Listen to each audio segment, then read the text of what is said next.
Welcome, welcome, welcome, everybody. Welcome, welcome, welcome. Good evening, good evening. As promised, I promised my viewers and listeners that I was going to broadcast the presidential election 2024, and that is exactly what I am doing right now. Excuse me. Yeah, having a little bit of cold here.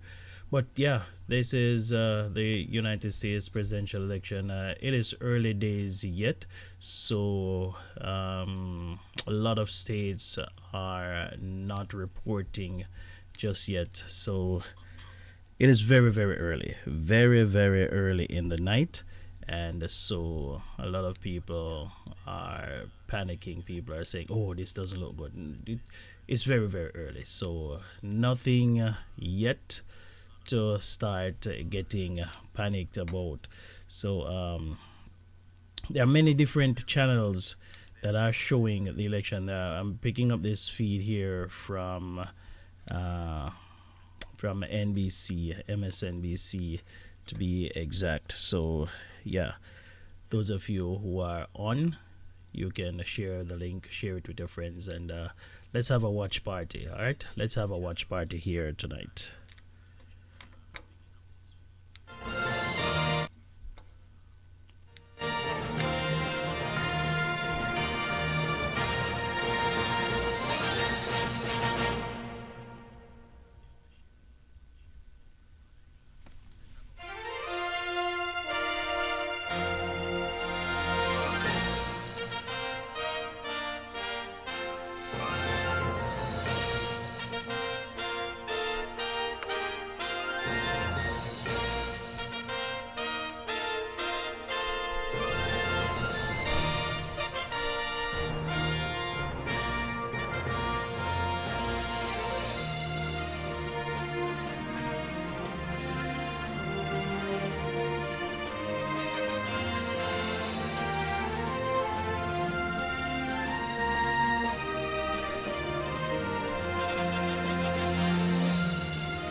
Good evening to you, Sister Pat. How are you? Good to have you. Good to have you on board.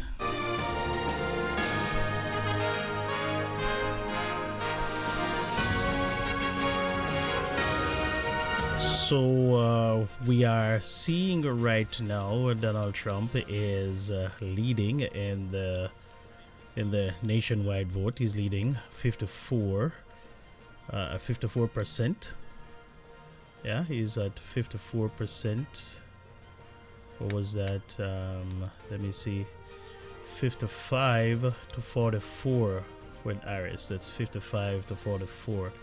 He's leading so far. But as we say, it is very, very early in the night. And so there's a lot that's going to change going forward.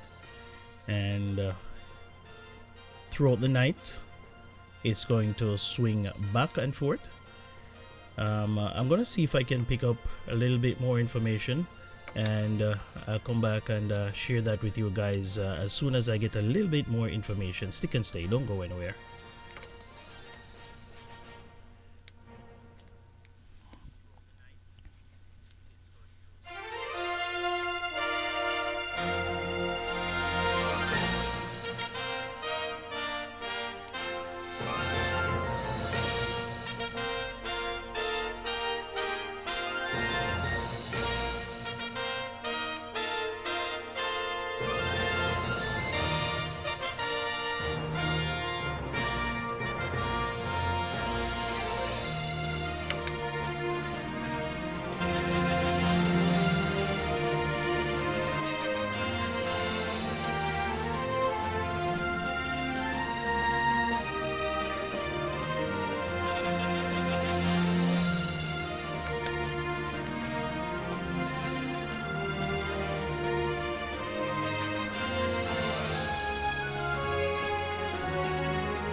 So Rick Scott beating Trump's 2020 margin, and also Trump beating Trump's 2020 margin, running about 10 points ahead of Debbie Mukersel Powell with 10% of the vote to go. Florida should be one of the quickest states to get their election results fully in. So a little bit of a rough result for Debbie Mukersel Powell right now. The polling, let's see how Debbie Mukersel Powell. The polling, as of the latest poll, had her running about, let's see if we have any.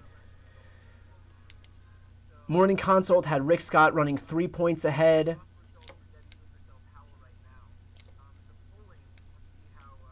So, yeah, about 3 points ahead. So we'll see if this race tightens a little bit. Well, let's see where the votes remaining stand right now.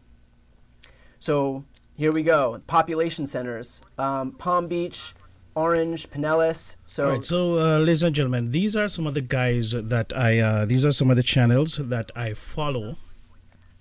These are some reputable guys that I follow for my election news.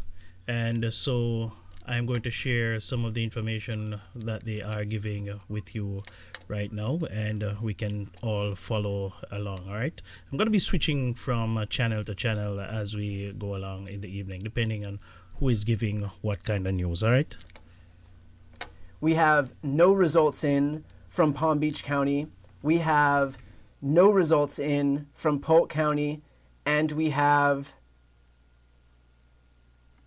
no results in from Orange County. So if it looks lopsided, that's because the Democratic population centers, where Orlando is, West Palm Beach, and Tampa, we don't have those votes in yet. So sigh of relief here, because we're not seeing these population centers report. Again, if you're looking at the votes remaining right now, that is these Democratic strongholds where the vast majority of votes. We also, I believe, don't have, it's not, up here Tallahassee isn't too much of a population center. But you can see Palm Beach, or Orange, Pinellas, and Lee. Let's see what the breakdown of Lee County is.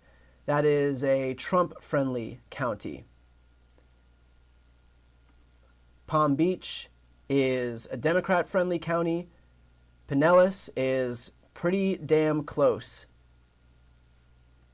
Just about tied. Joe Biden eking out a victory in Pinellas in 2020. So a lot to keep an eye on out in Florida right now.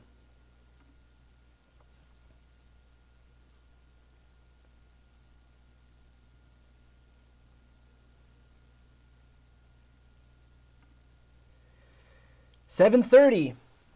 It is 7:32 East Coast time. That means the polls are now closed in North Carolina, Ohio, and West Virginia.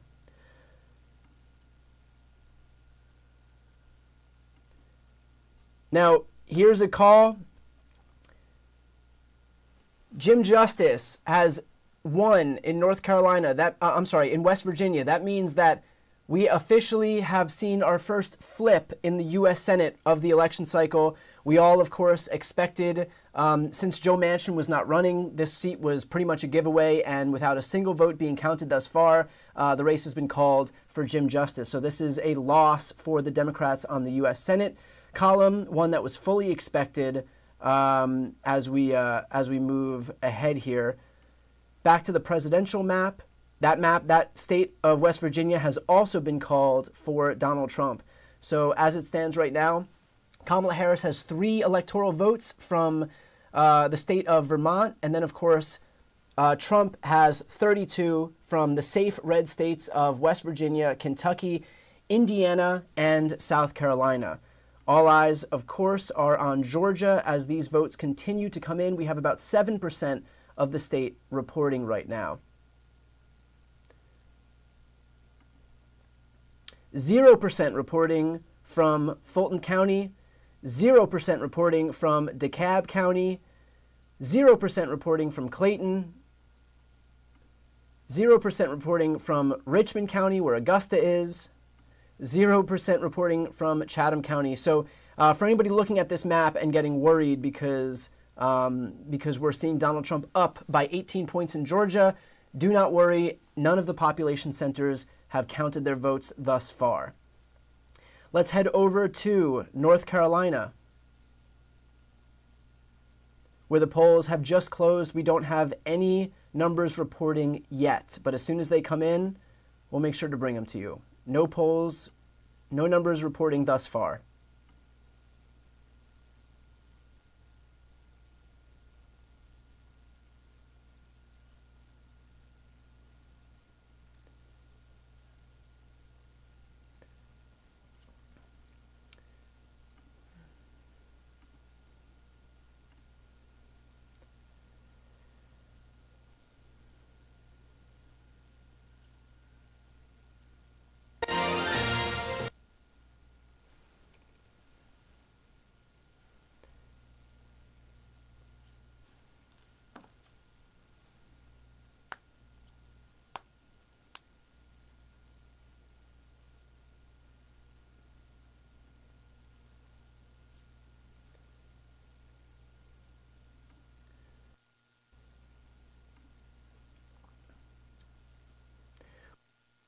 We should have numbers out of North Carolina not too long from now. North Carolina is one of the quickest states to report. We are about 25 minutes, by the way, away from polls closing in Pennsylvania.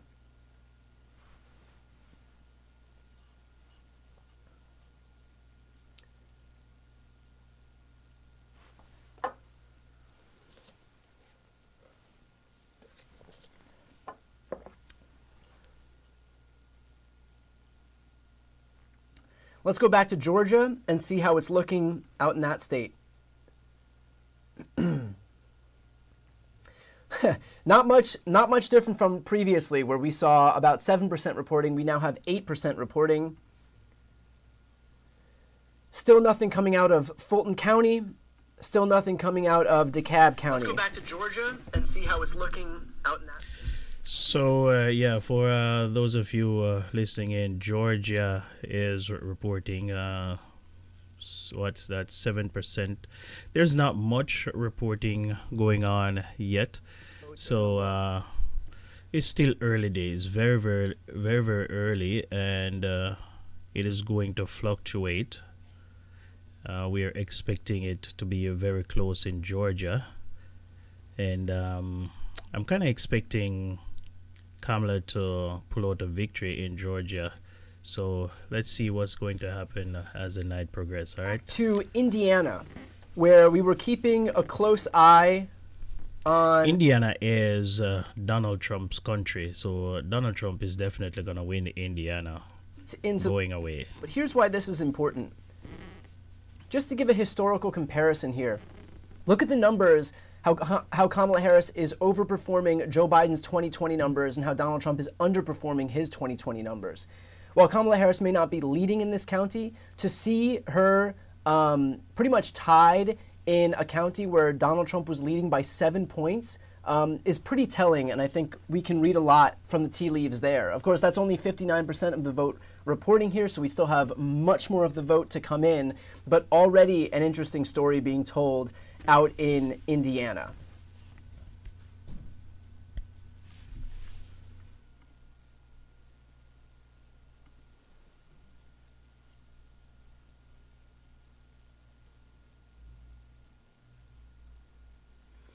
According to NBC, the top issue among voters is democracy at 35%, the economy at 31%, abortion at 14%, and then immigration at 11%. So Republicans largely predicated this entire campaign on immigration, on mass deportations, and it looks like even though mass deportations unto themselves aren't popular, it's not even registering as one of the principal issues. Democracy being at 35%, according to an NBC exit poll, bodes well for Democrats and Kamala Harris. Some news out of Iowa. Johnson County, which is Iowa's most Democratic county, is on track to shatter turnout records tonight. Shatter turnout records tonight. And of course, that comes in line with what we heard out of the Ann Seltzer poll showing Kamala Harris winning the state of Iowa 47-44. Remains to be seen whether that comes to pass, but would lend itself to exactly that.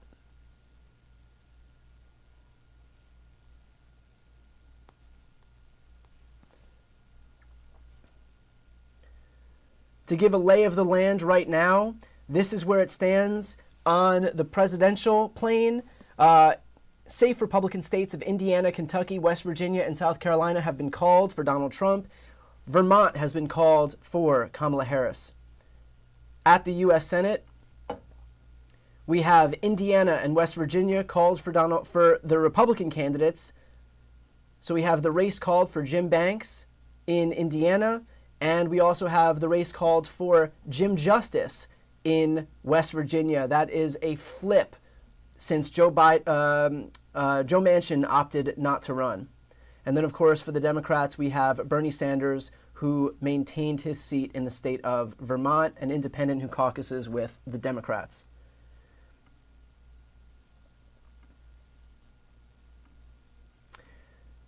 Taking a look at the House races right now, let's see if we have any results from Virginia's 2nd congressional district. We have 4% reporting here. If we look at the historical comparison to where it was, this was a very close race in 2022, and we only have 4%, so we're not going to be able to glean much from these results thus far. But Virginia's 2nd congressional district is something that we're going to keep an eye on.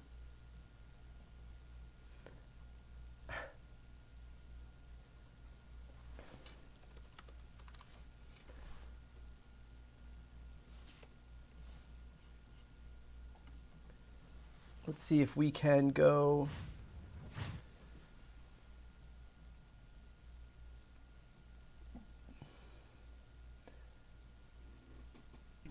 And who did you vote for? Can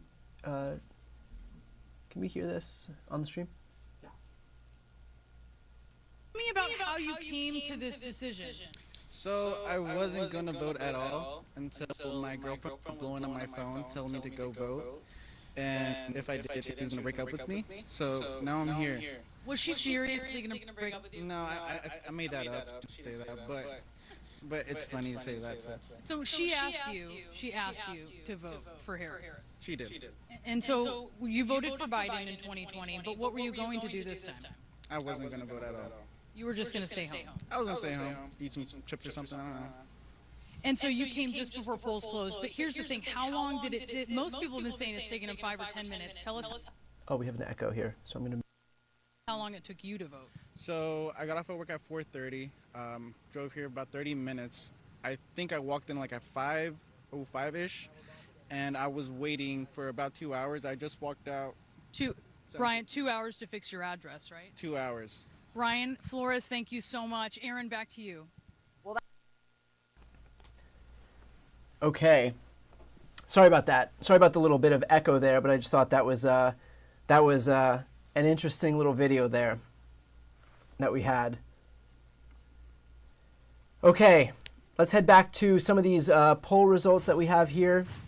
Going back to Virginia's 2nd Congressional District, we're going to keep an eye on Virginia's 2nd and also Virginia's 7th. These are two bellwether counties in Virginia, two very close races that will determine, in large part, who is able to control the House this cycle. So, with we have we have 1,000 votes reporting right now in VA7, and also just over 20,000 here reporting in Virginia's 2nd. So we're going to keep an eye on those and see how that continues to shake out as we have more results that come in.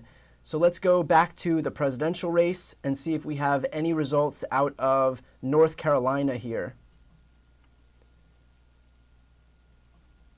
It looks like nothing reporting yet out of North Carolina. Heading back to Florida. We have almost 2/3 of the votes counted in Florida. Let's look at how Donald Trump is doing relative to his 2020 numbers, overperforming his numbers from 2020. I want to head over to the Senate race in Florida and see how Debbie Mukersel Powell is doing. Rick Scott besting Debbie Mukersel Powell by about 9.5 percentage points right now, with about 60% of the vote reporting. If we look at how she's faring on Joe Biden's 2020 margins, she's running below his margins right now. Still 4 million votes remaining to be counted, so a lot can happen. And of course, it's worth noting that the places where votes are still outstanding are Orlando, for example, are Tampa and Jacksonville and Miami. So a lot of the Democratic population centers, Miami-Dade, Orange County, still has almost more than 500,000 votes remaining.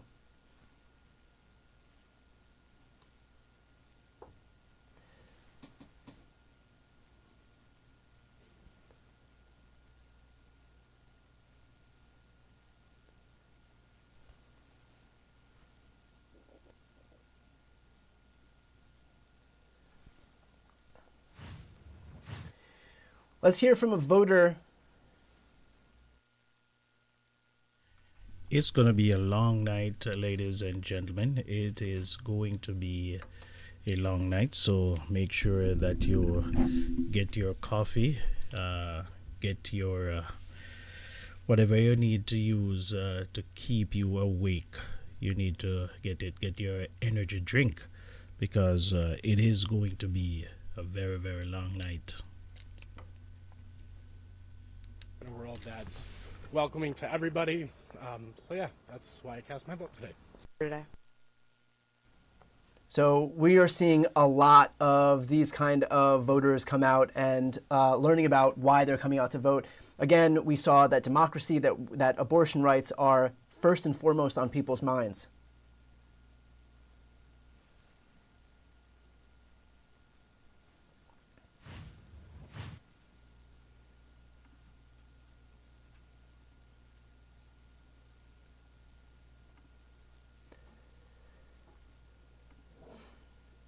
Okay, let's now head over to Georgia and see if we have an update out of Georgia. About 12% reporting, so just a little bit more reporting than before. Still 0% in Fulton County, 0% in DeKalb, 0% in Gwinnett, and 0% in Richmond. These are the Democratic population centers. We have 5% reporting in Chatham County, which is where Savannah is, and not too much we can glean with just 6,000, 7,000 votes cast right now, but we'll keep a close eye on Georgia and see how everything continues to shake out there.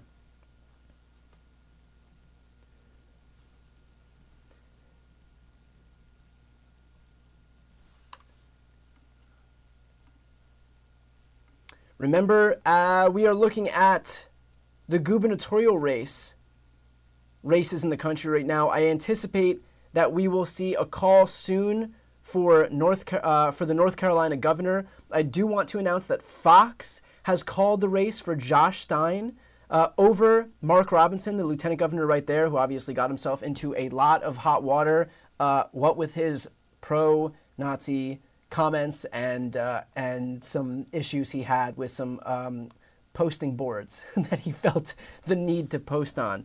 So Fox has called North Carolina governor for Democrat Josh Stein, which would be a major win. We are waiting for Decision Desk HQ to call the same thing here out of North Carolina. We'll keep an eye on that.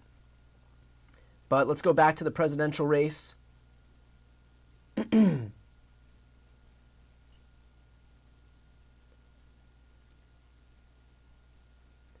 And as we approach 8 p.m., we are looking toward Pennsylvania. Pennsylvania polls close at 8 p.m. All eyes are going to be on Pennsylvania. Michigan's polls in the northwestern portion of the state close at ladies and gentlemen, let me just pause that feed here, and let me just say that Fox calling that race is very, very significant. They call that race the governor's race in North Carolina. That's very, very significant because North Carolina, if Kamala Harris goes on to win North Carolina, it is going to be lights out for Trump, as I told you before. So I'm keeping my eye on North Carolina to see because they have elected a Democrat to run the state. That's very, very interesting. They have elected a Democrat as their governor. So that's interesting. So there is going to be a lot of split tickets. Some people who are voting for Donald Trump and voting for the Democrat. But what I'm going to be looking at throughout the night is to see how many people are just going to go straight down the ticket and vote straight Democrat. And I think a lot of people are going to do that. And that may very well bode well for Kamala Harris. So keeping my eyes on North Carolina. And I think that's a very, very interesting one right there. We knew going into the race that the Republican guy running for governor was in trouble. The candidate, he was in trouble. But what I'm looking at for tonight is how many people are going to be splitting the ticket as opposed to people who are going to just, vote straight down. So let's see what's happening over there. Let's go back to the feed. Michigan's going to close, depending on it's in the middle of of two time zones, but we should see polls close at 9 p.m. Let's see. Yeah. 8 p.m. and 9 p.m., depending on where you live in the state. So we'll keep an eye on that. But Pennsylvania polls closing in about 12 minutes here.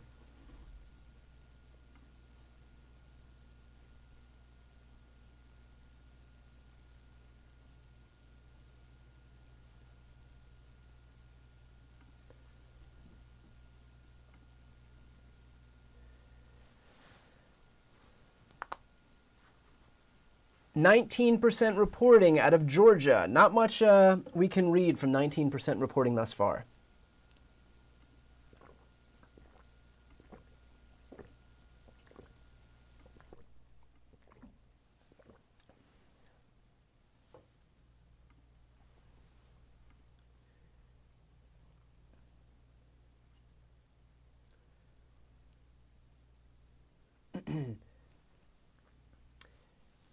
With regard to Donald Trump's tweet about Philadelphia and Detroit seeing heavy law enforcement,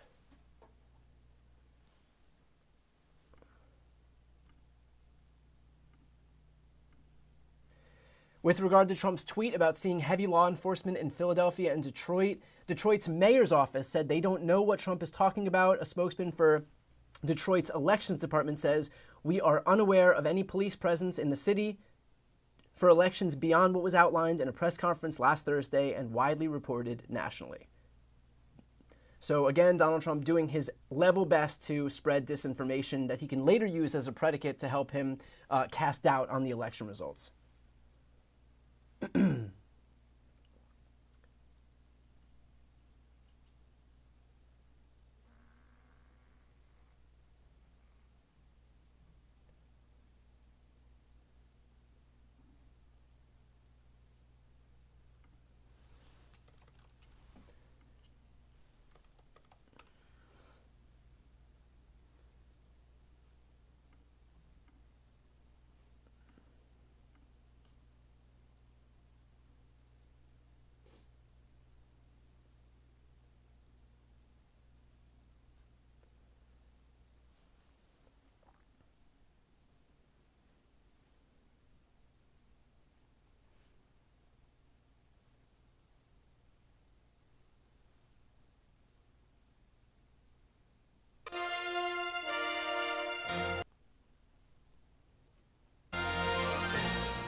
Still about 19% reporting in Georgia, so we will come back to Georgia in just a moment.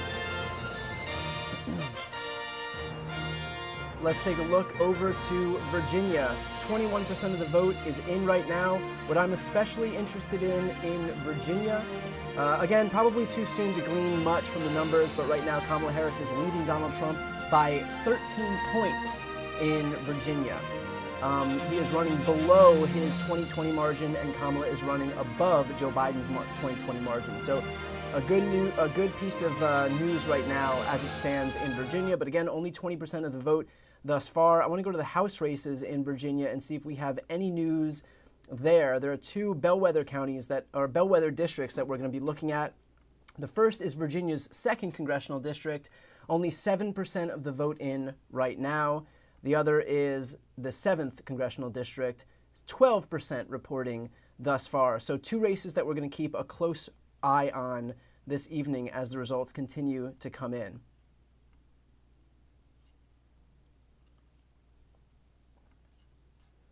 And we are about less than 10 minutes away from polls closing in Pennsylvania.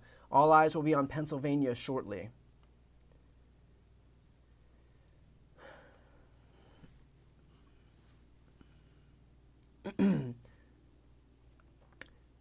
Two races to watch in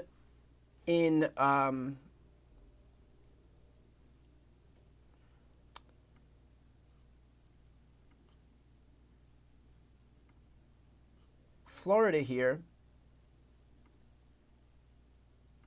and that is Florida's 13th congressional district, where Democrats had been eyeing unseating Anna Paulina Luna. That race has been called for her, so that is one offensive race that isn't going to pan out for Democrats. The other was Florida's 27th congressional district.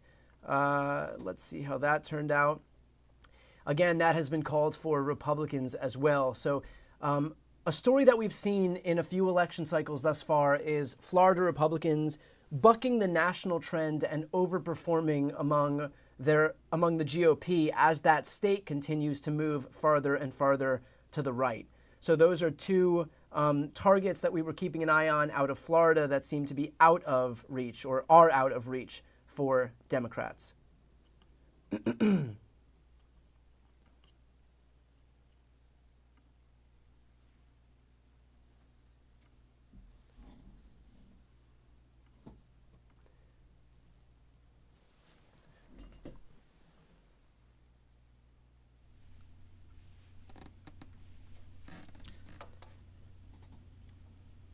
So not much good news. Not much good news coming out of Florida for the Democrats, but we continue to persist throughout the night.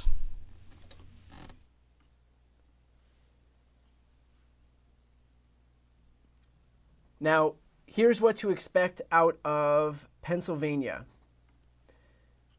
When Pennsylvania's polls close in a few minutes from now, what we can expect is to see something of a blue mirage and then a red mirage. So early votes are going to come in Pennsylvania. Then we're going to see election day votes come in, and then they will continue counting.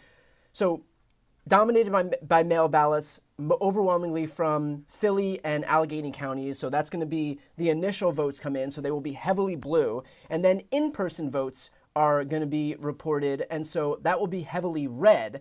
And then finally, as Philadelphia, as the large counties continue to count and report their remaining mail-in ballots, that will continue to shift the race back in Democrats' favor. So a bit of a seesaw is what we're expecting out of Pennsylvania when the polls close. I do not think that we're going to see quick results out of Pennsylvania this evening, but let's go back to the presidential map right now as it stands and see where we're at thus far. Still nothing reporting out of North Carolina. Polls are closed in North Carolina, but still nothing reporting thus far. Heading out to the map more broadly.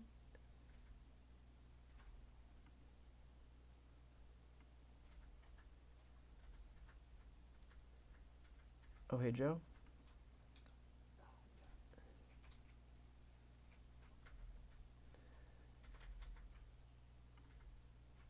Cool. So these early numbers that we saw out of Hamilton, where Donald Trump had taken, or Kamala Harris rather, had taken, Joe, can we get back real quick? There we go. Where Donald Trump had lost his lead to Kamala Harris. We are now seeing, with about 60% of the vote reporting right now, Kamala Harris still leading Biden's number. They are about neck and neck in Hamilton County, Indiana. This is not to say that Kamala Harris is going to win Indiana, but just to show the difference in where they were before. Trump beat Joe Biden in Hamilton County in Indiana by 7 percentage points. Right now, with 59% of the vote reporting, we are seeing neck and neck. Donald Trump leading Kamala Harris just by half a point. Oh, okay. And I think as of right now, we have a guest here, or in a second. Okay. Copy.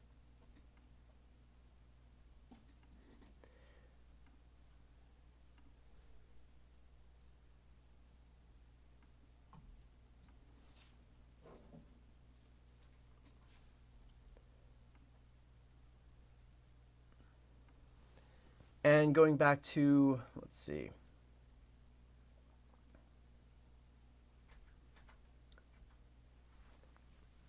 The presidential race right now, we are still waiting for some updates out of Georgia, Florida, Virginia, and North Carolina as we continue to count those ballots right now.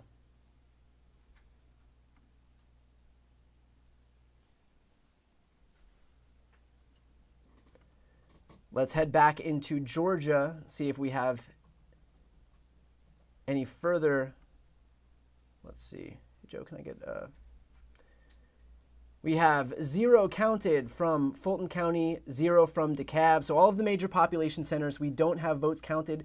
We have 5% reporting right now from Chatham County, which is where Savannah, Georgia is located. And of course, nothing counted thus far from Richmond County, which is where Augusta was. But these are going to be the major population centers, the Fulton, the DeKalb counties, that we're going to be keeping an eye on as soon as those votes come in. If we take a look at the historical comparisons and see what it looked like in 2020, these are the major population centers where Democrats gained their votes. Joe Biden was able to win DeKalb County, for example, by I can't do this math. 83 minus 15, 70, 68% margin, I think that is.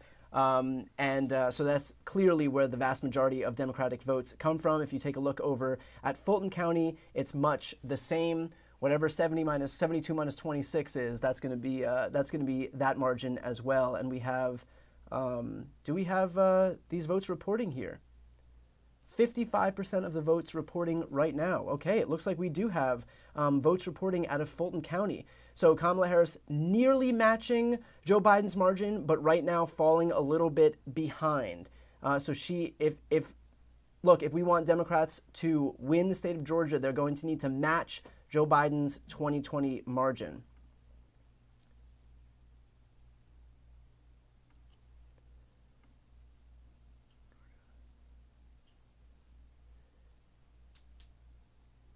But still not enough votes to be able to make anything close to a calculated guess as to how things are looking right there. We have about an hour left in Iowa for those polls to close. And of course, the Ann Seltzer poll showed Kamala Harris leading Donald Trump by 3 points out of Iowa.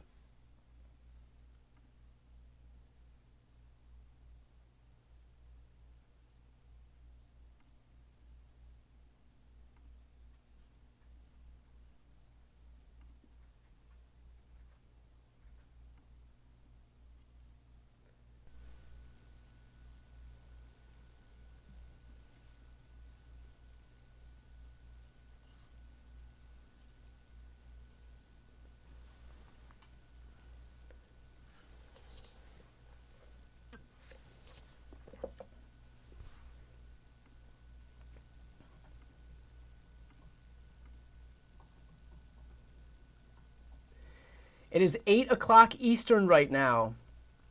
I believe we will have some race calls right now. So let's go back to the presidential map here.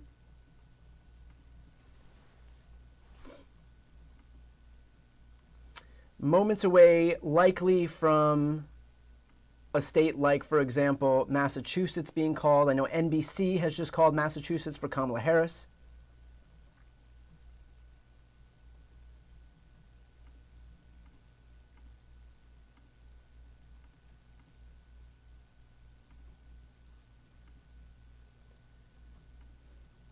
Here we go. We have some race calls. Okay. So according to Decision Desk HQ, we have the state of Massachusetts that's been called for Kamala Harris. We have the state of Rhode Island that's been called for Kamala Harris. Washington, D.C., Maryland has been called for Kamala Harris. Florida has been called for Donald Trump, as has Alabama, Mississippi, Tennessee, Oklahoma, and Missouri. Let's look at the Senate map right now. Tennessee, Mississippi, and Florida have been called. So the state of Florida has officially been called for Rick Scott. That was an offensive opportunity. Debbie Mukersel Powell was trying to take on Rick Scott. That race has officially been called for Rick Scott. So he will retain his Senate seat in Florida. I would caution against reading too much into trying to glean the way the election's going by looking at Florida. Florida has kind of been bucking national trends and getting redder even as the rest of the country continues to move to the left in recent election cycles. So again, that was a potential pickup opportunity for Democrats in the U.S. Senate, but Rick Scott will retain his seat in the U.S. Senate against Debbie Mukersel Powell.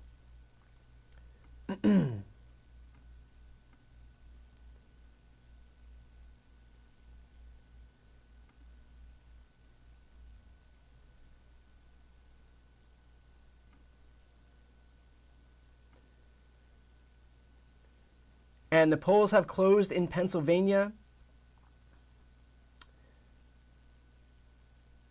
Let's see if we have live results.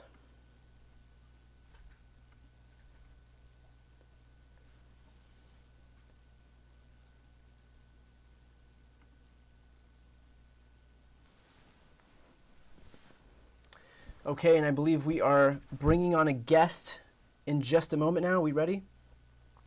Okay. Would like to welcome in Zateo's Mehdi Hassan. Mehdi, thank you so much for joining. Great to see you. Thanks for having me, Brian. It's a quiet night so far. A quiet night. So how is everything looking from your end? How do you feel about the election thus far? I just want it to be over, Brian. I've wanted it to be over for a while. And I feel like we're in the closing straits of it being over. Obviously, I want a result that doesn't mean America is going full fash. But I do want this whole process to be over. It's been a very stressful, exhausting year. And we are in the finishing moments, I hope. Tonight, whether we get a result or not, let's see. So far, I'm seeing mixed signals from what we're hearing from various states. You know, you look at the exit poll from CNN, which had democracy as the number one issue nationally, but in Georgia, it was the economy as the number one issue nationally. So it's going to vary from state to state. We're hearing a lot of reports about women turning out in record numbers. Let's see how that translates. We hear record numbers of young people turning out, although in Nevada, they're saying the signatures don't match because young people don't know how to sign anything anymore. So, yeah, forgive me if I don't have some great prophetic view right now. Mehdi, talk about what the situation is like in Michigan. I mean, I know you cover international affairs, you cover Israel, Gaza, Israel, Palestine as a principal issue over there. How are things looking, I think, from that vantage point? It's a great question. And for a lot of months now, the Uncommitted movement, which tried to get the Democratic Party to change policy on Gaza, bring in some restrictions on these weapons that we're sending to Netanyahu to kill kids with, they were pressuring Harris and Biden to change course. Harris and Biden have sadly not changed course. The Uncommitted movement came under a lot of pressure to endorse a third-party candidate. It didn't. They said Trump is still the bigger threat. A lot of Muslim Americans, Arab Americans, I know, Brian in Dearborn, are saying they cannot bring themselves to vote for Harris because, you know, a lot of their family members were killed by weapons sent to Israel by the Biden-Harris administration. So they either want to sit out the election, vote green. Some of them are voting Trump. I interviewed an imam from Michigan who supports Donald Trump, and that was an entertaining interview. Not sure he's quite thought that one through. But look, I suspect still Harris will win the plurality of the Muslim vote in Michigan and in the United States. Let's see, I may be wrong. I think there's a lot of people who don't want to say openly that they're voting for Harris because they're worried about being attacked as pro-genocide or pro-Israel or whatever it is. Let's see what happens. Michigan, I've talked to people in the Democratic Party for weeks who say, look, we can win without Arab Americans, which I think is a little bit complacent. But you do know, Brian, better than me, that a lot of white women voters on abortion are really worked up in suburbs around Detroit, around major cities in the United States. And the Democrats are hoping to ride that to victory. Right, and of course there's been a heavy focus even among the Republicans for Harris and that contingent of people to give something of a permission structure for these white voters, white female voters, even previously former Republican voters to come on board with the Harris campaign. I think they've done like a multi-pronged approach where they have had these surrogates reaching out to these folks. I do want to point out one thing, and that is that Donald Trump has already begun spreading a lot of these lies, to call it what it is, about this idea of there being a fraud or danger happening in Detroit and Philadelphia. What do you make of that? So what on earth do Detroit and Philadelphia have in common, Brian, that Donald Trump would want to pick on these two cities? I can't imagine what about the racial makeup. Can't possibly put my finger on it, yeah. Can't put my finger on what about the racial makeup of those two cities might attract Donald Trump's attention. We also know he's not a fan of Milwaukee in Wisconsin or Atlanta in Georgia. I don't know what these cities have in common. Just cannot put my finger on it. He is a man who is a race baiter. He is a man who's an election denier. He's a man who's never going to... I just did a British radio here earlier, and I said, I'll come back here on this show and I'll eat whatever you want me to eat if Donald Trump concedes tonight. If he loses, he may win, God help us all. But if he loses, the idea that he will concede to a black woman happily is absurd. He's not going to do it. He has a problem with a black woman opponent. He has a problem with black voters in places like Detroit and Philly. We've had Larry Krasner, the Democratic DA in Philadelphia, come out very strongly tonight and say this is all BS. There's no evidence of anything that Trump is claiming. He even claimed there was law enforcement in Detroit out by the ballot. But Detroit mayor and government told Daniel Dale of CNN that's just not true. They don't have any idea what he's talking about. But Brian, we know this is the playbook, right? You just throw as much mud against the wall, see what sticks with your followers, create enough doubt, make people have no faith in the electoral process. I mean, this is a man who shouldn't be allowed to run for president. Number one, because he incited insurrection, but number two, because he wants to undermine the entire American democratic system. Mehdi, what do you make of Donald Trump's closing message here? I believe it was just last night at his final pitch, closing message at his last rally, where he decided to call Nancy Pelosi an expletive. And that, of course, comes in the immediate heels of him bringing one of his comedians on stage to decide to call Puerto Rico a floating island of garbage. He has, you know, that's just one of a raft of things that he's decided to do in this closing week. Do you think that's going to have some impact here? Well, if you're looking at some of the polling and some of the anecdotal reporting and people on the ground talking to Puerto Ricans in Pennsylvania, where there's, I believe, 500,000 Puerto Rican American voters. Remember, these are Americans, despite what some MAGA people might think.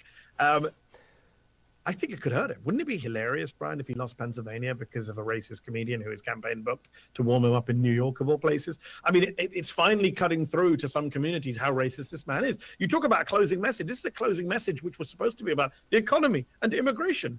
In fact, Donald Trump can't stick to any kind of message discipline, so he reverts to his core, to his mean, and that means misogyny, racism, fascism. So we've had him saying, I wish I hadn't left the White House. We've had him, trying to use the B word for Nancy Pelosi, calling Kamala Harris low IQ, lazy as hell, stupid person, all the tropes that you have about black people from this white supremacist candidate. You've had him muse on the size of Arnold Palmer's genitalia.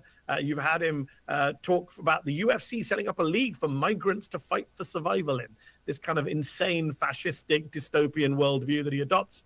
This is his closing message, right? It's fascism, it's racism, it's misogyny. And that we've normalized in America is a great tragedy. And let me say this, Brian, to you and your viewers.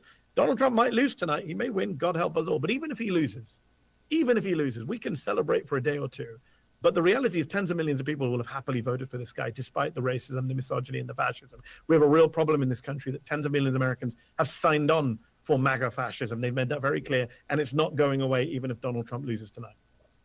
I think that's a great point. And something that has been upsetting for me is we are now seeing different jurisdictions around the country come out and say that they're now treating our elections as high security events. They're closing down streets in Green Bay around City Hall. You know, we're seeing that kind of thing replicated across the country. And look, we're supposed to be this beacon of democracy in the entire world. And if we saw this kind of stuff in other countries, we would happily call it the stuff of banana republics. And yet the fact that it's happening here is a testament to just the way that Trump and the Republican Party, this cowardly Republican Party, have sought to just kind of destroy the fabric of America, all for his petty personal political gain here, all in service of lies and something that they themselves know are lies. I mean, we've heard from these Fox hosts behind the scenes when they peddled these same BS lies in 2020 that they all knew they were lying, and yet it didn't matter to them because they were in such desperate pursuit of power that they were willing to say anything.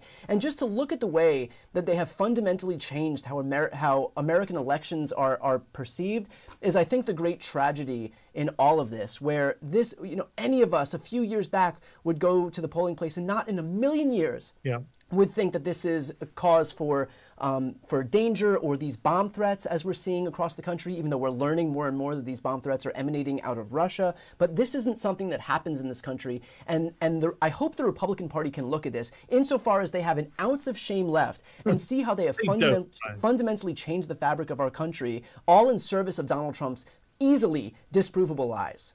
They don't have any shame left. And the reason we know they have no shame left, Brian, is that Donald Trump is their candidate in 2024, despite many of them having come out, Mitch McConnell, Kevin McCarthy, many of them having coming out loudly against him on January the 7th, 2021, the morning after that insurrection. The Republican Party was done with him. They were, Ron DeSantis is going to be our candidate. Donald Trump is finished, but they wouldn't vote to convict him in the Senate during that impeachment trial and disqualify him from running again. And they all fell in behind him once he smashed DeSantis out of the park, which some of us warned he would do. And that's how we know they have no shame. We know they have no shame because Megyn Kelly turns up at a rally to speak alongside him, the same Megyn Kelly who he insulted and attacked when she was trying to interview him when he was running the first time round. Joe Rogan endorsed him for president. Joe Rogan, the same Joe Rogan who said he's a dangerous bastard. He's a dangerous guy who's undermining American democracy. He's got morons going and attacking the Capitol. We know they have no shame because they're the ones, Brian, as you say, who attacked him in 2021 after January 6th. And yet, a few years later, they all got behind him. They have no shame. Many of the base, many of the voters want a strong man. It's not like they want a better democracy. They actually prefer a strong man. They want a tyrant. They want a dictator to own the libs and to crack down on all the brown and black folks. That's just a reality. Right. And separate to them, there's far too many liberals and centrists who have accepted American democracy in the way it works right now and not fought for reform. Joe Biden kicked a commission on Supreme Court reform into the long grass when Democrats should have been leading the way on Supreme Court reform, on rebalancing the court. We haven't seen the same efforts on filibuster reform in the Senate. We saw it very belated late in the day, not early on in the Biden presidency. I hope if Kamala Harris wins, the Democrats understand that just winning this one time is not enough through the skin of your teeth. You got to do stuff to make the American system more democratic. I see Republicans, Brian, saying if Democrats win, they're going to get rid of the filibuster. They're going to make Puerto Rico and DC states. They're going to pack the Supreme Court. And I'm like, don't promise me a good time. I wish Democrats were going to do that stuff. They should do that. It's stuff. true. You're exactly right. They shouldn't be making the case in a stronger way than Democrats. That should be what we go out in the campaign trail and say, look, these people in Washington, D.C., in Puerto Rico deserve representation. Yes. We should absolutely make sure that these people get representation. There's no reason that Republicans should be making the case stronger than Democrats. But with that said, Mehdi, I know that you have to go. Thank you so much for taking the time and joining us this evening. Thanks, Brian. Talk to you soon. Okay. Heading back over to our presidential map right here, let's take a look at Georgia and see if we have any further results. We have about 43% of the vote in Georgia thus far. Donald Trump leading about 10 points in Georgia right now. Let's see the population centers. We have about 55% of the vote in Fulton County. We have 0% of the vote in DeKalb. And just to give an indication of how important DeKalb is, we have about 377,000 votes remaining to be counted in DeKalb County, and that is where Joe Biden in 2020 took home 83% of the vote compared to Donald Trump's 15% of the vote. So a lot to keep an eye on out of DeKalb County. Fulton County, we are still looking at about 55% of the vote reporting thus far. Even within this 55%, we have Kamala Harris not meeting the benchmark that she needs to meet from Joe Biden's 2020 numbers. And of course, with a state as close as Georgia, we have to be meeting those benchmarks that have been set in 2020. Georgia, of course, went for Joe Biden over Donald Trump by 0.2 of a point in the last election cycle, the closest of all the races. And I believe we have some votes coming in Pennsylvania right now. So let's take a look over at Pennsylvania and see where we stand. We have 4% of the vote in right now. 11% reporting out of Bucks County, and Bucks County in 2020 was a close county. One of the few bellwether counties in PA, another one being Northampton, which is just north of it. We don't have any reporting results from Northampton right now, but heading back to Bucks County, right now with just 11% of the vote in, Kamala Harris is certainly leading the margin set by Donald Trump, but too many votes outstanding to be able to glean any accurate information from that thus far. Allegheny County, we are seeing blue mirage right now, so do not take this to the bank. The votes that are coming in early are mail ballots that have been counted, so that is why they're skewing overwhelmingly in Kamala Harris's favor. These will even out as Election Day ballots continue to get factored in.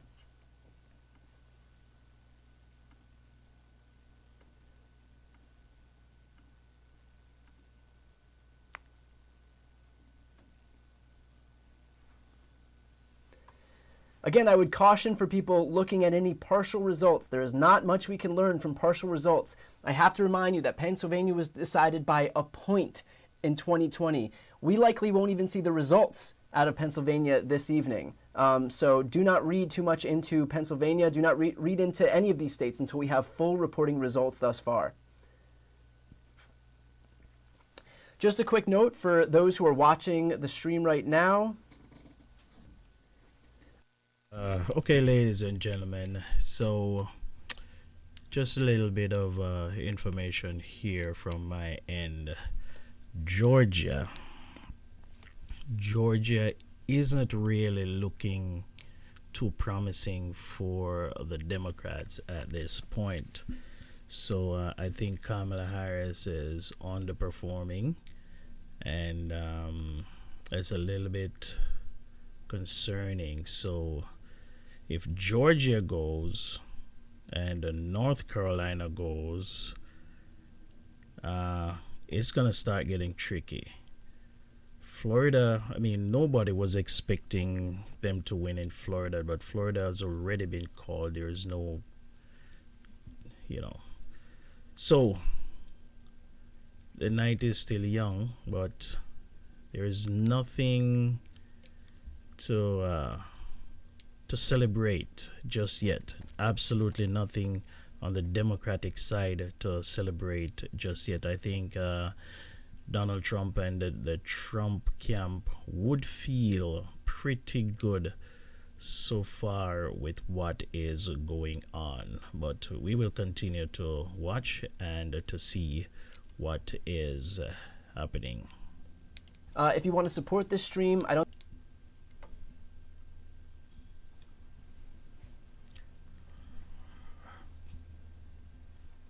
All right.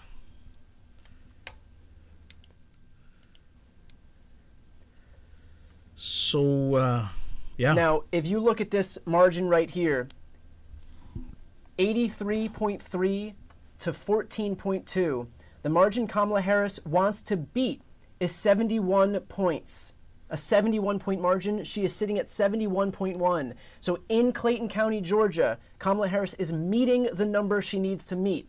We have 73% of the vote in, so there is still room for her to move up or down. But right now, good news out of Clayton County. She needs to be at D plus 71. Right now, she is at D plus 71.1. So close, but good news for Democrats out of Clayton County right now.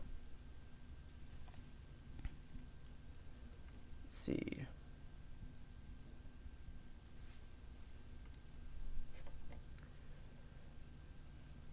Just doing some math here, courtesy of the person who does not know how to do math.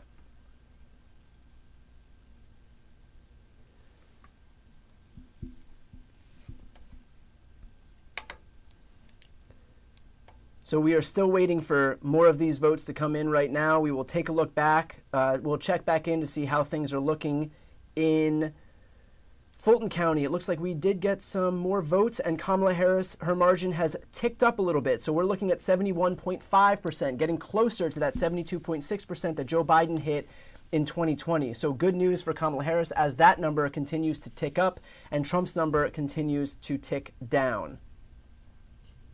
Basically, because this state is so close, we do want to make sure that we're hitting the same margins as we did in 2020, if not exceeding them. Well, this is only 5% reporting. Right now, 62% reporting in Richmond County. We are seeing Kamala Harris overperforming by 1.7 points. Again, a little too soon to be making any major conclusions from this stuff, but we'll keep an eye on Georgia. Georgia, we need you to come through. Georgia, we need you to come through.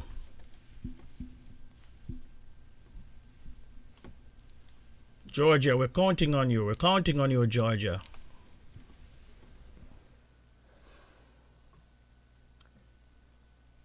Sad to report that Matt Gaetz has won re-election. Some good news to counter that Matt Gaetz news is that a Georgia court has extended voting hours for 6 DeKalb County polling sites in Atlanta that received bomb threats. So good news out of Georgia.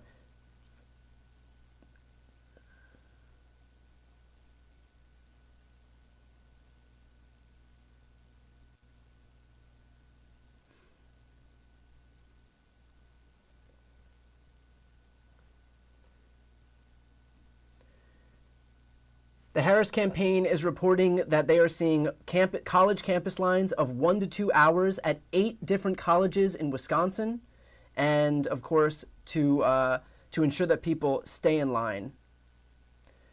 They're sending some folks out to the campuses to ensure that the kids stay in line if they're in line right now. Paul Rudd is going to Pennsylvania. Others are FaceTiming in, including Jennifer Gardner FaceTiming into Villanova, Josh Gad to Lehigh, Mark Cuban to UNC Charlotte, and Demi Lovato to University of Nevada at Las Vegas. Let's head back to a couple of House races in Virginia. We are looking at Virginia's 2nd. Only 23% of the vote reporting thus far, but this is a race that we're going to keep a close eye on. And also 7th Congressional District. Eugene Vindman is still running ahead of, Eugene Vindman is still running ahead of Abigail Spanberger's numbers in 2022. So again, small numbers there. We can't extrapolate too much from that, but so far so good out of Virginia. And of course, back to the 2nd Congressional District, the numbers are too small to glean much from right now with over 250,000 votes remaining.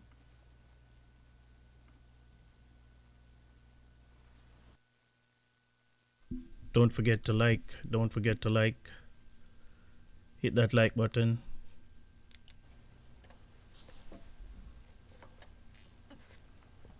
We have had other races get called, 60% threshold, and it just missed by 1.6%.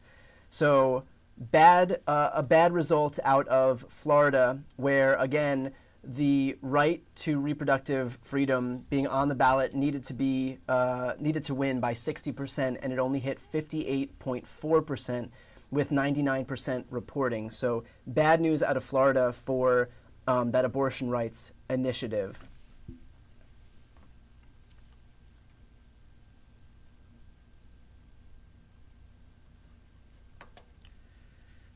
So I guess Floridians do not want their rights.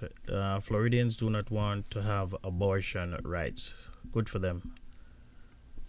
They do not want to have abortion rights. Floridians. Interesting. I believe legalization was on the ballot as well, marijuana legalization, and that also failed to reach that 60% threshold. So a high bar to reach in Florida, and both abortion rights and legalization of marijuana have failed to reach the 60% threshold in Florida. So pretty much no good news coming out of Florida this evening, but that was, I think, to be expected. So again, I would caution against extrapolating too much information out of Florida in terms of looking at the national environment here. We are starting to get some votes out of Pennsylvania. Looks like we only have 7% reporting. Some House races that we're going to look at out of PA are Pennsylvania's 7th congressional district, for example, and we have 0% reporting thus far. Let's see what other House races we're going to keep an eye on this evening. Pennsylvania's 1st congressional district. That's one that we're keeping an eye on. We're going to keep an eye on Pennsylvania's 8th congressional district. If we look at the historical comparison here, that is one that Democrats just barely held on to in 2022. And then finally, Pennsylvania's 10th congressional district, where with 6% reporting, Democrats are in the lead. But Scott Perry, who won by a 8-point margin in 2022, is endangered right now in 2024 against Janelle Stenson. So we'll keep an eye on all of these House races out of Pennsylvania, and of course we're going to head back into Virginia and see if we have any update with Virginia's 2nd congressional district. With 27% reporting, it doesn't look like we have much of an update there, but this is one that we are keeping an eye on. This is a Democratic target in the state of Virginia. We're also keeping an eye on Virginia's 7th congressional district, where Eugene Vindman has a 5-point lead right now over Derek Anderson, his Republican challenger. This was a seat that was won by Abigail Spanberger back in 2022.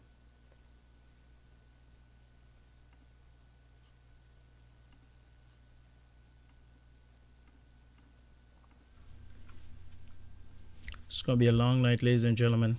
This is the Senate map as it stands right now. As I reported earlier, Rick Scott has kept a hold of his seat in Florida, defeating Debbie Mukersel Powell. That was a hopeful pickup opportunity for Democrats, but with a 14-point margin, it looks like Rick Scott has handily won that race. Also, Republicans win in Mississippi, retaining that seat.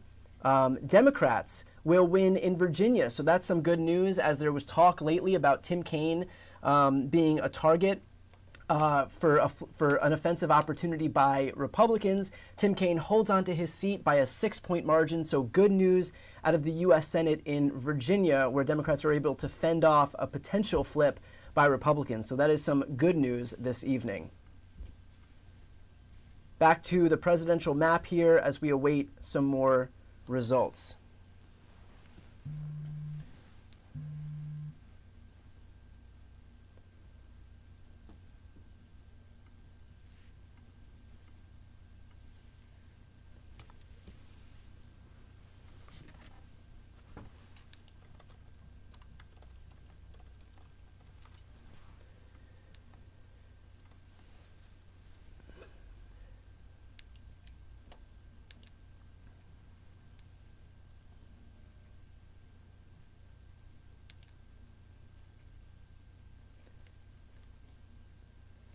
Again, just to caution, do not read too much into any of this data. We are looking at very incomplete results, especially in the battleground states. We'll likely be able to call, depending on how close it is, Georgia and North Carolina later this evening, but unlikely we'll be able to call races in Wisconsin, Michigan, Pennsylvania, Nevada, and Arizona. So I would highly caution at 8:30 p.m. against reading too much into what's happening in a lot of these battleground states. We just do not have enough data yet to be able to make any informed decision here.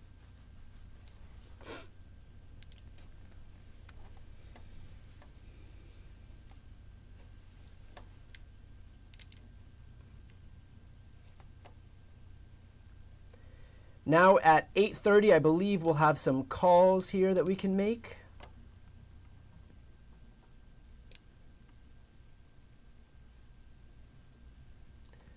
So they will likely be coming in shortly, but I believe that New Jersey's ballots our polls are closed, so I believe we'll be able to call New Jersey shortly.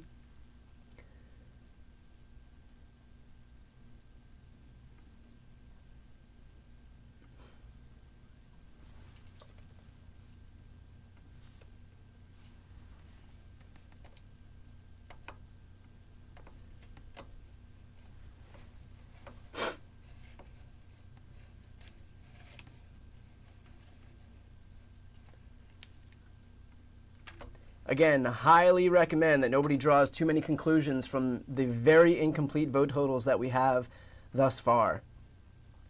Here we go. We finally have 14% reporting. So again, not much to glean too much information from right here. I will say with regard to North Carolina that the first votes that are going to be counted are going to be mail ballots. So we will see blue heavy results, and then early in-person ballots are going to be tabulated after those polls close. So those are going to start coming in, around now. And as those votes are continue to be counted, we will see a shift toward Republicans when those are joined with the Republican-heavy Election Day votes. So we are going to see blue-heavy votes first and then shift toward the right.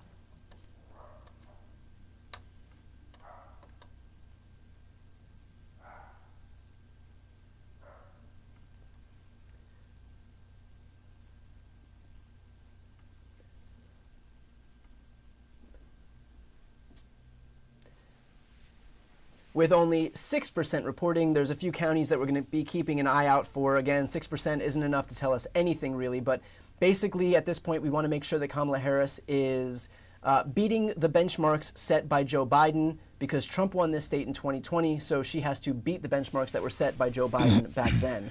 So the counties that we're going to be keeping into account here are Mecklenburg County, which is where Charlotte is located, as well as Wake County, which is where Raleigh is located.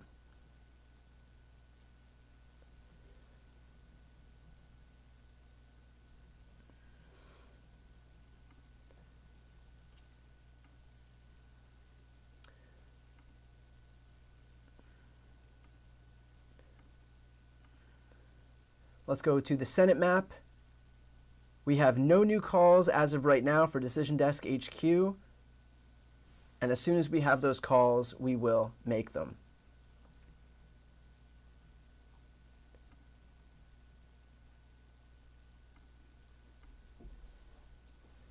So here is some good news. We can announce that Josh Stein has won the gubernatorial race against Mark Robinson in North Carolina. Right now, with only 14% reporting, it is a pretty staggering defeat.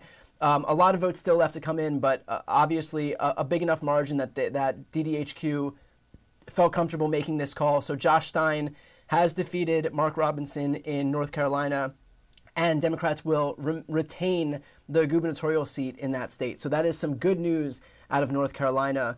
And I know a lot of you are just thinking, like, how do we even get to this point where Mark Robinson was able to gain 40% of the vote, 310,000 votes? And look, 5 million votes still remain to be counted in that state, but the fact that he has still got 40% of the vote in that state, I think is a sad commentary on how some folks viewed some of his, how permissible some of his rhetoric was. So this is where we stand right now. It looks like Phil Scott has retained his seat, a very popular Republican governor in Vermont. So he has retained his seat as well. Heading back over to the presidential race. This is where we're at right now. I anticipate that we'll get some calls soon in states like New Jersey, for example. Heading over to Pennsylvania, 10% of the vote reporting. Not much we can read into PA with just 10% of the vote reporting right now.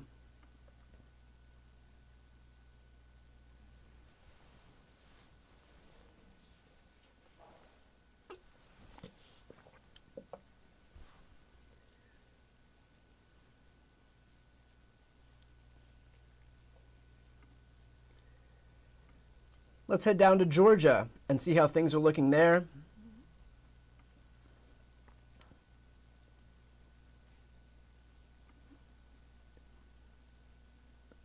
So right now we're at about 2/3 of the votes in Augusta, for example, Richmond County. Kamala Harris is still beating Joe Biden's numbers by about 1.7 points.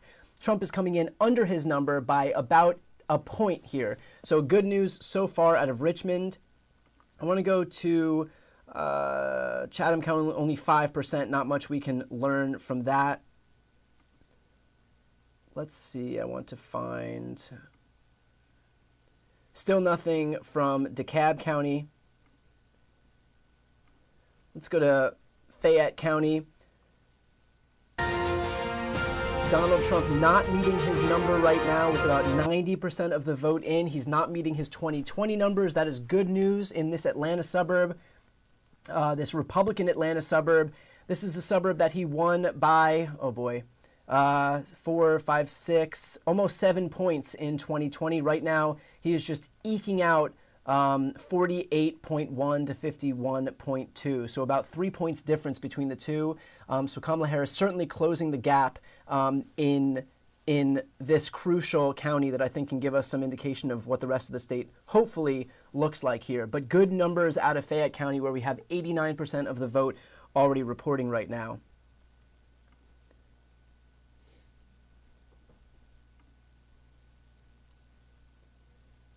We've got 82% reporting in Douglas County, where Kamala Harris is beating Joe Biden's numbers by about 3.5%.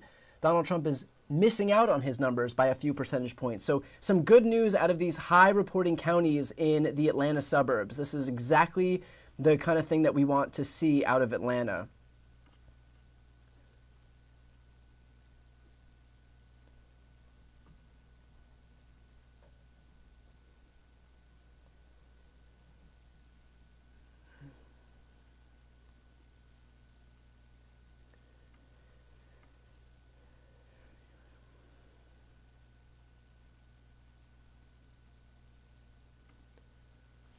Look over at Cherokee County.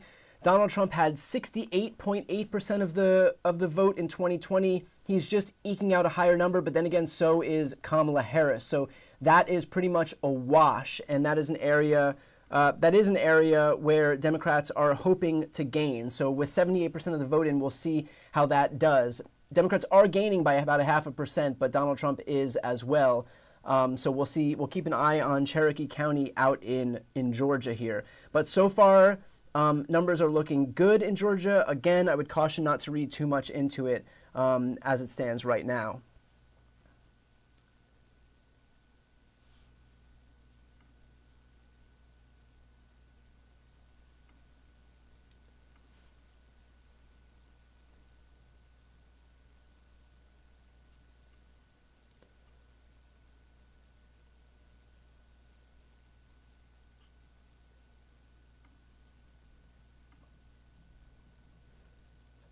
We have no results thus far from Iowa, and I will be keeping a close eye on Iowa this evening.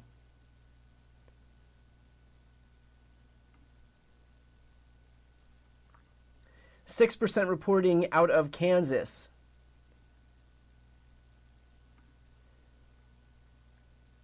Kamala Harris beating Joe Biden's numbers in 2020 by about 3 points. Donald Trump coming in short by about 3 points. So a 6-point swing out in Shawnee County, which is where Topeka is. And we can look at Kansas City and we are seeing just about the same numbers as in 2020.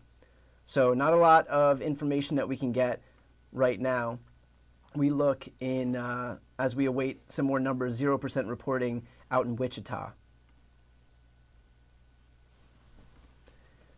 Going back to North Carolina, we've got 21% of the vote in. We are still waiting for some of the vote here. Only 6% reporting in Wake County. Let's look at what Joe Biden's numbers were in 2020. So, look, I anticipate, we know that there's going to be a bit of a blue mirage in North Carolina. So as we wait for mail-in ballots to be counted first and then Republican-heavy Election Day ballots to come in, those numbers are obviously going to go down. But again, we're looking at 6% reporting, so no use in trying to read too much into any of these results.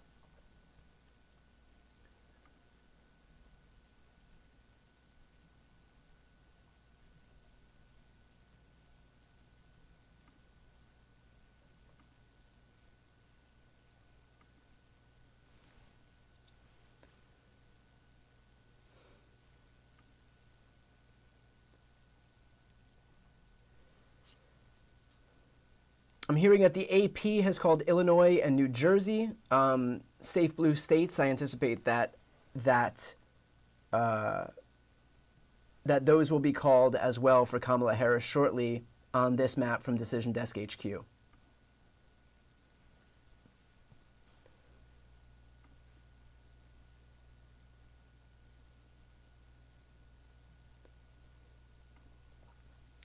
As we approach 8:45, as we approach the 9 o'clock hour, polls will close in Arizona, Colorado, Iowa, Kansas, Louisiana, Michigan, Minnesota, Nebraska, New Mexico, New York, North Dakota, South Dakota, Texas, Wisconsin, and Wyoming. So a lot coming up in the 9 o'clock Eastern hour to keep an eye on. So if you are watching right now, make sure you stick around because we're going to get a lot more results soon. For those who are watching, if you want to support this live stream, the best way to do that is to hit the subscribe button. I don't do paid ads or sponsorships or anything like that, but the best way to support my work is simply to hit subscribe.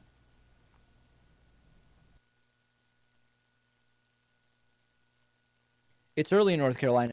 If you understand the dynamics of the state, you understand that. But now we have 21% reporting, and Trump's lead has built. Okay? So remember, we think about it as a tunnel, and think about it as a tunnel that as you drive through, it shrinks and shrinks and shrinks, and you have to go faster and faster. Imagine that the tunnel has an exit. It's this big circle, right? When you start the night, it's this huge circle. You can drive nice and slow, and you're going to get to that tunnel. But as part of the vote is counted, the candidate that's losing has a smaller and smaller hole through which they can get their car out. The way to get out of the tunnel as you have less runway left is you have to go faster and faster.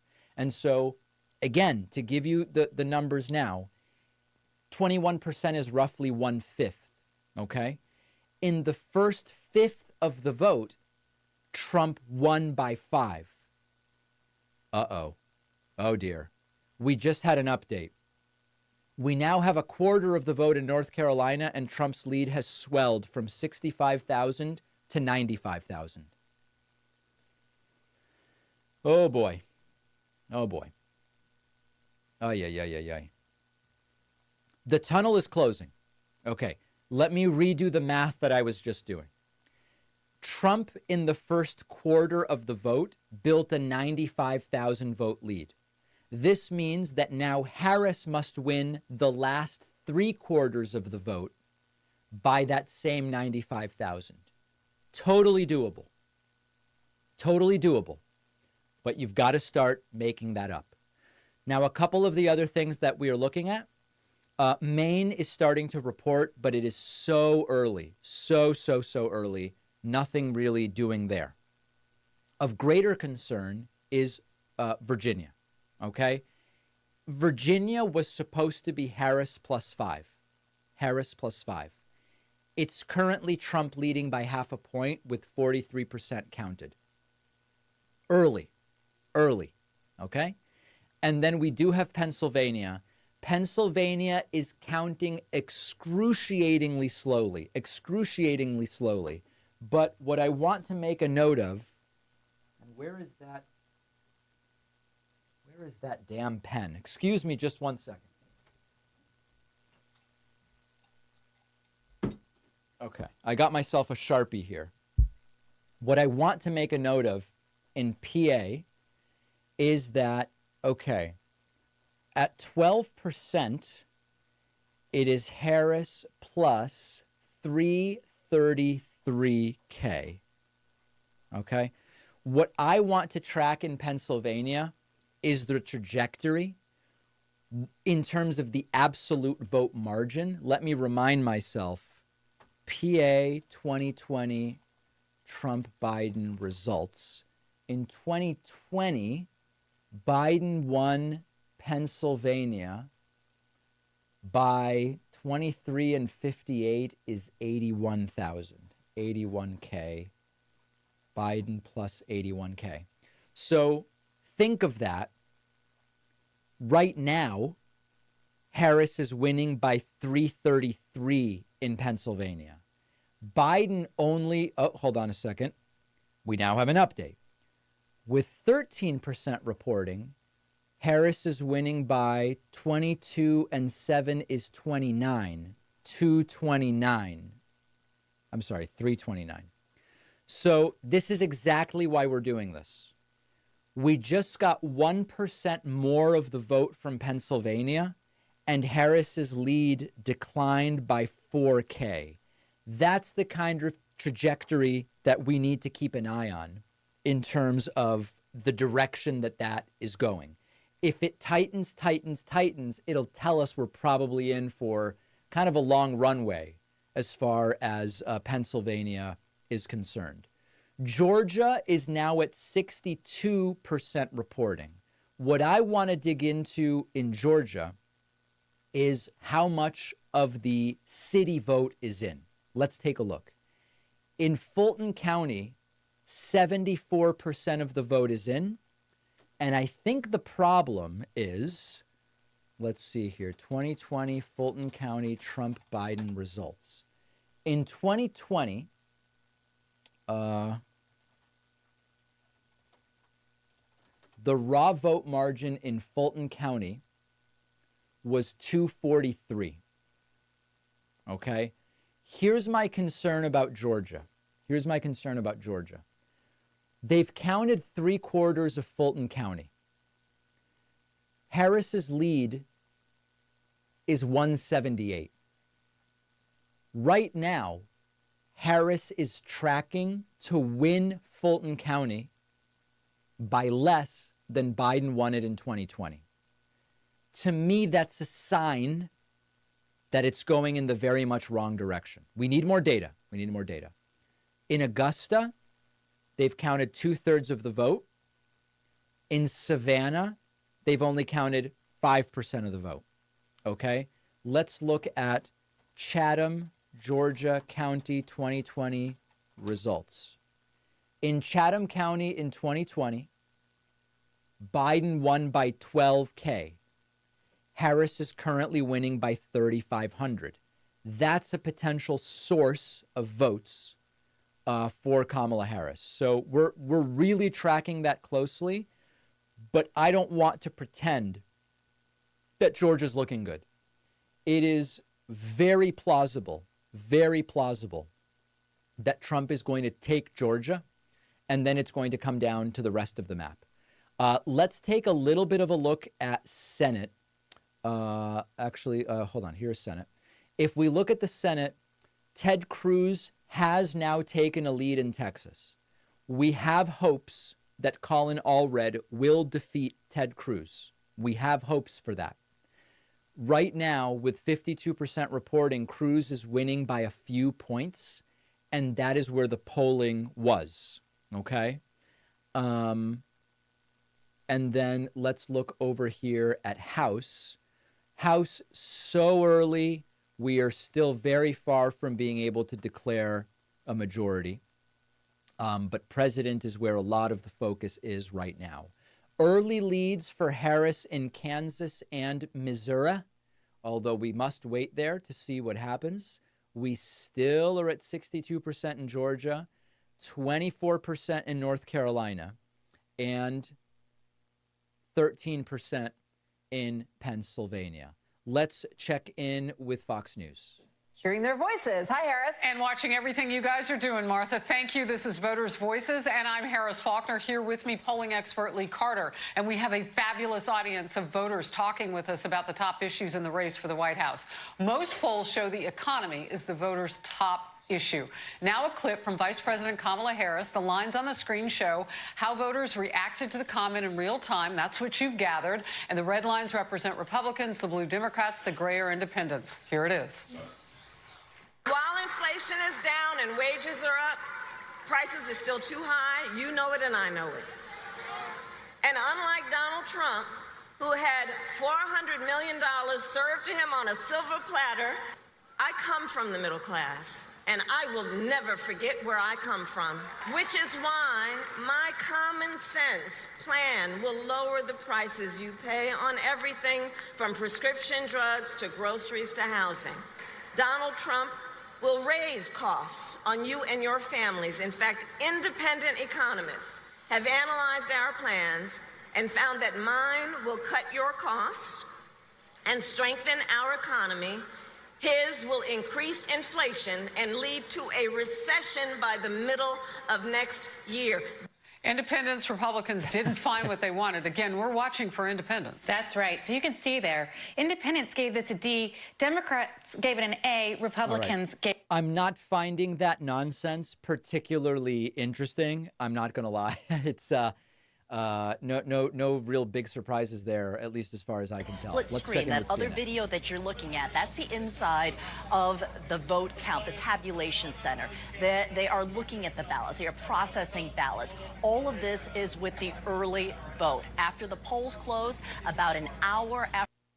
Say, ladies and gentlemen, so far it's not feeling too good. It's not feeling too good. I'm not even gonna lie. So was expecting Georgia to be in the bag. It doesn't seem as if Democrats are gonna get Georgia. North Carolina, as I said before, if we see Georgia fall, North Carolina fall, we're going to be in for a very, very long night. So the battlegrounds, I suspect the battlegrounds, whoever win the presidency is going to win most, if not all, of the battlegrounds. So if you see a trend starting where you see North Carolina going to the Republican column, Georgia going to the Republican column, and Florida is already gone. We know that. But if you see the trend continuing, it's an ominous sign, and Kamala Harris is going to be in deep trouble. So far, Donald Trump it seems as if he's overperforming, and that doesn't spell great news for Kamala Harris. It seems as if Donald Trump is overperforming. Kamala Harris is underperforming in some of the states that Joe Biden won in 2020. And if she's coming in under Joe Biden's numbers and Donald Trump is going in over his numbers, that spells disaster for the Democrats. But the night is still young, so hey, but I'm not going to sugarcoat it. Doesn't look too good. After polls close here in Arizona, we are anticipating to get the first results out of Arizona. That will be only the early vote, the ballots that have been processed up until Election Day.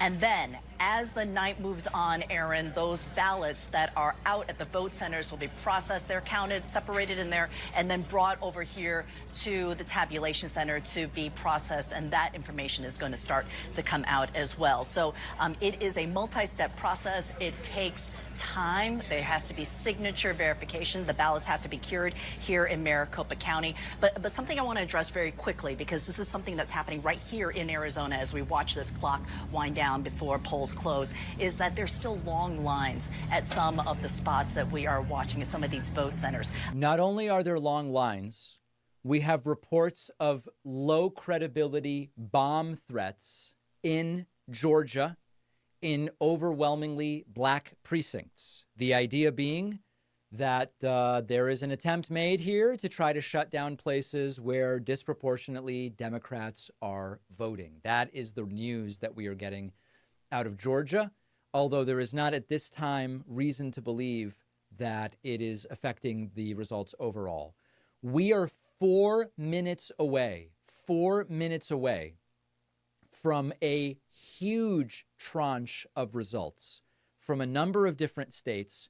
A lot of high margin, like very partisan states are going to be closing at 9 p.m. Eastern, 6 p.m. Pacific. That's 4 minutes from now. It is going to start filling in the map, but it is not going to fill it in with anything that would come as a huge surprise to any of us. It's going to be New York and other states that we know exactly how they're going to go.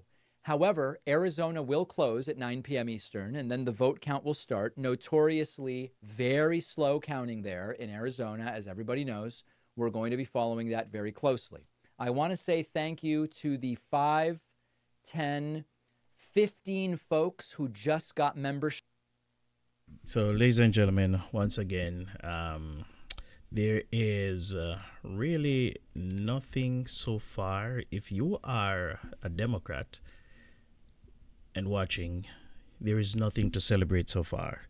If you're a Republican, you should feel a little at ease at this moment, because the results are kind of going in Trump's favor right now at 8:59, almost 9 o'clock. We can say that there is no surprises. The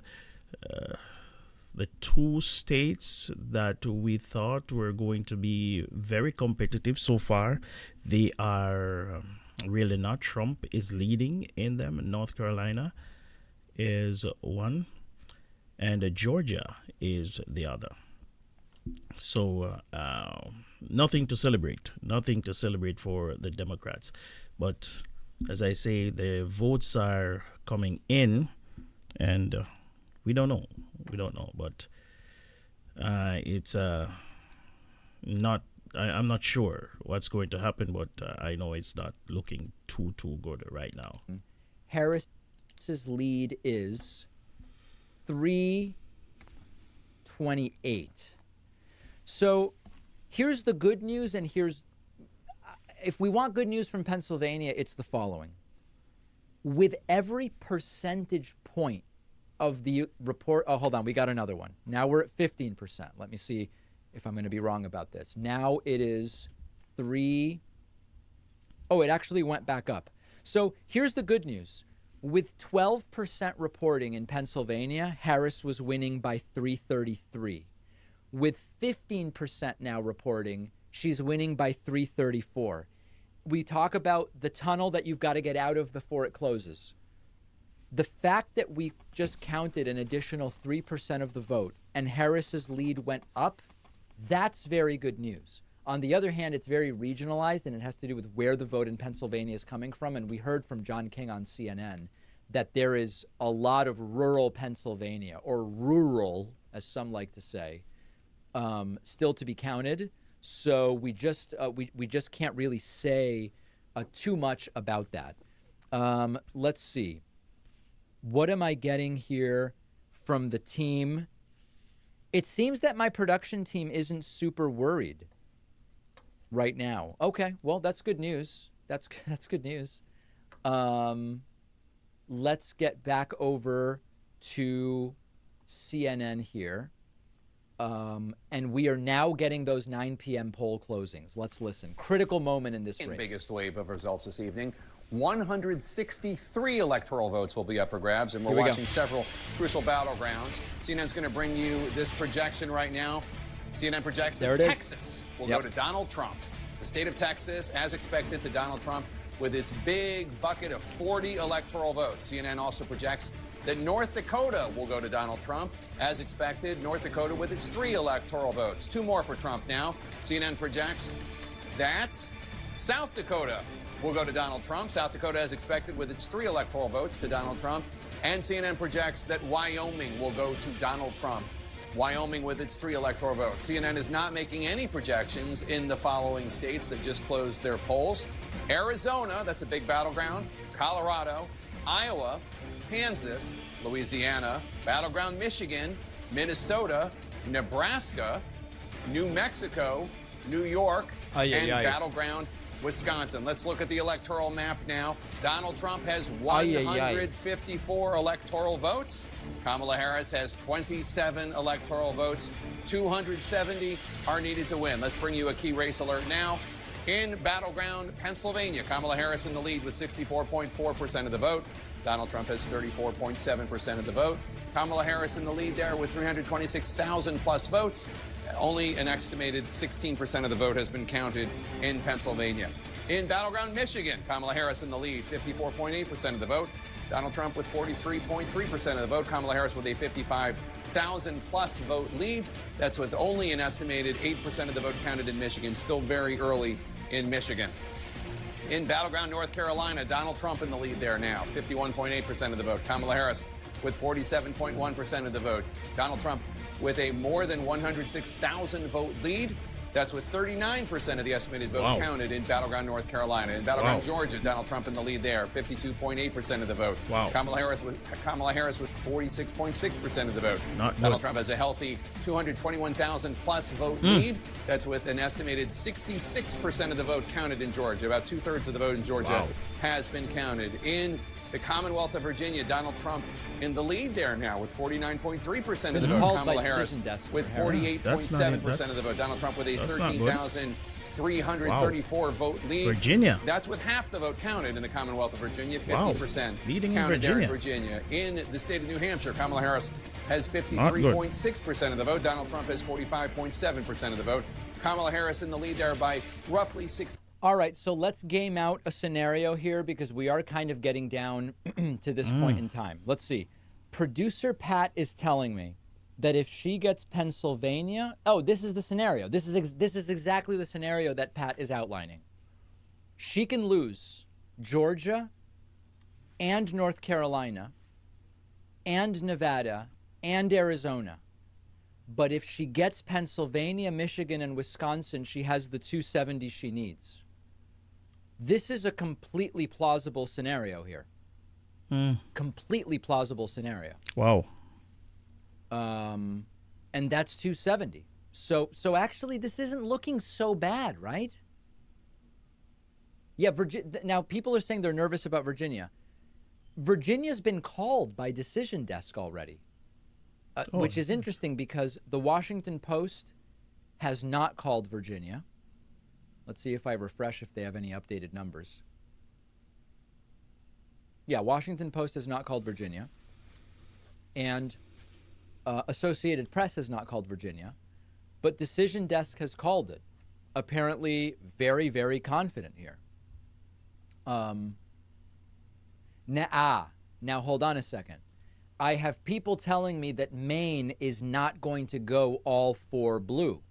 I have people telling me that Maine, one of them will go red, which would put it at 269, 269. Let's ask producer Pat what he says. What about the Maine split theory? That's a critical point.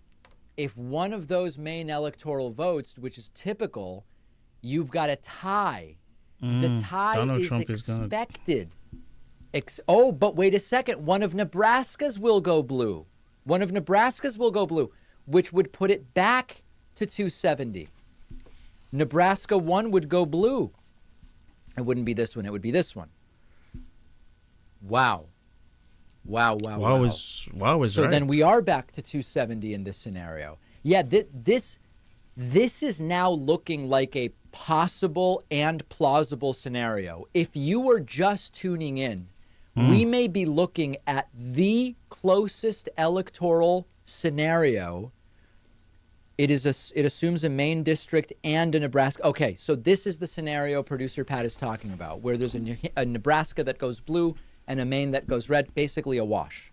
Let me explain that. Are there people who don't understand the Maine and Nebraska stuff? Would it be useful if I explain that? Let me explain that. Nebraska and Maine apportion their electoral votes differently. They have districts, okay? So the state does 2 electoral votes. Maine and Nebraska each have districts, and the districts could have different apportionment, okay? So we now have this scenario. And why are we talking about this scenario? The reason we're talking about this scenario is that as of this moment, Trump is leading North Carolina and Trump is leading Georgia. That's why we have those red here. Yeah, so you and take we are those just out. assuming for a moment Nevada and Arizona also go red, which they may not. It is too early to tell. Now, we have a number of other states that have been called, although CNN isn't calling New York, the Associated Press has called New York for Harris. Illinois has been called for Harris. A whole bunch of low population states in the middle of the country have been called for Trump.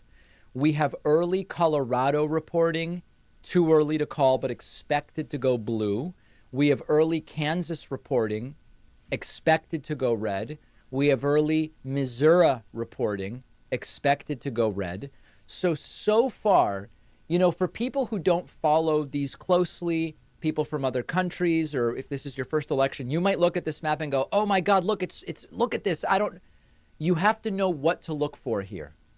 Right now, everything is as it was in 2020, except that on this map, Trump is leading Virginia, North Carolina, and Georgia, and Harris is winning Kansas and Missouri, which it's ultimately not going to go that way. But there is still a very clear path here, for Kamala Harris. Is it time to panic? I just don't think so. I just don't think at this point it's time to panic. Let's get to some super chats as we continue to take in the various reporting here. Let's see. John Judge says, checked out my other favorites. David's the best so far. He gets my money and viewership tonight. Well, welcome, John. Always great to have you. Let's see here. We're losing our country, says, don't kill me, I'm just a vibe. Dana says, marijuana bill failed in Florida. Abortion bill doesn't look like it'll pass either. Nick says, David, I'm a Brit, but your channel helped me not fall into a right-wing hellhole that I sadly almost started to believe in. Wish you all luck tonight, no matter what happens. I stand with you all. Well, thank you. Ivan says, once we go from blue to red, do we ever turn back to blue? Now I'm worried about North Carolina. There are a lot of states to be concerned about. There is no doubt about it. I think I might be missing some super chats here. Let's see if I can refresh this. And let's...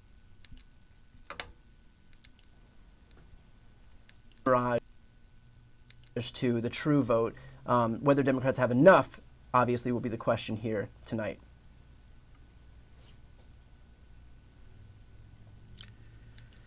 So, ladies and gentlemen, not looking too good at all.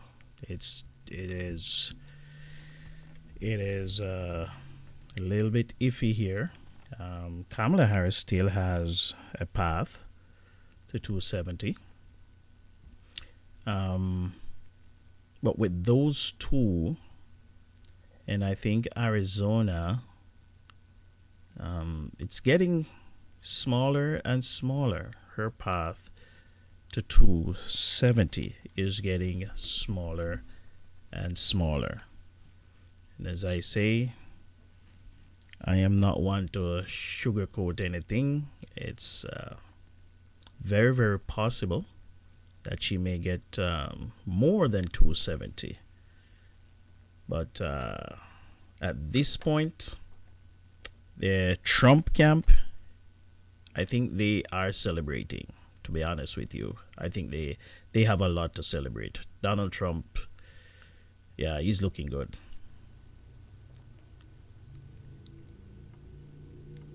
He is looking This good. is the Senate as it stands right now. Democrats with 32, Republicans with 43. All of the swing states remain to be seen. Florida was a hopeful pickup opportunity by Democrats, but Rick Scott was able to secure his seat by a pretty sizable margin of about 14 points. So no worry for Rick Scott in Florida as that state continues to buck the national trend and get redder and redder every election cycle.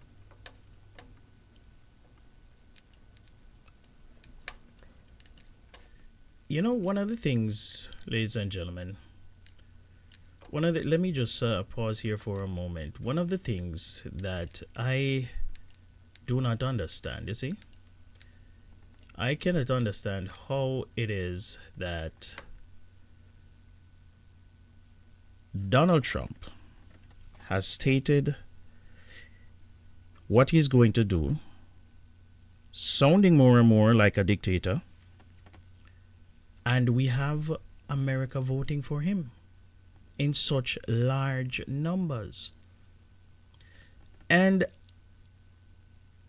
I'm a little bit worried, but I'm not going to panic, and I'm not going to, whatever we get, we get. Whatever we vote for, we get it.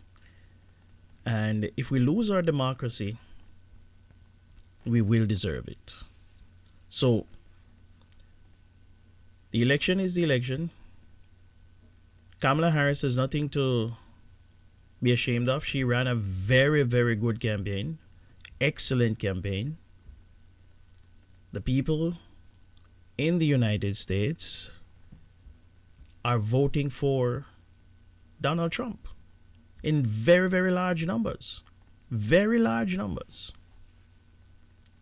For whatever reason, the people in the United States are voting for Donald Trump in very, very large numbers. We do not know where it is going to land just yet. But as far as we can see, he is getting more votes than he got the last time around in the swing states. So my prediction was always that whoever wins is going to win most, if not all, of the swing states. And so far, Donald Trump is ahead in 2 of the swing states. Matter of fact, 3 of the swing states. So it seems as if, and it is not impossible for him to have a clean sweep of the swing states. And that will give him a mandate to do everything that he said that he was going to do.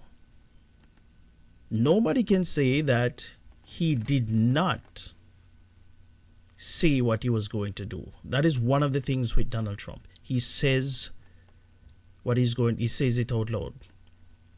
So we can all expect to have mass deportation. And mass deportation is going to include legal Americans, believe it or not. Mass deportation is going to include families who are split. I heard an interview today in Arizona where this young lady, she said she was voting for the first time. She's 18 years old. Her mother and her father, they are illegal. They're here illegally. But she is a United States citizen. And some people would say all of them need to be deported. But I'm just giving you the scenario of what mass deportation is going to do. So if Donald Trump comes and decides he's going to deport those 2 parents leaving the children. A lot of families are going to be destroyed. He said he's going to over 20 million people. Do you believe that 20 million people are going to be deported and you do not have some legal people getting caught up in that? I don't think so. But I guess this is what America wants. So they're voting overwhelmingly for Donald Trump. But as I say, the night is still young, and we don't know how it's going to turn out, but it is not looking good for Kamala Harris at this point. I can tell you that. Called races here. Nothing surprising so far. Some good news out of the U.S. Senate is that Tim Kaine in Virginia was able to hold on to his seat. That race has been called for the Democrats. That was looking like it would be a pickup opportunity, an offensive pickup opportunity for Republicans. That race has been called in favor of Tim Kaine out in Virginia. So some good news there.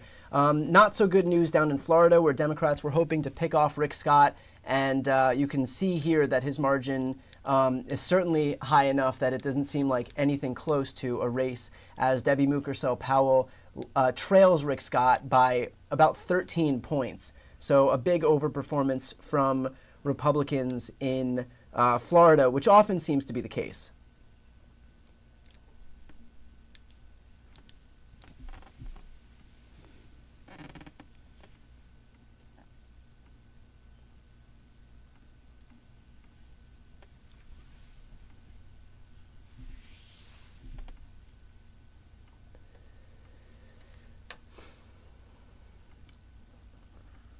Let's see if we have any updates on the gubernatorial maps. Nothing thus far. If you're just joining, you'll note that North Carolina, the race has been called for Josh Stein. Mark Robinson was plagued with some scandals of his own making in North Carolina because of some things that he posted on message boards and some things that he just said out loud, didn't even bother posting.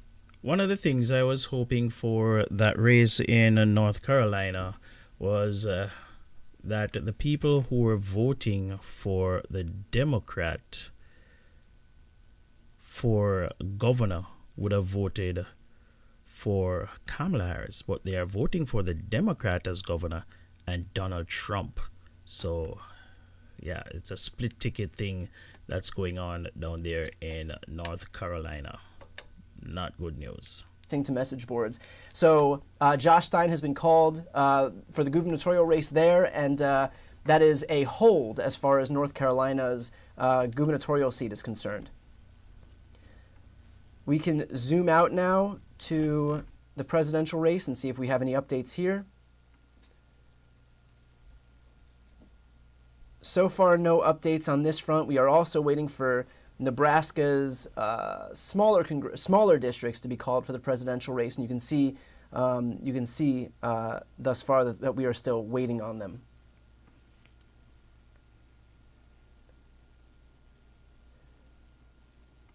See what the panel on Fox is talking about. For those asking RFK how it got Jr. to... tries, first of all, the Democrats try to prevent him from getting on the ballot, and then the Democrats try to prevent him from getting off the ballot.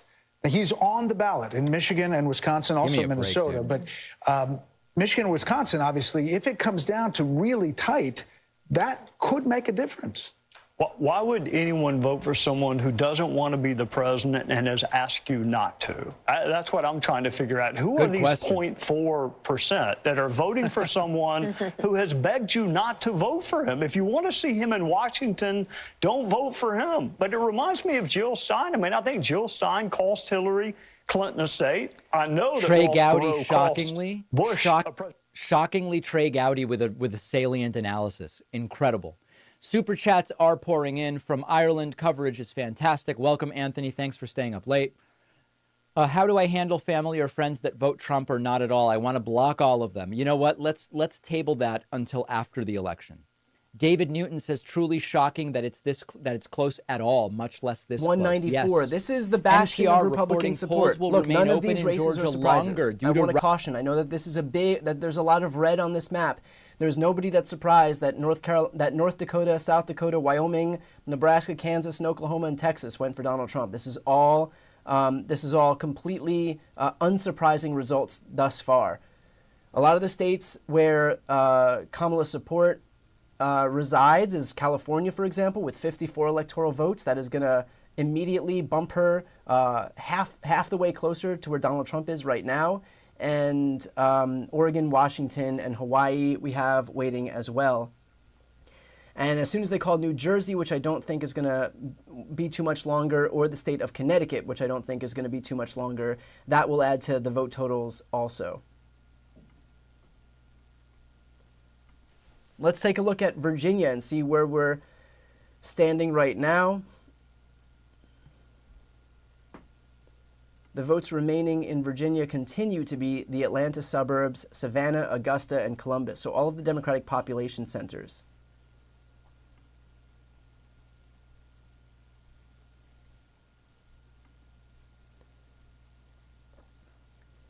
Let's see how Donald Trump is doing relative to the numbers in some of these small. We don't have much of votes reporting there.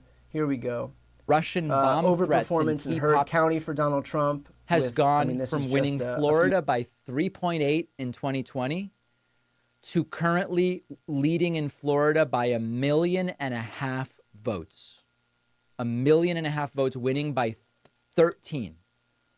Now you might say, how could his lead go from 4 to 14 in Florida and he doesn't win the election? Well, the reason is that a bunch of MAGA voters moved to Florida. And so they increased Trump's margin in Florida, but they came from elsewhere. Now let's look at North Carolina.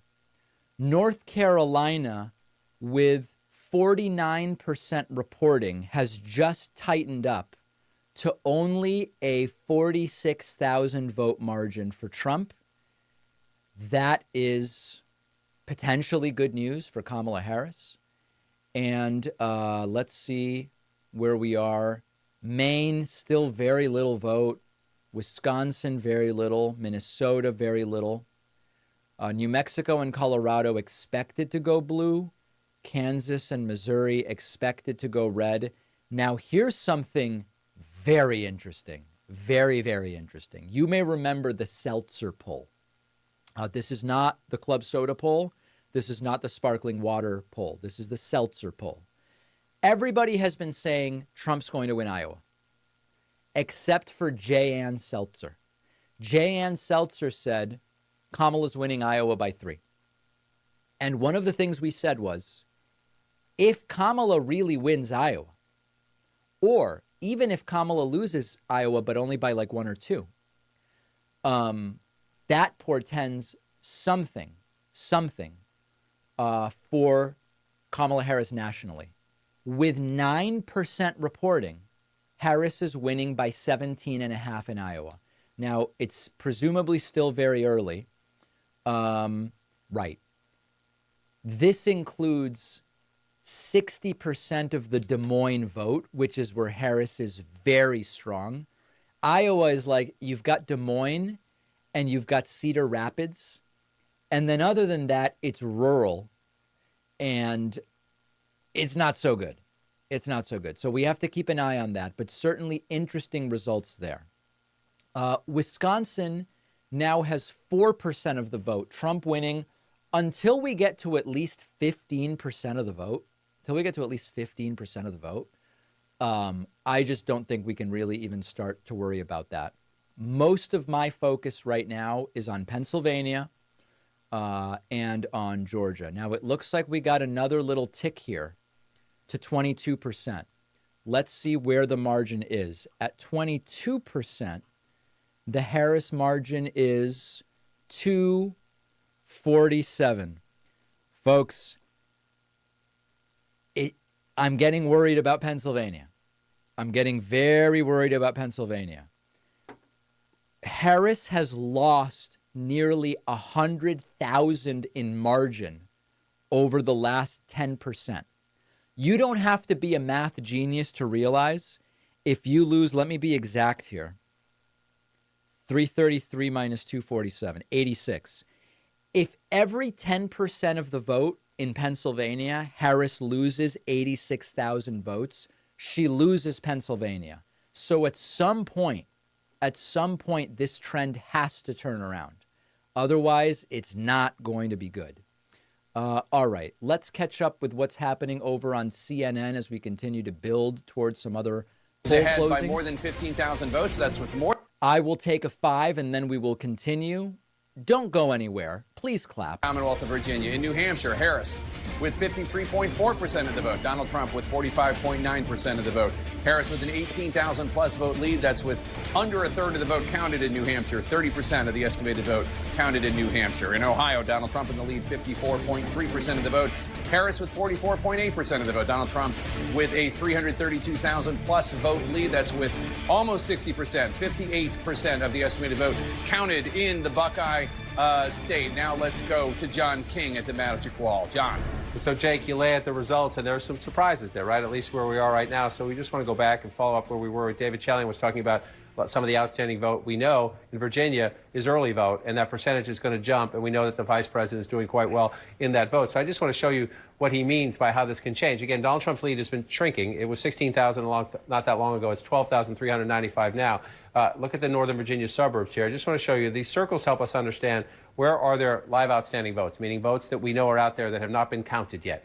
Right? You see the big circles, the biggest circles around the Northern Virginia suburbs, also Richmond and the suburbs around that, and some big Republican circles down here, Virginia Beach area, and some here in the suburbs more to the south, the exurbs south of Richmond. But I want to focus up here, and just to show you why you can say early on, you say, whoa, what's happening here? But then things can change pretty quickly when large population centers report their votes. So let's take Fairfax County. It's the largest of the suburban counties. It's the #1 county population-wise in Virginia. The vice president's getting 66% of the vote, 63% of the vote in. Look at the number where she is, though, 250,000. We know turnout is robust, right? So we should be somewhere around 2020 when we end 2024, maybe a little higher, maybe a little lower, but somewhere around it. 250,000 votes right now. If you go back in time, you see 419,000 votes. So if she's winning 60+%, the president was winning 70% 4 years ago. You have Vice President Harris winning 66, a little below. Virginia looks like it's going to be a little bit more competitive this year. But you can see just right there in that one county, there's a lot of votes still out, and she's winning disproportionately in the math right now. That can change, but it generally tracks when you get above 60% of the vote. And so just in that one county right there, the math, when those votes come in, the math can change. So it doesn't mean it will. But there's more than enough Democratic votes still outstanding, or votes outstanding in Democratic areas is the better way to put it, for that to happen. So let's check in on the other battlegrounds as we go through. This one, again, go back in time. This was the closest Donald Trump victory in a battleground state of the battlegrounds he won, 74,000. All right. So in terms of forthcoming poll closures, there are many, and the next big ones are at 10 p.m. Let me tell you exactly which ones those are. At 10 p.m. Few thousand votes here, about 5,000 votes in this county. Another one for Troup County. So some of these red counties are going to go redder, and some of what we hope the blue counties are going to go bluer. But all of that remains to be seen. Clayton County, Kamala Harris is just trailing with 16% still left to count. So 18,000 votes left to count, just trailing Joe Biden's number in 2020. Same with Newton County, but only 41% are reporting right there. Yes, there's not enough votes to be making any accurate assessments right now. Only 6% reporting in Chatham County.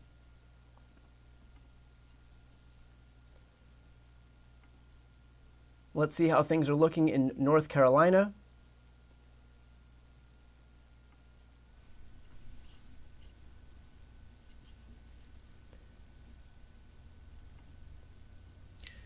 So we just got another update that Kamala Harris will win New York and New Jersey. Those are no surprises. New Jersey and New York has gone into the Harris column. Only 43% of the vote in North Carolina right now.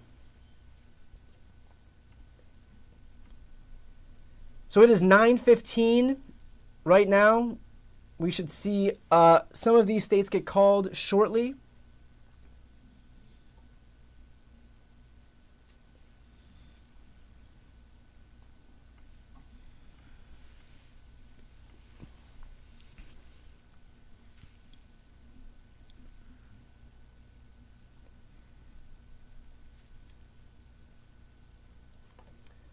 Let's look at Douglas County.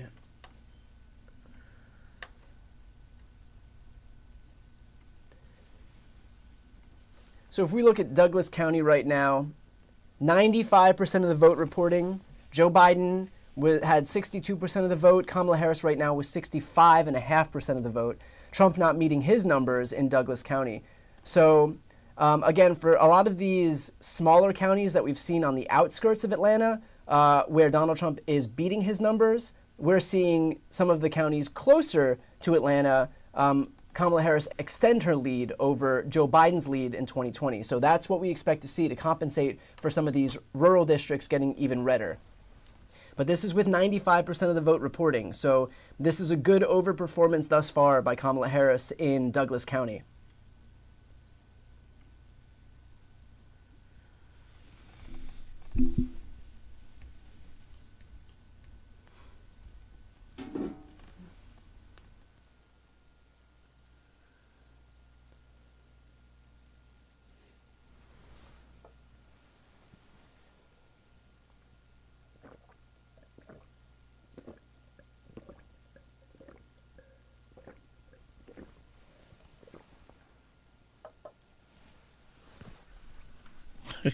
Some good news out of Georgia. Fani Willis has won re-election in the state of Georgia.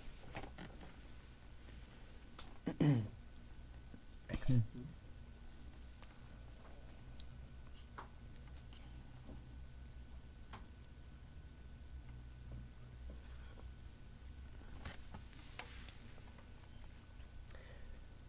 Fani Willis winning re-election in the state of Georgia.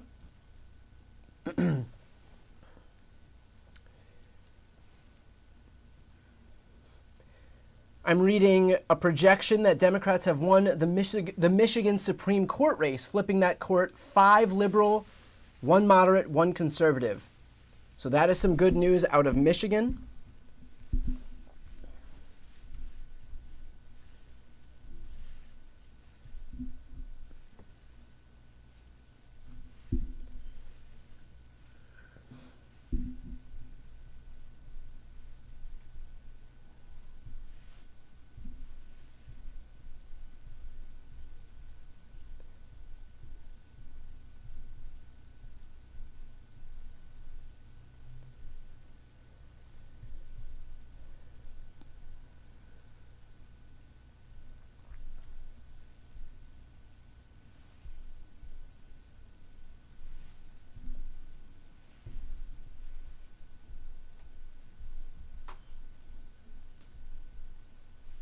Thanks.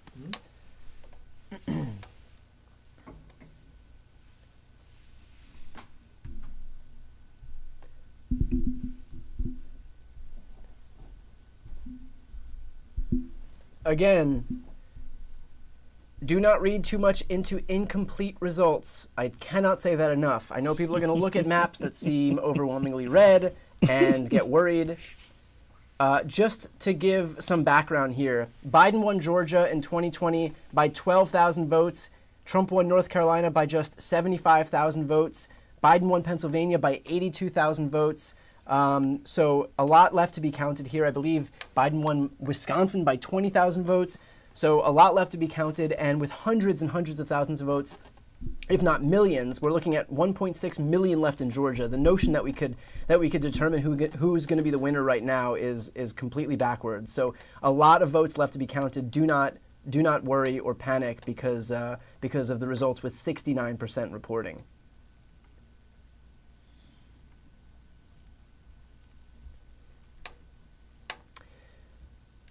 First, votes out of Wisconsin, and just 3% reporting. This is a 50-50 state. I lost my earpiece. So we'll head back to Wisconsin when we have more votes which is here. The best part of the state for Harris. Does not include any of the Cedar Rapids vote. Pennsylvania. None of the Cedar Rapids vote. So very by not regional. Much we can, I don't even not mean much we regional. can determine from this. If we look at where the votes are remaining, it's probably most of the state, but especially around Philadelphia and Pittsburgh. So a lot of votes left to be counted in Pennsylvania.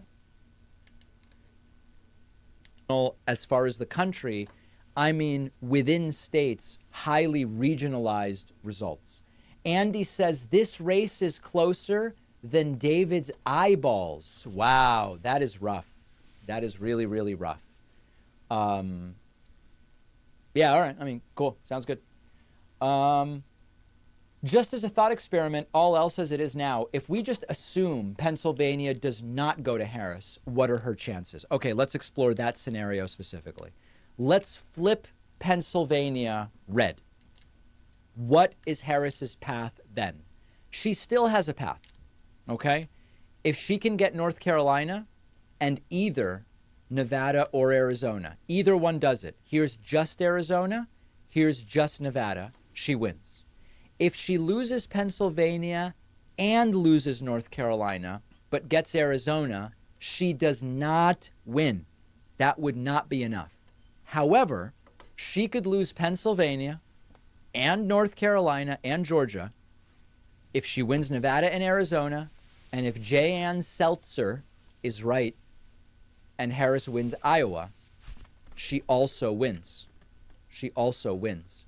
So, you know, I see people in the audience saying, no, that's not a viable path. This isn't a viable path.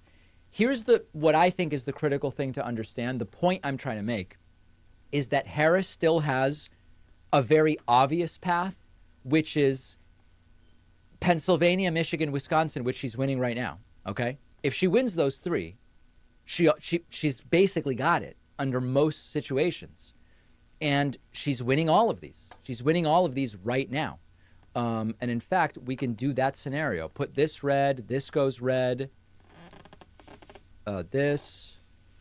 Okay, here's the scenario that we have right now. Right? I mean, when you look at this, we know that Missouri and Kansas are not going to go for Harris. We know that.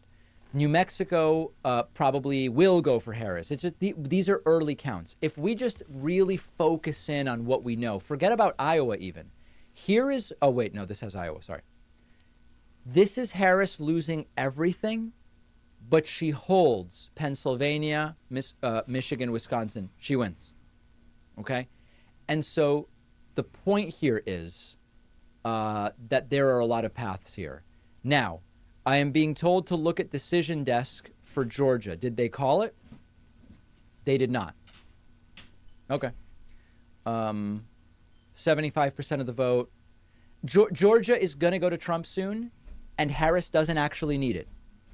I don't know how else to say it. Let's check out if Trump is trothing on Troth Central. He's posting about Nevada 1 more hour. If you're in line, they have to let you vote. Okay. Montana 1 more hour. Here's Trump with a very powerful message. Hi, Republicans. We're doing really well. If you're in line, stay in line. Don't let them take you off that line.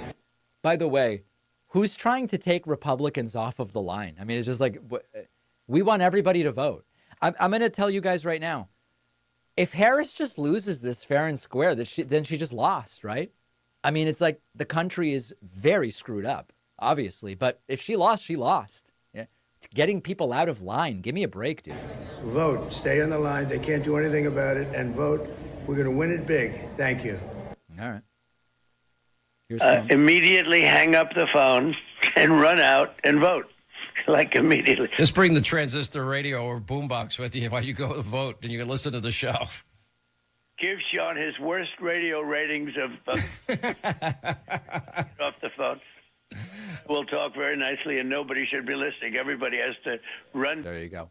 Apparently, Dana Perino on Fox News was sort of taking an early victory lap and got called out because it doesn't make Biden to run again when she knew that he was incapable, but they were still asking their donors, Democratic give us population all your money. centers. He's okay for 4 more years. And obviously Still he wasn't. 500,000 votes But then left that did not in, leave her enough time, apparently. Mecklenburg, That's another complaint that which they is have, Charlotte. for her to introduce herself, So if we look, even though for they had over example- $1 billion to do it. And they had 100 days, Harold, and she passed up a lot of opportunities early on. I think we went for, 40 days or something with no press conference, and it took a really long time for her to finally sit down with Brett and have a substantive interview. I mean, there was time.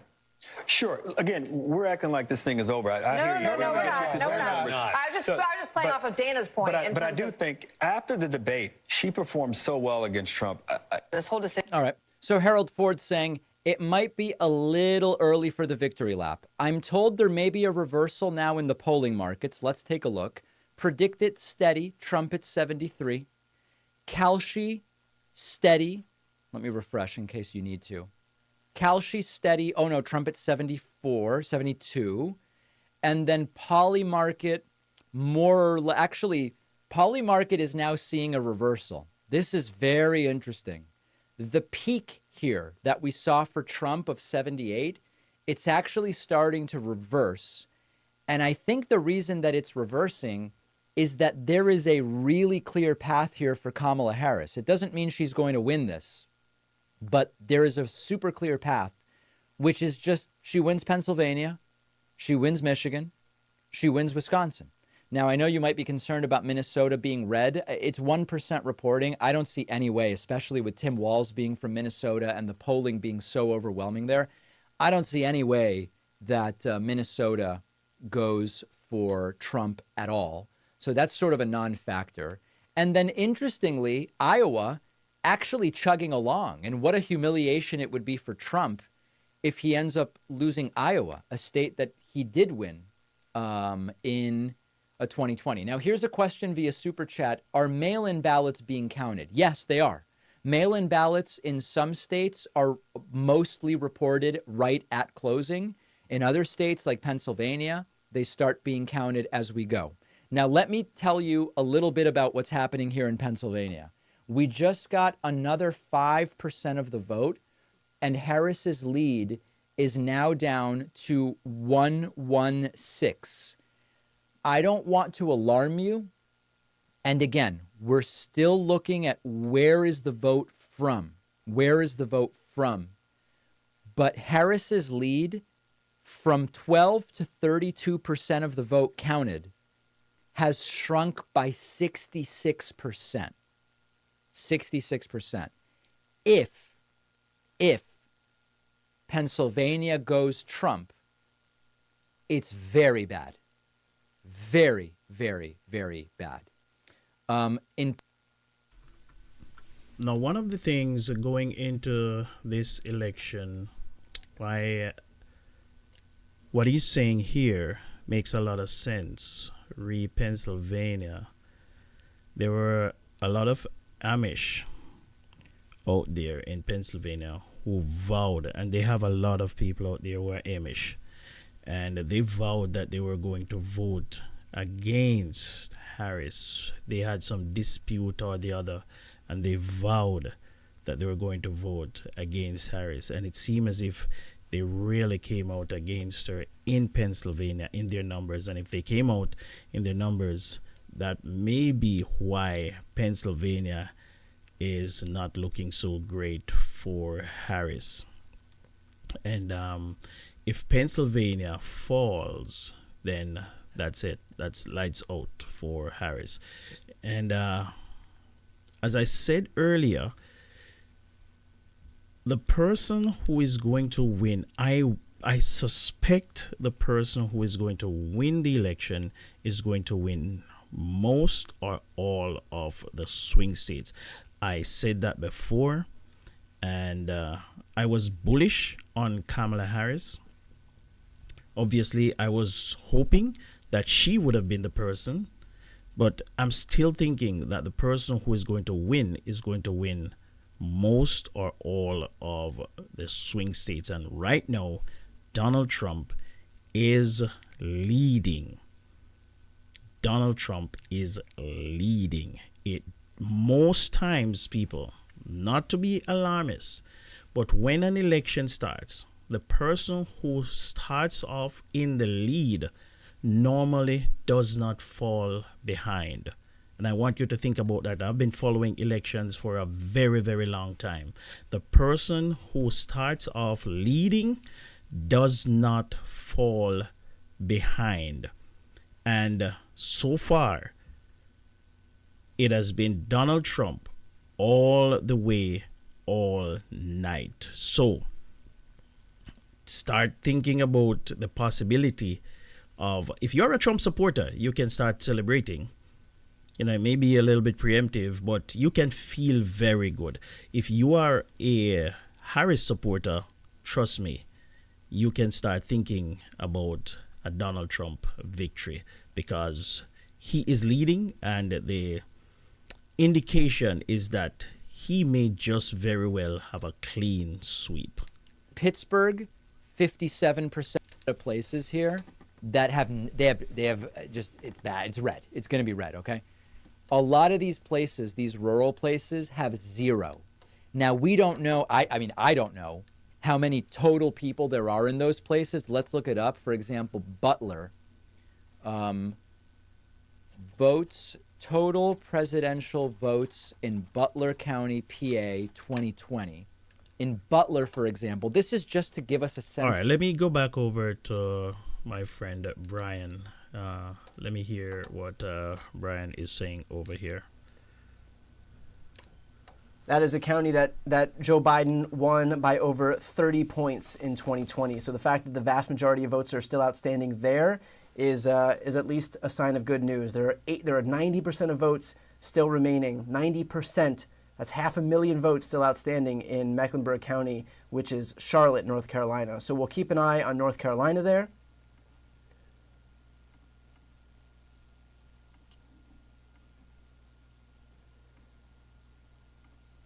Let's see if we have any Senate races called.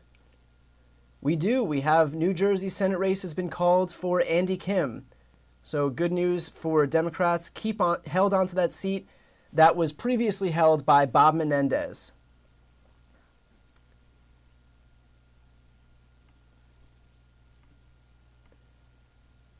Still no gubernatorial races called other than the ones that we've spoken about before.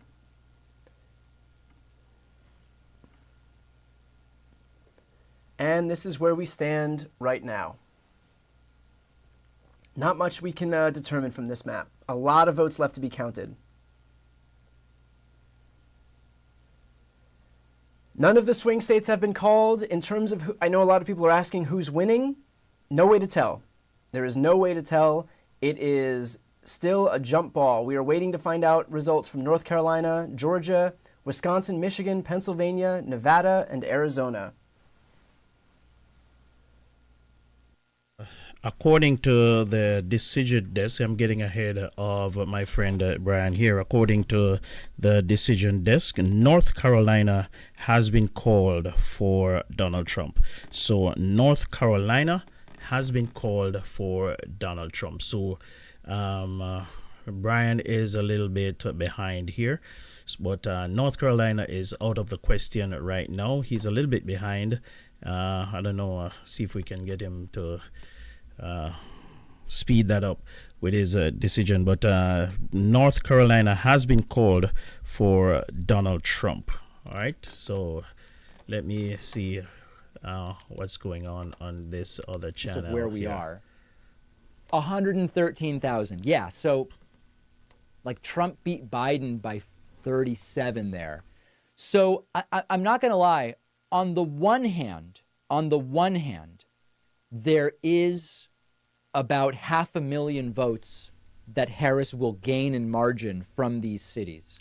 So this is not, let me explain something why this is not good for the Harris camp, ladies and gentlemen. In 2020, it is now, what time is it? It is almost 10 o'clock. It's almost 10 o'clock. And it seems as if by midnight, we will be able to know who the winner of the presidential election is. And if I had to put my money, I would probably, I mean, I'm not a betting man, but if I had to put my money, I would probably be putting my money on Donald Trump. Based on what I have been seeing all night, I would be putting my money on Donald Trump. North Carolina, he won it the last time, but we were thinking that Kamala Harris would have won it. Georgia isn't looking good for Kamala Harris. I think Georgia is going to fall. North Carolina is going to fall. Has already fallen. Arizona is probably going to fall. Now, if all of those three, she can still win, but he better not win anything else. or else she is in deep trouble. He can win all of those three, and she can sweep the others. But boy, oh boy, I tell you, it is getting... The moment you start seeing that trend, I tell you, it is not looking good. And Kamala Harris may very well be losing. As a matter of fact, she is losing this race, and she's losing it, I don't want to say spectacularly, but it's not good. It's not good for those of you who are Kamala Harris supporters. Trust me, not good. On the other hand, her margin is declining every time more ballots are counted. Yeah. Not know for days. You might not need to know certain things for days, but it might be clear enough as what's coming in tonight. It looks good, Alex, and I don't want to get ahead of anybody's. I don't want to get ahead of the ball. I don't want to count the chickens before they're hatched. But it's looking very good, and the markets are reflecting that. So listen, the conspiracy people are convinced that Trump is going to win this thing. Is Trump going to win this thing? Well, I don't know. It's certainly conceivable that he will. North Carolina has gone to Donald Trump. What was a possible moment where maybe Harris could take it seems to have evaporated. North Carolina has gone to Donald Trump. Now, I see people, political amateurs, who are coming through here and saying, look, it's over. Trump's got twice her electoral votes. You have to remember that Harris is going to get 74 electoral votes from the West Coast when it comes in. Hawaii, New Mexico, and Colorado are another 19. Minnesota is going to go blue. So there is this West Coast blue thing that happens. You need to work the system, understand all of the stuff that's outstanding here. Okay, understand all of the stuff that's outstanding. That all being said, another possible path to victory for Kamala Harris has been eliminated. There was a path to victory that included the possibility of North Carolina. That's not going to happen because North Carolina has indeed been called for scrumps. Now, Georgia is very close to being out of reach. Very, very close. And in fact, I would expect Georgia to be called for Trump soon as well. So I think it must be the case. It must be the case. Someone who's watching, text me if I'm wrong or right on this. If Harris is going to win, it's going to be a smaller margin than Biden had in 2020, almost certainly, right? I mean, even if Harris gets Iowa, it has to be a smaller margin. Am I right about that? Which, go back to my appearance on the Sean Mike Kelly show, my prediction was Harris wins, but by a smaller margin than Biden won. People saying, oh, she needs Pennsylvania now. She always needed Pennsylvania, really. Probably needed. I was always of the opinion that a win is a win, you know. And if she can win with a smaller margin, we'll take that, right? Another 3% of the vote. Let me see where we're at. With 36%, the lead. My issue is, as long as Donald Trump is not the president, I don't care by how much he wins. Been with us for the last hour and a half.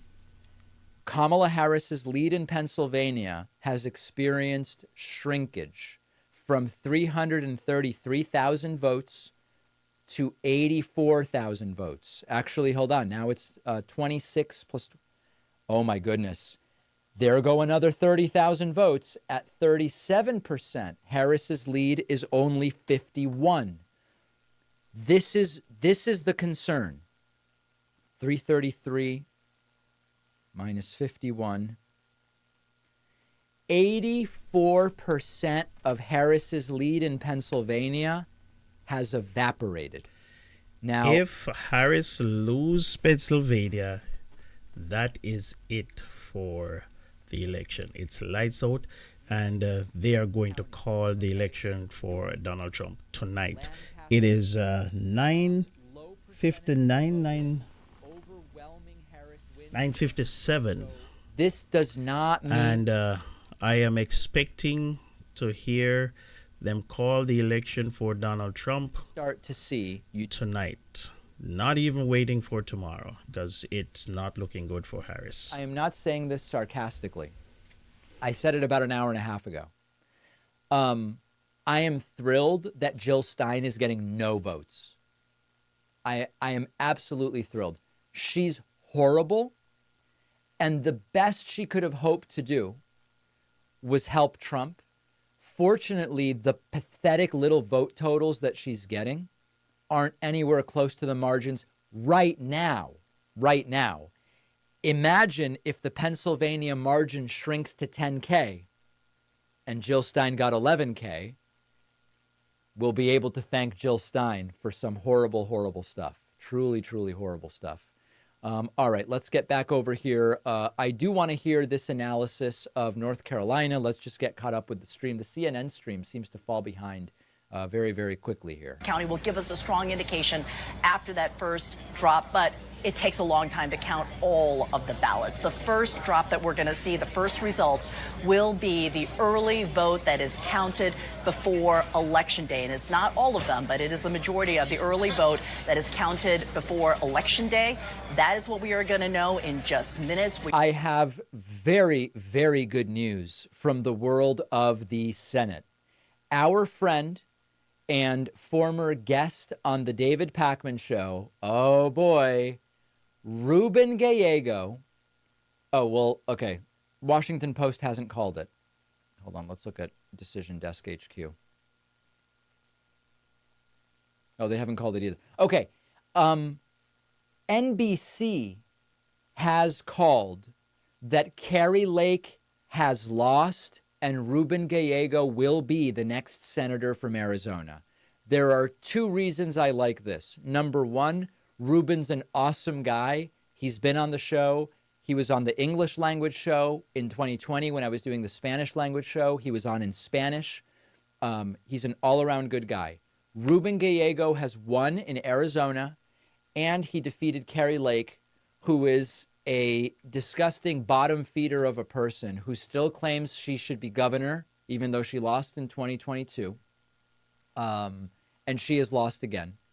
And she will claim fraud, as she always does, but we don't care because she has absolutely no evidence of it whatsoever. None whatsoever. So you absolutely love to see that. You love, love, love to see that. Let's hear what's happening in Arizona, where polls will shortly close. Really pleased that there hasn't been major problems here in this county. Things have gone relatively smoothly. Yes, there have been some small issues. Mostly legal or illegal? 68% of Nevada voters, nearly 7 in 10, say abortion should be mostly legal. 28% say it should be illegal. And Biden's job approval rating is at 40% in Nevada, 59%. All right, we are about to get Nevada numbers in 1 minute, and we will see where that lands. Eric via Super Chat says a lot still uncounted in Philly, so we are going to keep a very close eye on that. In just moments, we will start to get results from some of these other states. Chris says Harris is losing Virginia. Virginia has been called for Harris, actually, Chris. Yeah, so I'm not totally sure where you're getting that. Let's not focus on hate or divisions, says Fidel Cashflow. Let's love each other. A beautiful message of peace and love. Thanks to Daniel, Nick, Tyler, Rick, Rich, and Danny for the memberships on my website. What a day. What a day to be here, and I'm glad to be sharing it with all of you. We do have additional polls closing. The CNN feed famously has fallen behind once again. Let's listen here. 69%. It sounds like not a big deal. 67, 69. Let's see. Right now, we're only at 48% of the vote. If at the end of the night she's underperforming the president in Milwaukee by a couple points, that can make the difference in the state, Jake, that in 2 elections in a row has been decided by 20,000 votes. Jake? That's right, John. And we're just moments away from another round of poll closings. Voting is about to end in 3 states, including the key battleground of Nevada. A total of 16 electoral votes are on the line right now. And CNN can project that Donald Trump will win the state of Montana. As expected, Trump gets Montana with its 4 electoral votes. CNN can also project that Donald Trump will win the state of Utah. As expected, Utah with its 6 electoral votes. Nevada is too early to call. A battleground state that Donald Trump has narrowly lost in the last 2 elections, but is making a big play for this election. Let's look at the electoral math right now. Donald Trump has 172 electoral votes. Kamala Harris with 81 electoral votes, 270 electoral votes needed to win. Neither of them is there yet. Let's look at the key races now. Pennsylvania, Kamala Harris, 49.9% of the vote. Donald Trump has narrowed her 20,000 plus vote lead. He's at 49.2% of the vote. More votes have come in from the Commonwealth of Pennsylvania. 43% of the estimated vote from Pennsylvania is in, and Kamala Harris right now has an 18,000 plus vote lead there. Kamala Harris in the lead in Michigan, 51.6% of the vote. Donald Trump has 46.5% of the vote. Kamala Harris with a 46,000 plus vote lead. Still, only 16% of the estimated vote in Michigan has been counted. In battleground Wisconsin, Harris is at 49.8% of the vote. Donald Trump is at 48.4% of the vote. She has a 15,000 plus vote lead. That's with more than a third, 35% of the vote counted in Wisconsin. In battleground North Carolina, Donald Trump maintaining his lead. He has 52% of the vote. Kamala Harris has 46.8% of the vote. Donald Trump with a 196,000 plus vote lead. That is with 2/3, 66% of the estimated vote in North Carolina counted. In battleground Georgia, Donald Trump maintaining his lead, 51.9% of the vote. Kamala Harris, 47.1% of the vote. Donald Trump with a 208,000 plus vote lead. That's with 79% of the estimated vote in from the battleground state of Georgia. Wow. We're now getting an update on the vote in North Carolina. Let's go to John King, actually, right now. John King, what can you tell us? Well, Jake, you see the map, and again, as we get later in the night, this is where you start to see things change, especially if a candidate pulls out ahead in a state that not normally is in their lane, if you will. And by that, I'm going to refer to Iowa. Just a moment ago, I was showing you Iowa with the vice president ahead. Still competitive, but you see Iowa is now red. There was that late Iowa poll that showed the possibility of the vice president maybe being a little bit ahead of Donald Trump. No clear leader. It was a competitive poll. And this is a competitive race at the moment, 36%. This would be a surprise, right? We said Virginia's a surprise at how close it is. We'll see if it ends close, but it's a surprise at the moment. This is a surprise as well. Donald Trump just 3,800 votes ahead in battleground Iowa, a state he carried quite comfortably by 8 points 4 years ago. So you keep an eye on it and you watch and you see what happens there, but it's interesting. All right. It is 10 p.m. in the East, 7 p.m. in the West. If you're just joining us, we cannot anywhere close to say who is going to be the next president of the United States. We just don't have the data. We don't have the information. For those who are new to presidential elections or otherwise are just, learning about what's going on. If we have any update the results, there. Let's go with decision.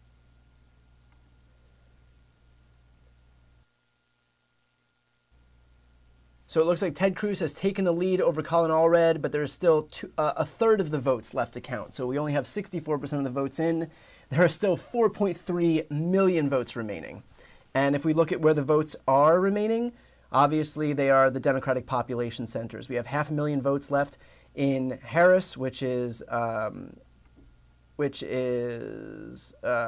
here, Houston, San Antonio, Texas, Dallas, Lubbock, and El Paso. So a lot of votes left to be counted there.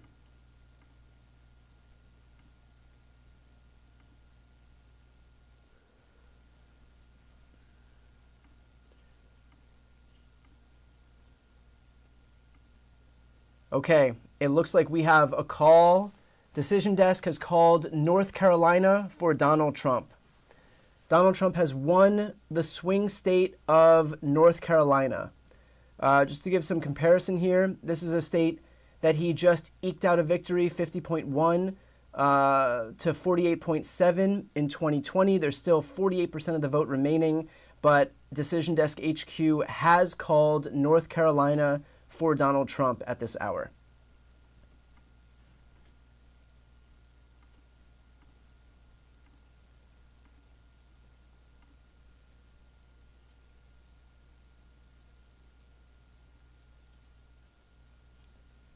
And with it, it's 16 electoral votes. Remember, this is not necessary to Kamala Harris's path to victory. North Carolina is not required for Kamala Harris's path to victory, and Donald Trump did win it in 2020.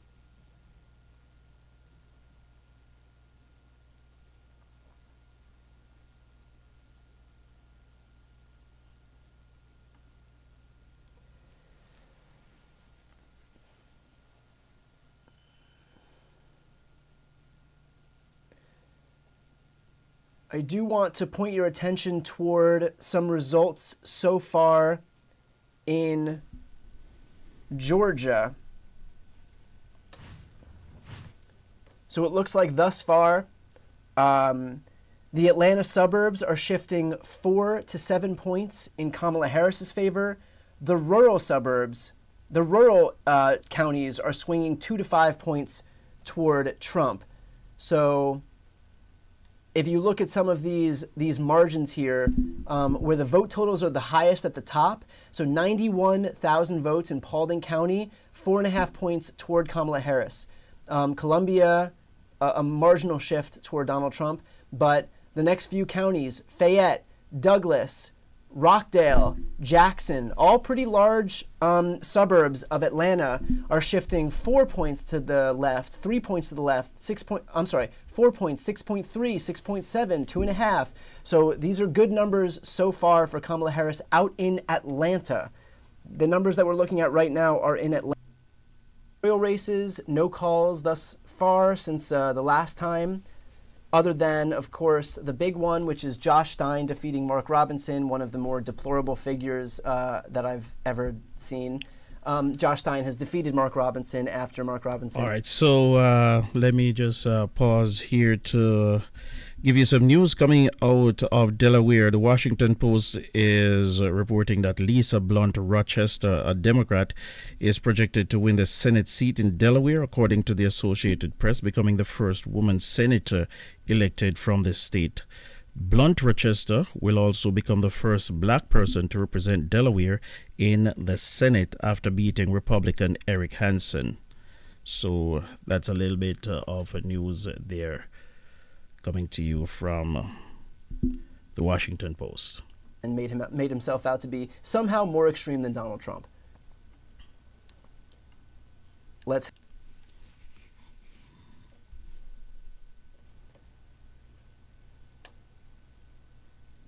And if we look at where these votes are remaining, it's probably going to be the majority of the state. So no point reading too much into this right now.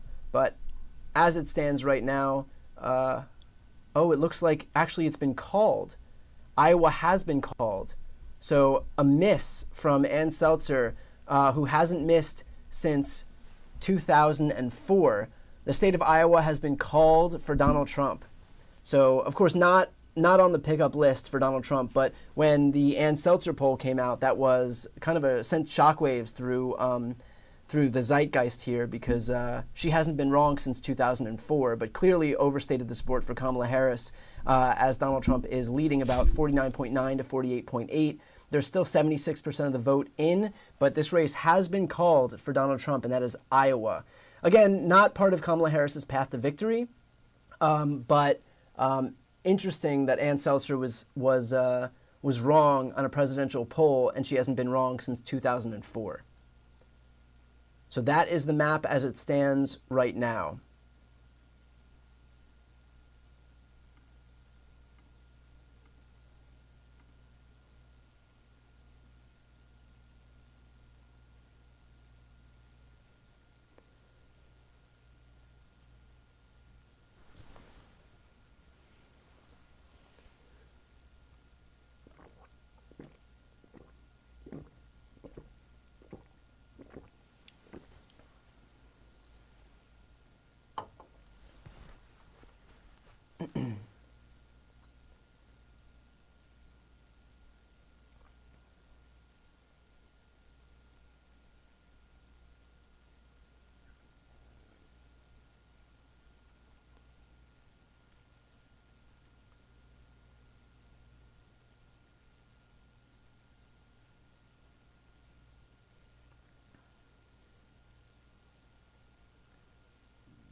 Let's take a look at early Arizona numbers. 33% are reporting right now, and Kamala Harris up 50.7 to 48.5. Not much we can learn from this, with Maricopa County reporting about 56% of its votes, and that is where 70% of the votes in the state come from. Oh, I'm sorry, I'm thinking of Nevada.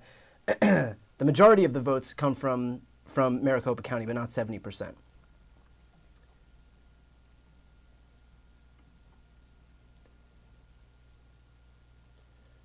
Okay, gonna go full screen on these results for a minute while I just stretch for the first time in 4 hours here.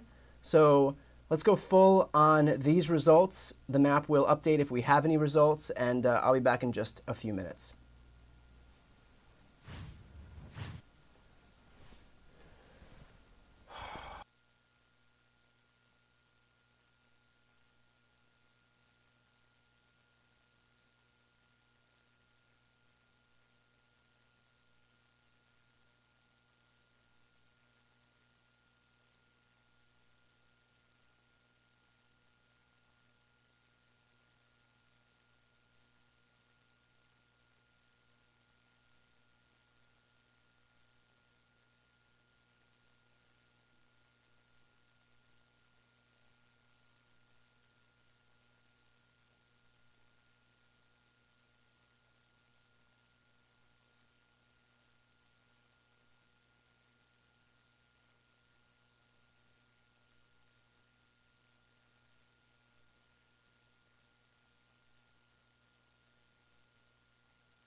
At, because this could be absolutely critical, obviously, when we start talking about road to 270 scenarios. So, first of all, for Democrats in Philadelphia is just a question of margin. Harris is going to win this very big, but let me just show you what happened in 2020. This is what it looked like, and this was a margin for Democrats. You could see Biden 603,000, Trump 132,000. That is a margin of about 470,000 votes for Democrats out of Philadelphia.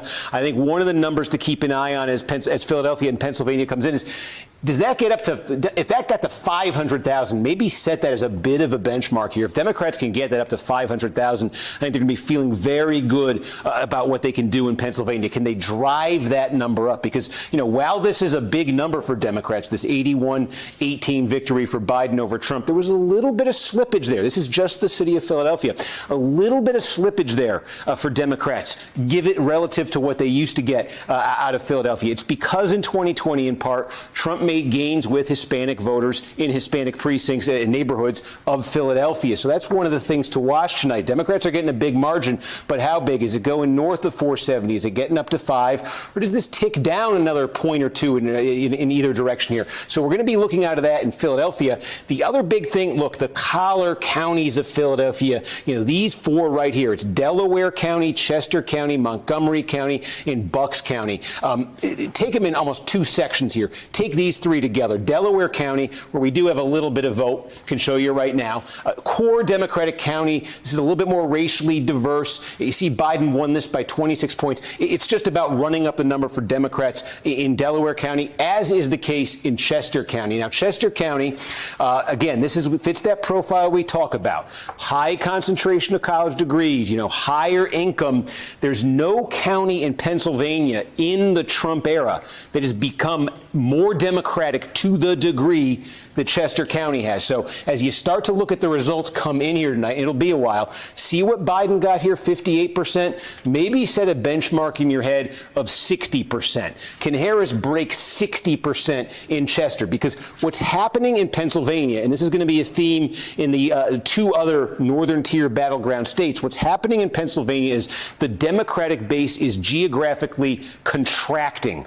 Trump came along in 2016 and he started to run up massive margins in rural areas of the state, rural blue-collar areas of the state. And what's happened is the Democratic base has become more geographically concentrated into cities and metro areas. Again, suburbs, places, as I say, keep saying it, but it's what the stats show, high concentrations of college degrees. So what the Democrats increasingly need to do is just focus on running up margins in those places that can offset the Trump gains elsewhere in the state. So that's what these three counties are all about. Bucks is a big one, about 450,000 people here. It's a little bit different. This is a true swing county here. How this one goes tonight could tell us a lot about how the state is going. It's just, it's more blue collar than these other collar counties. So we're going to be watching there. South Central, Pennsylvania, sort of this region in here, Harrisburg, Lancaster, York. This is actually an area. There are some Republican counties in here, but this is an area where Trump had some slippage. Cumberland County, this is an area where Trump had some slippage in 2020, a potential area of growth here for Democrats. We're going to keep an eye on this region. Western Pennsylvania, you see a lot of blue here again because it's vote by mail. These are almost all going to be red tonight. And this is, when I say Trump has been running up the score, these are the counties where he gets 65, 70, 75% of the vote, all in this part of the state. And I think where the game may be won or lost in Pennsylvania is going to be northeast Pennsylvania. I think we showed you at the start of the night, but I'll go back to it again. Going to be paying a lot of attention to Lackawanna County, and we've got about a quarter of the vote in here. Again, this is the vote by mail, but here's the story in Lackawanna County where the city of Scranton is. This was pre-Trump a big Democratic bastion. Trump, look at that. He almost won this in 2016. What a shift. Democrats actually jumped up to close to a 10-point win here in 2020. Was that because Joe Biden and his Scranton ties? Was that because of, something else, changing attitudes towards Trump, perhaps? Big question here. And there's a lot of counties like this in Pennsylvania and Michigan and Wisconsin. Big question here is, can Trump get this back to 2016 levels, or really, can he win this county? That's what he wants to be doing. And there's also a lot of these counties in this sort of stretch of the state right here. You've got a lot of counties with substantial Hispanic populations. And that's the other thing that the Trump campaign has been talking about. Berks is where the city of Reading is. Reading is about 2/3 Hispanic, largest concentration of Hispanic voters anywhere in the state. Trump actually, he lost the city of Reading. He made gains there in 2020. He made gains in a lot of these small, mid-sized cities in Pennsylvania, sort of this part of the state right here, that have substantial Hispanic populations. His campaign is betting a lot on that being a trend that continues this election, and there being improvement for Trump in those small, mid-sized cities and the counties around them. So we're going to be paying attention to that as it comes in. So again, Democrats just need to get massive margins out of Philadelphia, Pittsburgh, and the suburbs right around them. And Trump needs to get back to his 2016 levels in the blue-collar parts of the state. Again, it's pretty much just vote by mail that you're seeing there in Pennsylvania. But as this takes shape, that's what we're going to be looking for. And just take a quick look back here at Georgia. We've been monitoring everything. I will tell you this. One thing I've been looking at, and this is the clearest thing yet in terms of completed counties, you're always looking to see when you have all the vote in a county and you compare it to the last election and you say, is there a trend?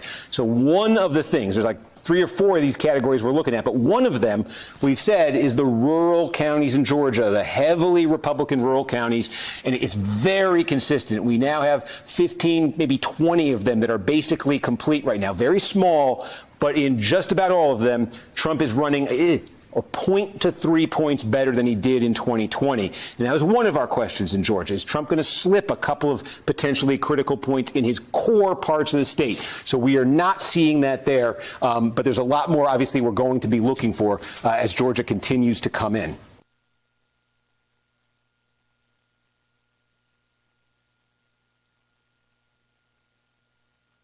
Desk, because they're actually calling. They actually have the audacity to call stuff. The changes so far from 2020 are that Georgia is likely soon to be called for Donald Trump. That's a significant difference, where Trump is winning by hundreds of thousands of votes with almost all the vote in, 79%. And North Carolina was thought of as maybe a state that Kamala Harris could flip. It has not happened. Indeed, Donald Trump has secured North Carolina. We are only now going to start getting some numbers in from Arizona, as that has closed, and Nevada as well. We just don't know otherwise about change. Memory cards now. And so after those 323, it should move pretty quickly? Yeah. We're expecting it to pick up. All right. Zach Manifold, Supervisor of Elections here in Gwinnett County. Wow. I'll turn it back to you, Jake. Thanks, Victor. Let's get more on Georgia from Sarah Murray, who's at the Fulton County Elections Hub outside Atlanta.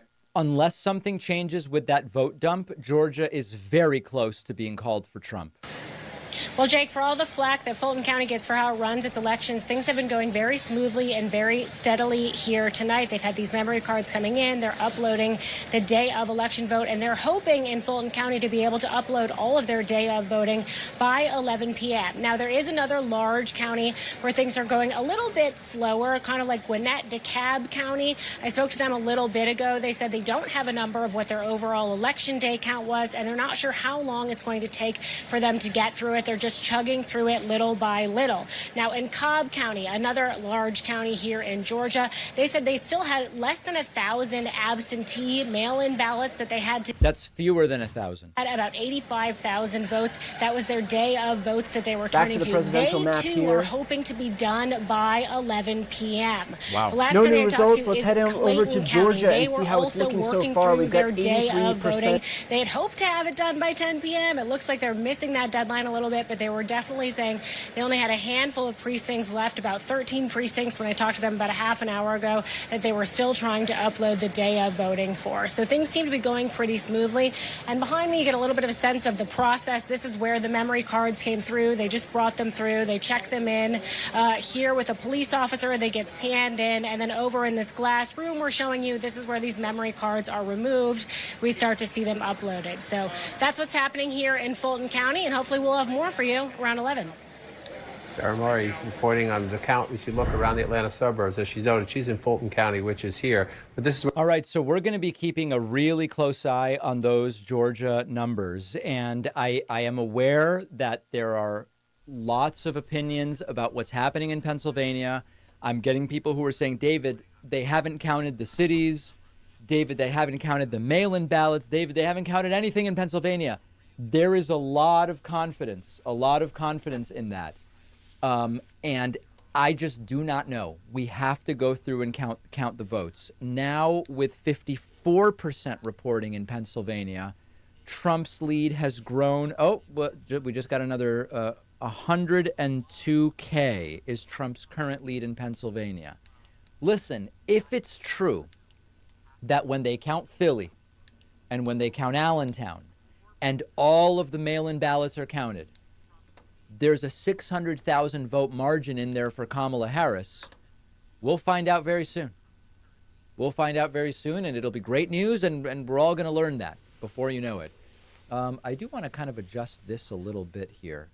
See if we can just see a little more at a time. There we go. Let's do it there. There we go. For now, all we can do is reporting, base it on the votes we have. Right now, the win probability is in Trump's favor, as he leads 51.8 to 47.5. But if we look at where the votes are remaining, again, same story. It is largely the Atlanta suburbs, as well as Columbus, Savannah, and actually it looks like Augusta might be fully counted here. Let's check out the live results in Augusta. 92% counted there. So that is one less county where Kamala needed to pull some votes out of. But of course, if we head over to Chatham County, which is where Savannah, Georgia is, we still have 88,000 votes to go, and she's leading by 22 points there. Head over to Columbus. Same story, about 24,000 votes to go, and she's leading 62 to 37. Ladies and gentlemen, as you have been following me, those of you who have been following me, and I said it here many times, I suspect the person who was going to win the presidency is going to win all the battleground states, all or most. At this point, at 10:26 p.m., Donald Trump is leading. so far, not one battleground state has been called for Kamala Harris. Not one. So, Donald Trump is, it is quite possible that he is going to have a clean sweep tonight. I was not expecting that. I was not expecting that at all. I was expecting a Kamala Harris win with not even so close, to be honest with you. But it seems as if it's going to go the other way, that Donald Trump is going to get a mandate for all the nonsense that he is proposing and all the madness that he's proposing. Apparently, America loves it. And America is going to elect Donald Trump to be president. It's not over yet, but I'm just telling you how I feel at this point. I'm a little bit dejected, a little bit sad that so many people are voting, it seems as if overwhelmingly, for Donald Trump. It is not going well for the Democrats at all. We cannot sugarcoat it. We cannot hide it. At the end of the day, Donald Trump is going to do what Donald Trump wants to do with the United States of America. And we just have to live with it, because this is what America votes for. This election is as clean as anything. There is no stealing like Donald Trump always talk about, because he believes that the only time that he loses an election is if it's stolen. There's no stealing going on, and he's probably going to win fair and square. And if he wins fair and square, Kamala Harris need to congratulate him, and he will be sworn in, and he will probably have the House and the Senate to do whatever they want in the United States. And it's going to be rough. And I honestly believe that this is the end of democracy in the United States. Democrats, this is the last chance Democrats had to win a presidential election in the United States, and they are not going to win. It has nothing to do with what the Democrats did. It has everything to do with the country. They are voting for this man. It's not yet over, but if I was a betting man, I would have started putting my money on Donald Trump at this point. And then, of course, once we get into the blue cluster, that is the Atlanta suburbs, still a lot of blue votes remaining. Gwinnett, she is leading 22 points.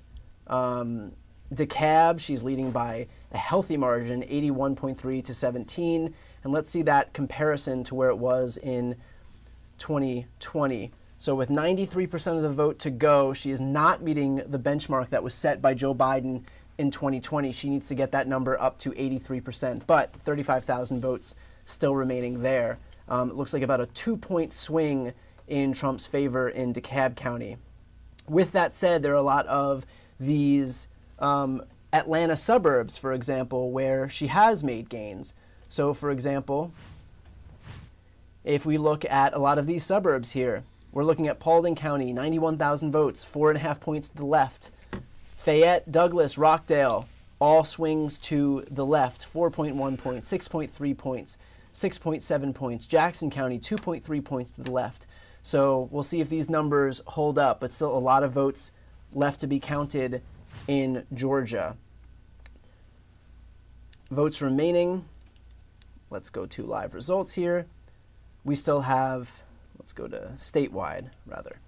We still have almost 900,000 votes left to be counted. And remember, Joe Biden won this state by 12,000 votes. So it is going to be close. You don't have to glean anything one way or the other from right now it's from a what we're looking at here. 102,000 vote margin for Pennsylvania. Michigan is now up to 20% reporting, and Kamala Harris's lead is 1.4 4%. In Wisconsin, we are up to half of the vote counted, and Trump is leading by 0.9 of a point. That is about 16,000 votes. That is very close, very close. And Minnesota slowly counting more. Trump's winning. It's too early. I have to assume that Trump does not win Minnesota. Arizona has now counted half the vote, and 16,000 votes separate Trump and Harris, with Harris leading by 15,500 votes there. Super chats are pouring in. Shout out from Boise, says Dan.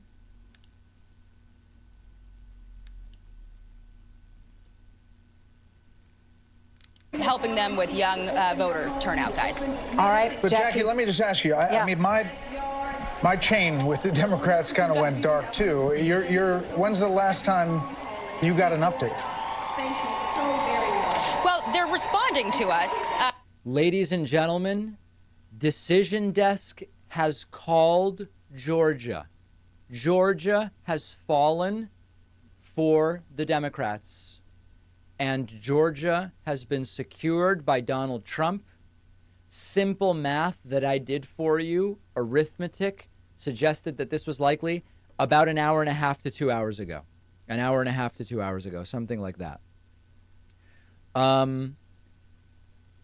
It's okay in the sense that Kamala Harris doesn't need it, but it does start to reduce the number of paths that she has. At this point, I believe that there is no remaining path for Harris to have as large a margin of victory as Joe Biden. Because if we give Harris everything that is plausibly left, she gets Pennsylvania, Michigan, Wisconsin, Minnesota, Arizona, and Nevada. If Harris gets everything, her margin is notably smaller than was Biden's in 2020. Make of that what you will. 20 people just got memberships on my website, 21, including Sharon Taylor. I also want to say thanks to Nightingale, who just dumped 25 subscriptions via Twitch, putting us at 414. No matter what happens. All right. So he was talking there about the margins. Now, I don't care about the margins. Pretty much, I mean, it would have been nice to have a big margin.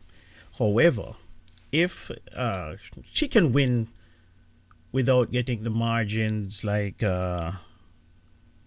what Joe Biden got, I mean, who cares?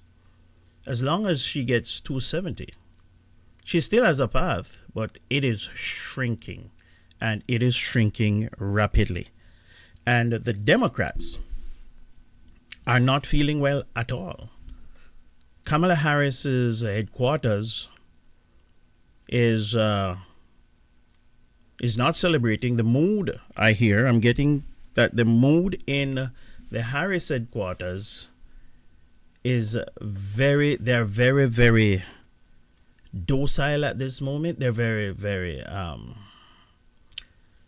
subdued. They're very worried because they see this thing slipping away from them. And they were always saying that it was going to be close, but frankly, I didn't see this one coming at all.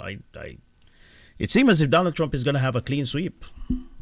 It's quite possible that, because until now, at 10:36, we have not called, the Decision Desk has not called one of the swing states for Harris.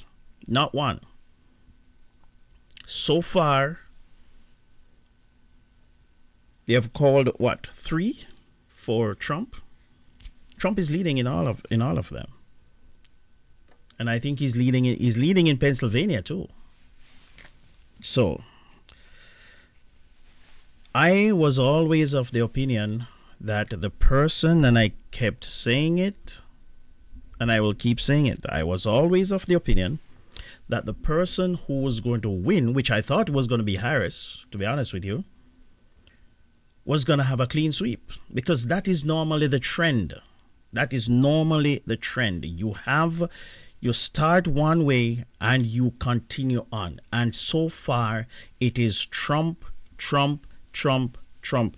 And I don't want to alarm you. If you are a Democrat, you are just praying right now, because it's definitely not going your way. It's just not. And that's a fact. So I am expecting that if it continues this way, it's going to be over before midnight.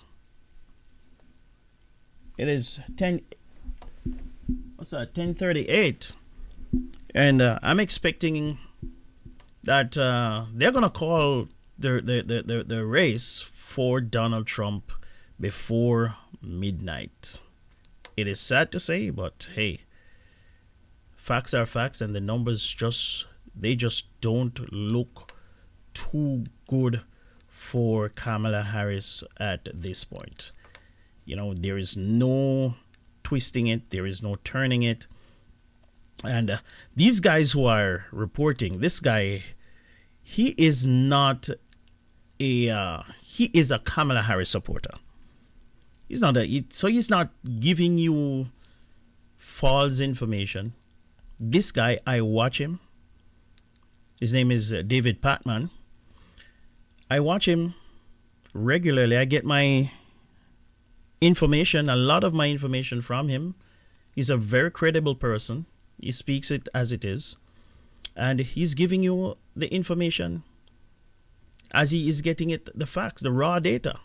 And right now, the raw data we're going to be here is not looking good for the Democrats and Kamala Harris. And it looks like Donald Trump is going to be the next president of the United States again. What? In Arizona, Trump's lead is currently holding at 4,200. We're going to track that very closely. Actually, Trump's lead has just diminished to only 1,100. That's a good sign in Arizona. In Pennsylvania, Donald Trump's lead, sorry, I got that wrong. I put it in the wrong slot. In Pennsylvania, Trump's lead is now 111. This is the biggest, I think. Yes, that is the biggest lead that Trump has had so far. Michigan is back to Kamala Harris. It is now Harris plus Pennsylvania. I'm going to go to let him finish that. Pennsylvania, ladies and gentlemen, if you watch Pennsylvania, if Pennsylvania falls, again, Pennsylvania, he is leading in Pennsylvania, and he's leading by a lot, over 100,000 votes. That's not good news. Something like 3,100. Wisconsin is now Trump plus 20K. And Minnesota, I don't even know if we should pay attention to Minnesota because it's 4% reporting. But right now it's Minnesota with Trump by 24K. Do you realize what's happening there? He's reporting. Where is Kamala Harris leading? If you are a Democrat at this point, you have to start to fret. You have to start to... There is absolutely nowhere in any of the swing states is Kamala Harris winning anything. Not one of the swing states is she winning. She is losing in every swing state possible. Every single one of them. Okay. These are the 5 states that we are going to be looking at right now. If you are new to American politics, the reason that that's where we are focused is that Washington, Oregon, and California will go to Harris. Idaho will go to Trump. Alaska will go to Trump, and Hawaii will go to Harris. Nevada is an outstanding state where we are expecting initial results in 22 minutes. I hope you'll stay with me. But Arizona, Minnesota, Wisconsin, Michigan, and Pennsylvania are what it is all about, In Pennsylvania, Trump's lead has just swelled to 115,000. We have seen a nearly 500,000 vote reversal in Pennsylvania. I want to say thank you to a couple different people who just gifted. So again, the Pennsylvania vote, I think it comes down to the Amish people. The Amish people, I think they decided they had something against Kamala Harris. They were, and they decided that they were going to go out and vote en masse against her. And I think that is why she is. I saw a video recently of a guy who swore that they are going to go out in their masses and they are going to defeat Kamala Harris in Pennsylvania. And Pennsylvania is the big prize. And if Donald Trump wins Pennsylvania, that's it. That is it. I'm a little bit shocked here. Let me see what's happening. Okay, let's get back to Decision this. Desk HQ. But Decision Desk HQ has long called these states. Virginia was called hours ago for Kamala Harris, and she is indeed now winning by 55,000 votes. Georgia was called about 20 minutes ago. Trump is winning there by about 150,000 votes, which is more than 10 times the margin of victory for Biden in 2020. I don't know what is the deal here with Fox News, but they are just going along, I guess, pretending that these have not been called. I don't know. It's all kind of weird. Here, okay? At this point, it's all greater Atlanta, a lot of population throughout the area. Yeah, at this point, 90% reporting here in Douglas County, Harris is doing 2.9 points better than what Biden did 4 years ago. So there's still a vote out there. I don't want to go through that. But some bad news for Kamala Harris's campaign in that North Carolina, one swing state that her campaign was heavily focusing on, has been called for Donald Trump. And the other is Georgia, that, according to Decision Desk HQ, has been called for Donald Trump as well. There are 500,000 votes, 600,000 votes remaining, but Decision Desk has called this race in Georgia for Donald Trump.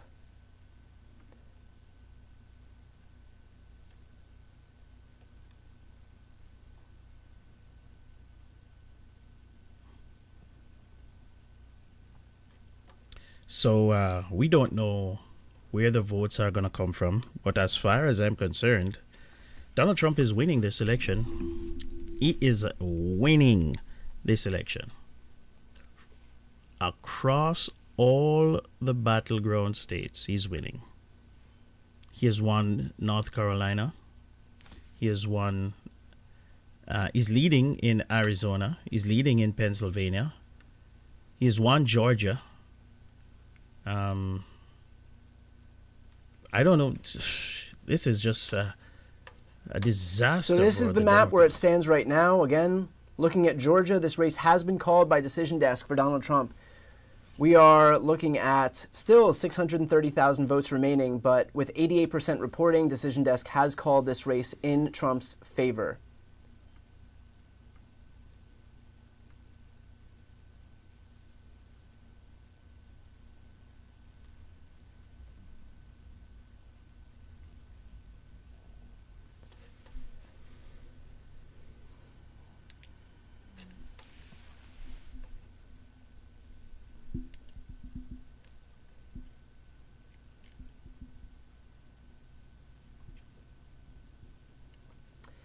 Okay, so let's talk about the path to victory here.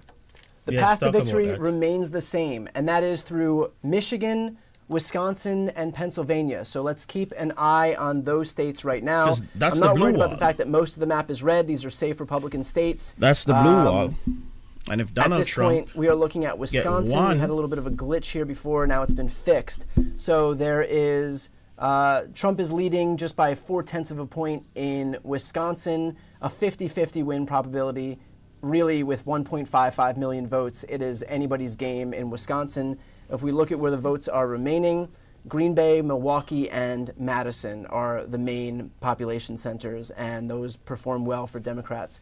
So that's the situation right now in Wisconsin, a 50-50 race. Trump is only up by 0.4 of a point with 52% in. Heading over to Michigan, Kamala Harris leading 51.7 to 46.5. Again, right now, the important thing to note is that there is only 24% reporting, so a lot of votes left to be counted in Michigan. Anyone's game here as far as the winner is concerned. And finally, heading over to Pennsylvania, this is what it looks like right now. Trump leading 50.9 to 48.2. The win probability is just about even. There's still 3.1 million votes remaining, about half the votes left to be counted. If we look at where the votes are remaining here, the majority of them are in Philadelphia and the Philadelphia suburbs, as well as Pittsburgh. So we'll keep an eye on these races as they continue to play themselves out here. But really, the rest of the map is kind of inconsequential at this point. Her path to victory, Kamala Harris's path to victory, is Wisconsin, Michigan, and Pennsylvania. It's not entirely likely that we'll get results in any of those places tonight. So we'll keep an eye on what's going to happen in those blue wall states up in the Rust Belt, hopefully within the next few hours, but possibly within the next day.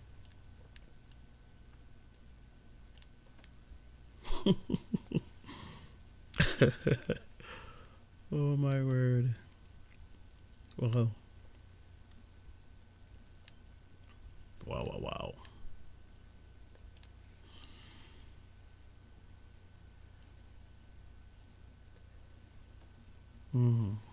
As we head toward 11 o'clock, we're waiting for the polls to close in California, Idaho, Oregon, and Washington. So that's going to happen within the next 20 minutes. But again, all of our attention right now is going to be on the blue wall states of Wisconsin, Michigan, and Pennsylvania. Yeah, the blue wall. Let's hope the blue wall is holding. Oh boy, I tell you.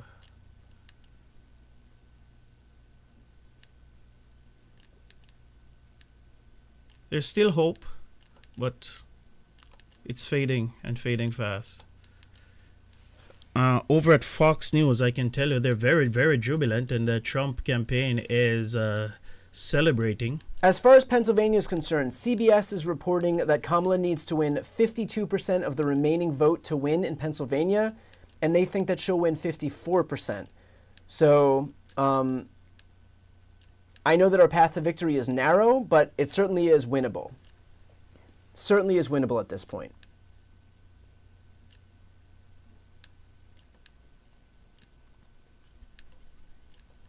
Remember, Kamala Harris can also afford to lose Nevada and Arizona so long as she wins Michigan, Wisconsin, and Pennsylvania.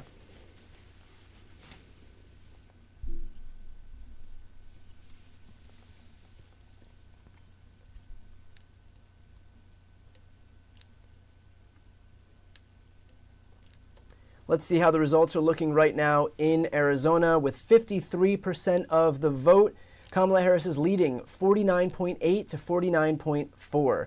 So a very tight race in Arizona with Kamala Harris up almost half a point. About half the votes are in, 1.5 million votes remain.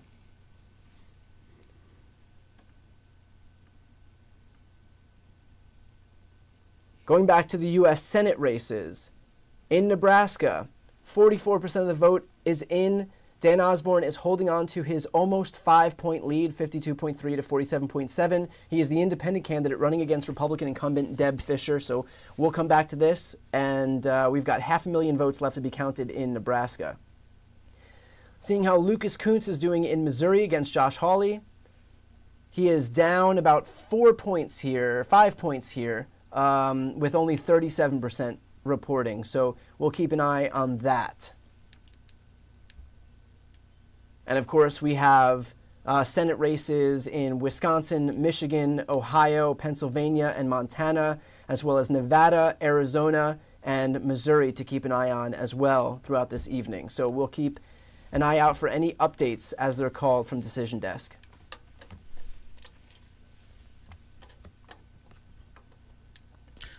All right, ladies and gentlemen, I am going to see if I can get any more update.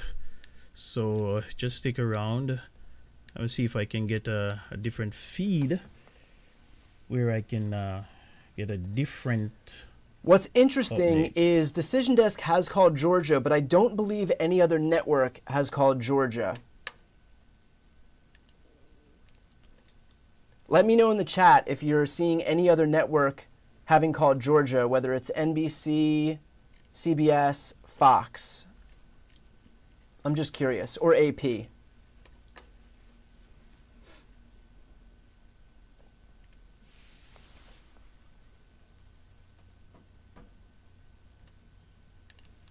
He's ready to talk to us yet. Are we ready? Okay, let's bring in the man of the hour, the man of the night, the man of hopefully not the whole week, Steve Kornacki.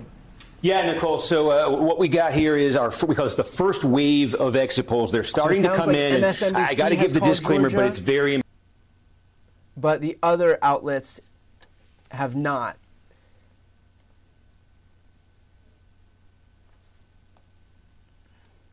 AP has not called it.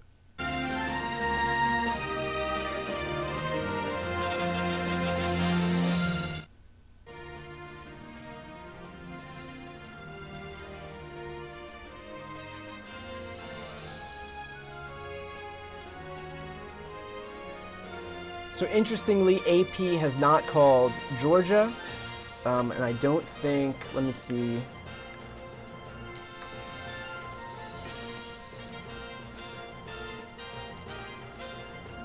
Georgia is and gone. Neither has NBC. Yeah, Georgia is gone. So right now I'm going by the results that Decision Desk has, and Yeah, they have called it's gone. Georgia for Donald Trump.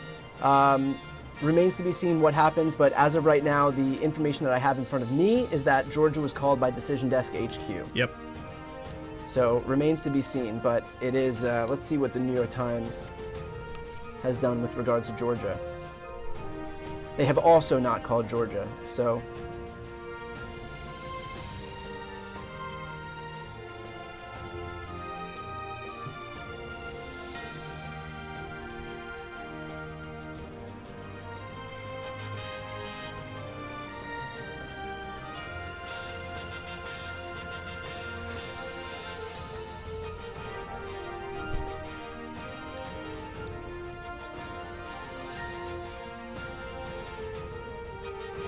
So this is the map where it stands thus far as Decision Desk is concerned. Again, there is a little bit of disparity between other maps. I know AP, NBC, New York Times have not called Georgia. I also know that they haven't called North Carolina either, which Decision Desk has called. Neither has NBC or I believe the AP has not called. Yeah, the AP hasn't called it either. So Decision Desk HQ has called these races, so this is what we have right in front of me right now. But again, the path to victory has remained the path to victory all along, and that is Wisconsin, Michigan, and Pennsylvania, and I do expect that those will take a long time to count.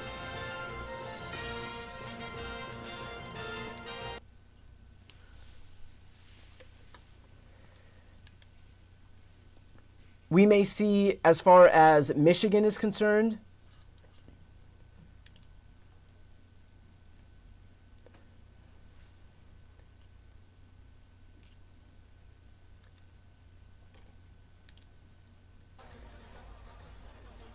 we may see votes come in the morning as late as 4 a.m.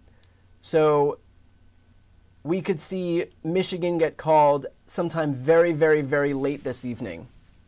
And that is because we're going to be waiting for votes out of Detroit, Wayne County. And that's Michigan. And if we look right now where the votes are remaining, right there, we can see 782,000 out of Wayne County, which is Detroit, and almost 500,000 out of Macomb County. Big. Bucks County, still a lot of votes to be counted there, 240,000. So that's what's keeping this as a competitive state right now. But we've seen the numbers shift as more of the Republican parts of the state have fallen in line for Donald Trump. It's been almost consistent across the board. Again, not the biggest counties, but places where he's been able to build on his lead consistently. I think that's a good example. What you pulled up Perry County. Just look at the threshold, the 538 threshold of where he needs to be. And this is the story of the night. He's outperforming slightly in all these rural counties. I think we're seeing this in a number of the swing states, which is helping him to build these margins against Kamala Harris. That's exactly right, and it adds up over time, and I think that's similar to what we've seen in Michigan, similar in Wisconsin. Michigan doesn't have a lot of vote in right now, but you're seeing some areas where Donald Trump in the past has not been that strong. This is more of a swingy type county. You can see where Joe Biden was. You see where Kamala Harris is. You see where Donald Trump was. You see where he is right now. And in many cases, it's that he's beating himself twice over. Right? This guy's been on the ballot a lot. Voters have had the opportunity to vote for him or vote against him several times now. So again, it's not the big urban areas. That's going to go pretty Democratic, and it's still possible that Harris pulls out enough of the vote in Madison and Milwaukee where we're still waiting on vote. But it becomes difficult as time goes by, and that really is the story that's developing now in North Carolina. When we look at our remaining votes, these blue dots have been getting smaller throughout the night, and when you really get into it, you're talking about 115,000 votes. Okay, that's if you win that 2-1, you start to chip away at that 145,000 vote lead. But there may not be enough of those blue dots left in a Georgia or North Carolina based on what we're seeing tonight.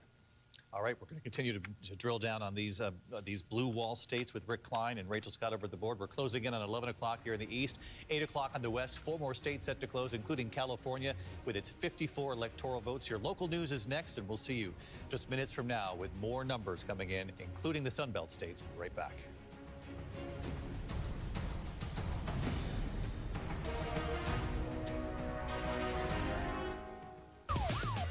Partner. We're not partners. I'm the detective and you are the consultant. I see you brought your baby to a crime scene. She is just spectating. You're a single mom with 3 kids pretending to be a cop. I am not pretending. I spot things that detectives miss. Still think my And Kamala Harris is leading in Macomb County right now. Let's see how that compares to Joe Biden's margin in 2020. She is exceeding Joe Biden's margin by 6 points, but only 12% of the vote reporting. If we look at Detroit right now, exceeding but only 6% reporting. Grand Rapids, Kent County, she's exceeding but only 31% reporting. So a lot of votes left to be counted in the state of Michigan.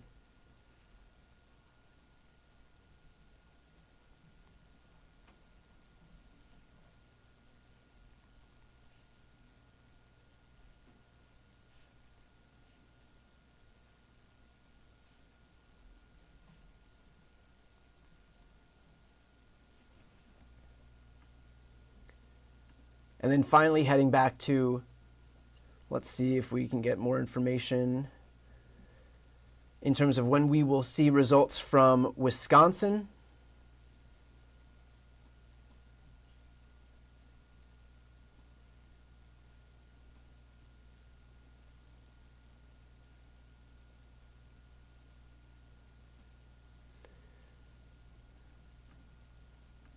Let's see what we've got right now. A little over half of the vote is in.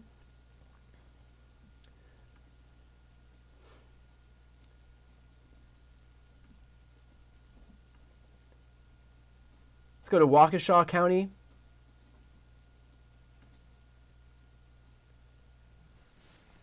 So Donald Trump not meeting his benchmark in Waukesha County yet. He is polling about 1.5 points below where he was in 2020.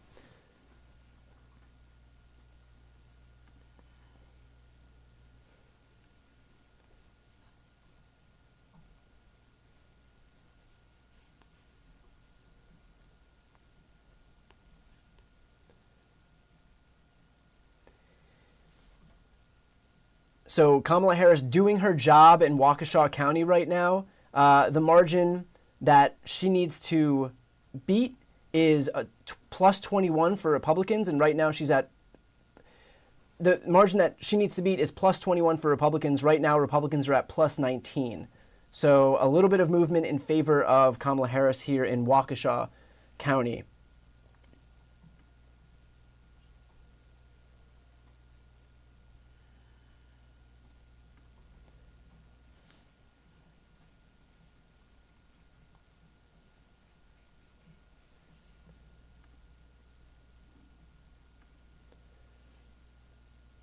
And on the flip side, Donald Trump exceeding his numbers that he needs in, I think it's Ozaukee County. I'm probably saying that wrong, but this is him overperforming in this county here. So again, it goes both ways, and it's gonna really come down to what happens when the vast majority of these votes are counted. Right now, we are looking at 1.4 million votes remaining statewide.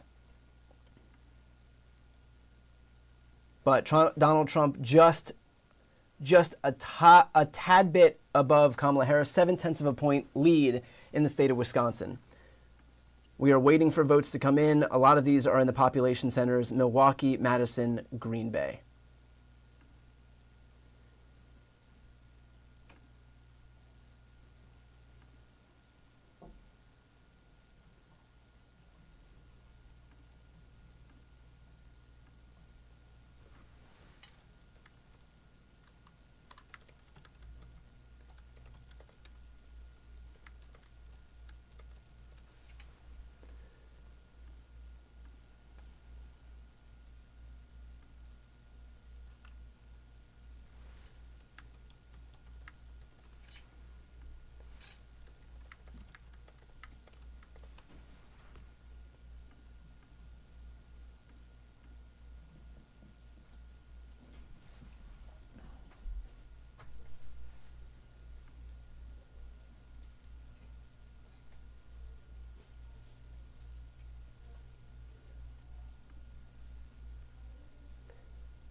Okay, let's take a look at House races right now. I know that we have an update in Virginia, where we are looking at Virginia's 2nd congressional district.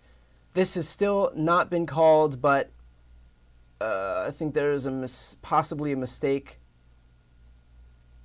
So Eugene Vindman's race, we've been able to hold that seat in Virginia's 7th congressional district that was previously held by Abigail Spanberger. This says 99% reporting, but it's not been called for Jennifer Kiggins, who is the incumbent.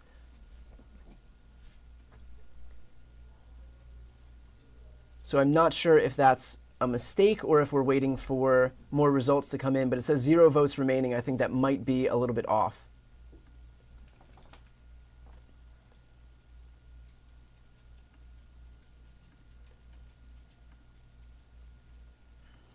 Let's take a look at Arizona. Arizona, I believe it's the 1st congressional district.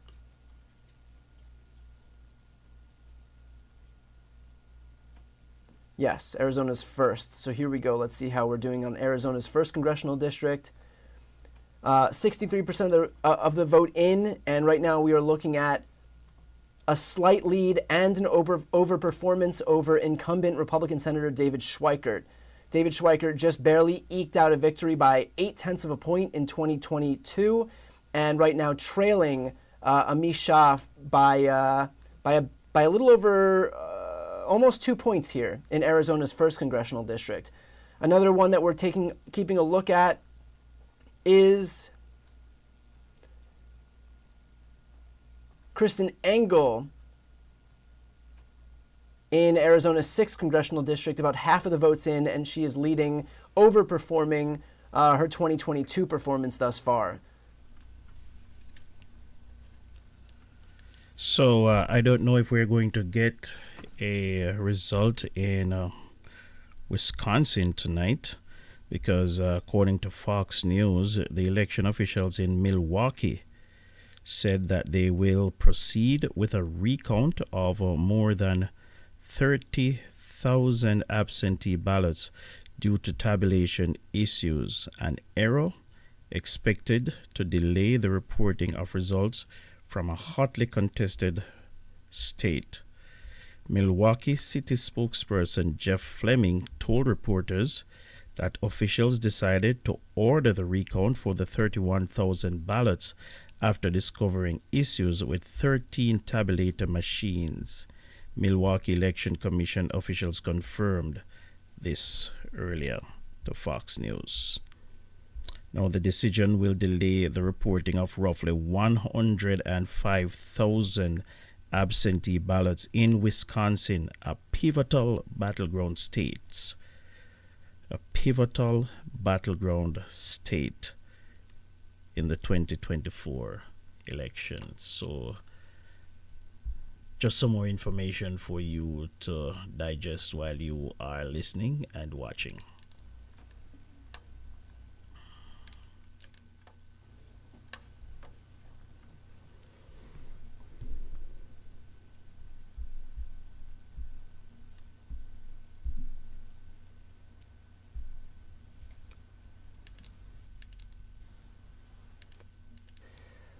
Let's check Virginia's House races. I'm being asked if we can get an update on Virginia's House races. So let's go to Virginia's 2nd and 7th. Here we go.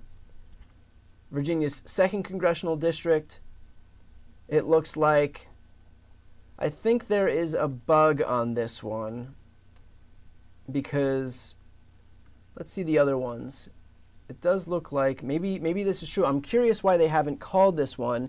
If we're looking at 99% reporting and 0 votes remaining and a difference of 16,000 votes, I anticipate there's an issue with this one, because if there's no votes remaining, then I do think they probably would have called it, unless we're waiting on provisional or mail ballots to be counted still. Going to the 7th congressional district, Eugene Vindman, that was another one that we were keeping an eye on. He has retained that seat. That seat was previously held by Abigail Spanberger, who also won that district in 2022. So that is a glimmer of good news out in Virginia.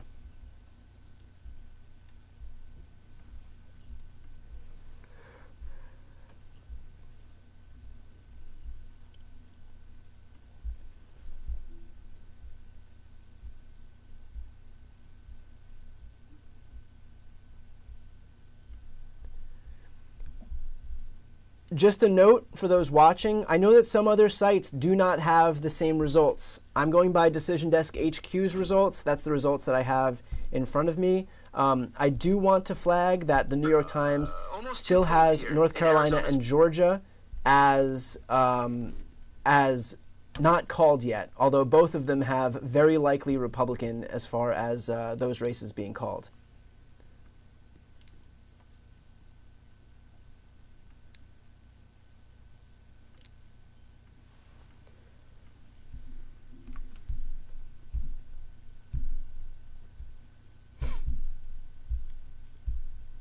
Those races being called.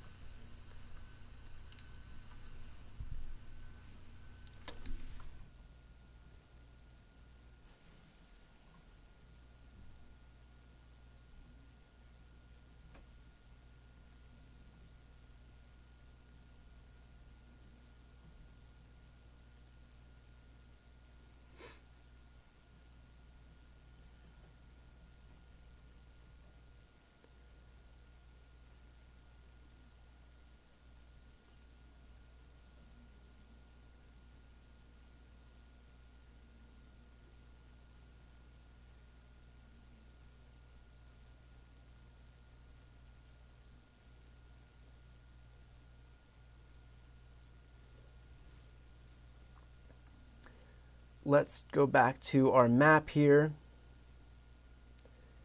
And let's check in Georgia. I know that this race has been called by Decision Desk HQ. Let's see how many votes are remaining. We have 500,000 votes remaining here. Many of them from Democratic population centers. I do want to flag that I know that AP, New York Times, and NBC have not called the race in Georgia. They've also not called the race in North Carolina. But right now I have the numbers that I'm going by in front of me, and so I'm going to use these numbers here.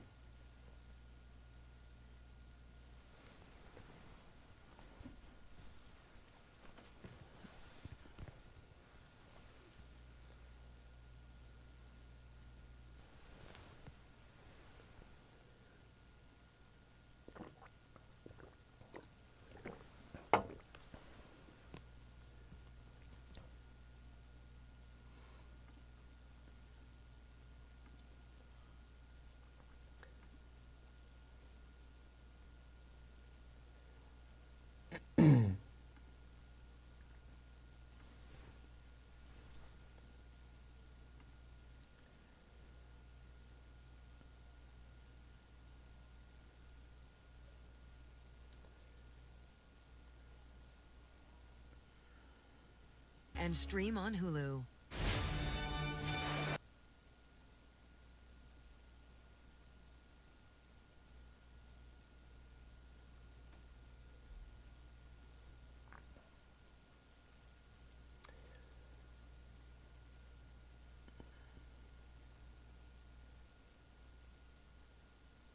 Or two, and I mentioned Chatham. It looks like, let's check New Jersey's House races. Press, these are the numbers the Associated Press has. We can then go and look elsewhere. So, for example, if we look at Decision Desk has Trump up by 105, which is a smaller margin, but that's with 60%. They're both with 60%. Okay. In Michigan, slight lead of, well, that's 25%. I think there's much more of the vote, 24. Okay. So we do have a discrepancy between some of these platforms, and we have to, all we can do is continue following them to see which of these scenarios become more likely. Now, one thing that is interesting is Decision Desk still has 0 for Minnesota, 0 for Minnesota. Whereas the Associated Press is starting to tally Minnesota, and the Washington Post also has tallied Minnesota. We might as well take a look at the way the Washington Post has it.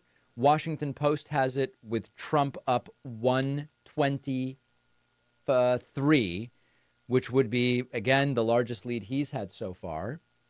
Michigan, they have Trump up by 18K. That's Trump's by far best number so far. Actually, that's extraordinary for Trump. They have Trump up by 26 in Wisconsin, a little smaller than it was. And they have some of that vote in Minnesota with Trump up there. And then Arizona also stuck at this 50%. Something is happening in Arizona. We have had 0 new vote totals. We have this 1,100 vote margin. We've had it now for close to a half hour. We don't know what's going on there. Let's look at House and Senate. Over in the Senate. Well, let me explain what's happening in Arizona. That's how Arizona normally report. They report a bunch, then they will stop for a while, and it will take them a longer time, and then they come in and they flood the zone with another bunch. So I suspect the next bunch, the next batch of vote that they're coming in with, it's going to show a definite trend as to where that election is going to go, and I suspect that it's going to go in Trump's column also. If you notice, all night, I've been saying this, ladies and gentlemen, that Donald Trump is winning literally in every swing state. Every swing state, he's winning, he's getting a clean sweep. So when Donald Trump wins, and at this point we can almost say that he's going to win. When he wins, everything that he says he's going to do, all of the lock up people, deportation, mass deportation, send his the army for his political enemies, all of that, he is going to have a wide latitude to do it, because guess what? He campaigned on it. He said that he was going to do it, and America voted for him to do it. So we are in a very precarious position in America, where we are slow walking into dictatorship, and a lot of Americans do not realize it. And the problem is that when you walk into it, there will be no reversal. There is no correction of it. Democrats will never be able to win another election. I promise you, Democrats are not going to be able to win another election in the United States ever again. This is it. This is Trump's country. This is Trump's party. This is how America wants to be governed. They want to be governed with a strong arm. They want a strong man to govern them. And so that's what America has voted for. And a lot of America, they vote for stupid things. I just read where a young man said that he went and he made up his mind recently to vote, and he voted for Donald Trump because Kamala Harris did not go on Joe Rogan's podcast. Joe Rogan's podcast. He said that he voted because Kamala Harris did not go on Joe Rogan's podcast, so he voted for Donald Trump. Those are the reasons why people are voting. And people are voting because, guess what? I think people are sacrificing their freedom because they believe they're going to get a little bit cheaper gas. And I'm here to tell you, I'm here to break it to you, ladies and gentlemen. You're not going to get cheaper gas. You're not going to get cheaper food. It is what it is. But a lot of people believe that, hey, if Donald Trump was in power, things would have been better. And a lot of people are not remembering that COVID caused a lot of stress and problems. And Donald Trump wrecked the economy. Kamala Harris and Joe Biden had to rebuild the economy from scratch. A lot of people are not remembering that. And they're blaming Joe Biden and Kamala Harris for everything. Well, be careful of what you wish for. Be careful of what you wish for. We are slow walking into a dictatorship, and I'm afraid this is where it starts. We still have a situation where, hold on, where is this marker? You know, I don't think this one's as good. Let's actually go to this one. Over in the Senate, Republicans have still not officially taken control of the Senate. Remember that there is the presumption that Republicans will take control of the Senate. So far, Republicans have gained only one seat, and that is this West Virginia seat previously held by Joe Manchin, a Democrat nominally, ostensibly, putatively. Now it has gone to a Republican. The most likely scenario is indeed that the Senate will go to Republicans, but we are not there yet. And then over in the House, just very slowly getting results in. Right now, it is basically 50-50. 50-50 is the projection. Maybe just one seat better for Republicans. So really, really tight as far as the House is concerned.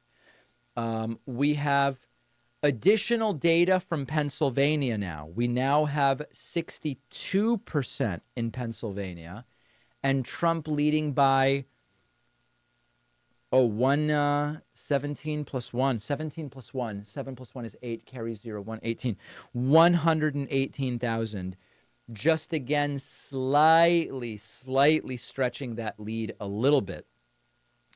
Arizona, we have finally gotten a little bit more out of Arizona, and it is now stretched to a Trump 2,900 vote lead. It was previously 1,100. Now it's 2,900. Michigan, we most recently had Trump by 1,500. We now have Trump by 23,000. That's a major increase for Trump. In Wisconsin, now with 56% reporting, Trump's lead is 26K. That has shrunk a little bit. And then Minnesota, still 5% reporting, looks like a 43K lead. I see people in the chat. David's so upset. Pacman is seething. David, are you going to cry tonight? I don't know how many times I can explain this to you. This really isn't about me. I'm going to be fine, okay? I'm worried about other people. Like, Trump will probably lower my taxes. I don't deserve a tax cut. It's not economically stimulative. I'm just going to put the money in a bank account. It doesn't make sense. I voted for Harris because it makes sense. It makes sense. I do want to say thank you to 50 people who just got memberships on my website. Yeah, again, I say that it looks as if I am going to be, what time is it? 23 minutes after 11 at midnight. At midnight, I will be logging off because by that time, as a matter of fact, we have seen clearly the direction of the race. The race is not even close. Donald Trump is sweeping every one of them. And I mean every swing state, Donald Trump is winning. And yeah, the polls were off because they said it was close. It's not close. It's not close. Donald Trump is going to win, and he's going to win decisively. He's going to win by a bigger margin than he won the last election with against Hillary Clinton. So there are many things that you can extrapolate from tonight, ladies and gentlemen. I don't know. After this, there are many things people are going to point fingers at Kamala Harris. They're going to point fingers at Joe Biden. They're going to say they probably shouldn't have switched. But if they did not switch, Joe Biden would have lost even bigger, because I'm sure that nobody wanted to vote for Joe Biden. I know a lot of people who did not want to vote for Joe Biden. Democrats who weren't going to vote for Joe Biden. And they ended up voting for Kamala Harris. So she did a magnificent job. She has nothing to be ashamed of. However, we have some reckoning to do in America. You know? We have some reckoning to do in America. This is what America votes for. I thought it was a fluke in 2016. Obviously, I was wrong. They want a strong man. And we will see. We will see. We will see what is going to happen in the next year or two. Donald Trump has promised some very draconian things. People are losing their rights left, right, and center. But America feels good about it. And America, this is what America wants. And so we will see what happens under Trump's rule. But I am sure it's going to be autocratic. Yeah? And it's going to be a rough 4 years to begin with. You know what I mean? But we will see what happens. But this is obviously not the result I was hoping for. This is obviously not the result I was contemplating. But this is what America wants, and it's a democracy, you know, and people get what they vote for. So, hey, here we go. But I strongly believe, I am not against Republicans.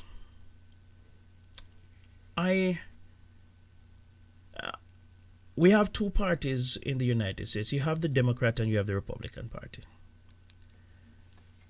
And at some point, you're going to have the Republican winning and the Democrat winning. I am against Donald Trump because he's vulgar, he is crude, he is disgusting, and he's rude. So I'm against Donald Trump. I'm not against the Republican Party. I'm not against having a Republican president. The pendulum has swung both ways, back and forth, you know, over the years, and we've survived.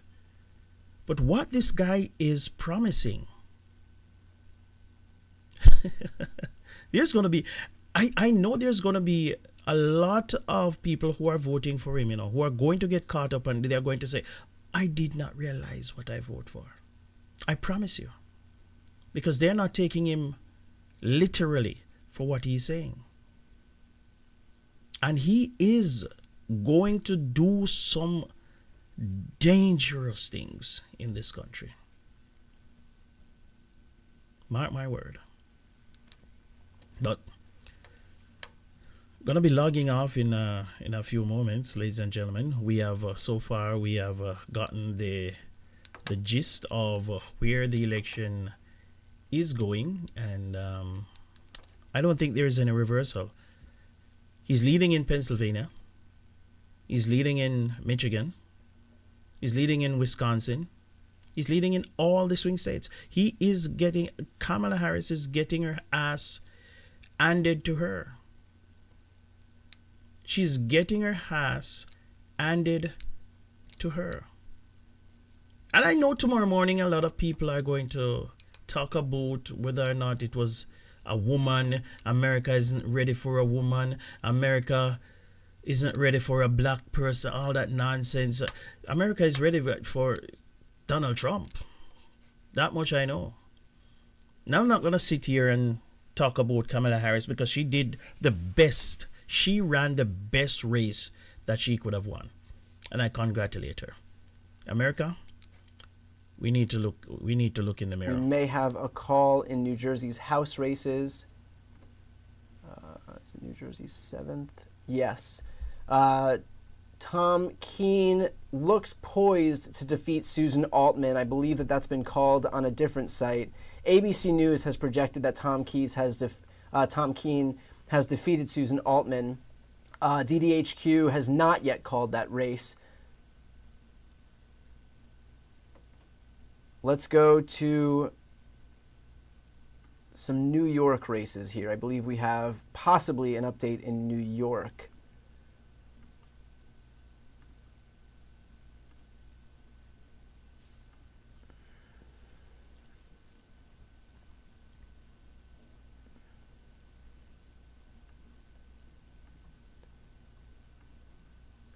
Okay.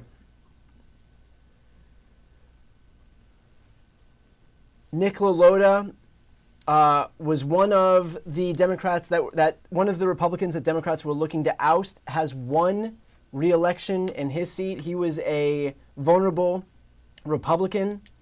You can see that he won by just a hair less than he won by in 2022. So really no change other than about 1/10 of a point. New York's 4th congressional district. This is Anthony D'Esposito, who barely won his seat in 2022. He is currently trailing by 4/10 of a vote in New York's 4th congressional district, with 76% of the vote remaining. So we'll keep an eye on that one. Let's move over to New York's 17th. Mike Lawler currently beating Mondaire Jones. Mike Lawler unseated Sean Maloney, who was the head of the DCCC in 2022, in a surprise upset. Seems to have extended his lead quite a bit, but there's still 87,000 votes remaining in that race, only 76% reporting. So we will continue to keep an eye on that one. Moving over to New York's 19th congressional district, Josh Riley seems to be in good shape against Mark Molinaro, who is the current Republican incumbent House member in New York's 19th congressional district. About 3,000 votes remaining. 99% of the vote is in the 19th congressional district. Heading over to the 22nd congressional district.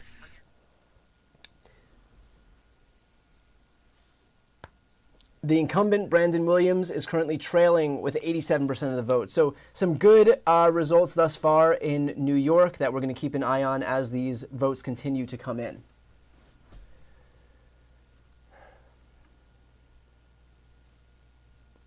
That's the state of the House right now. Let's go to the U.S. Senate, see if we have any update there. Still no update on the U.S. Senate. A lot of races to watch, including Wisconsin, Michigan, Pennsylvania, Nevada, Arizona, and Nebraska. Taking a quick look at Nebraska right now, we should be about halfway through. Still 47% of the vote. Let's refresh this, see if there's any change.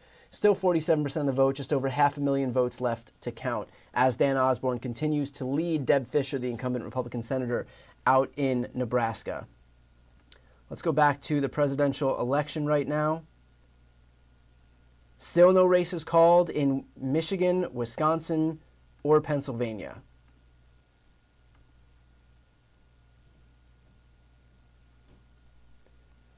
I believe we do have a flip in Democrats' favor in the House.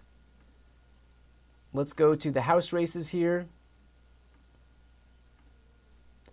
And we can go to Alabama's 2nd congressional district. It doesn't look like it's updated here, but I do believe that's going to be a flip for the Democrats. NBC News has projected that Democrats win Alabama's 2nd House seat. So that isn't showing up yet, but I do anticipate that we will see that flip out of Alabama's 2nd. Right now, it doesn't look like we have any votes through Decision Desk HQ in Alabama right now.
Okay, still no update right now. We are just waiting for votes to be counted. So at this point, I'm just going through Twitter right now and seeing if there are any updates across the broader political ecosystem here.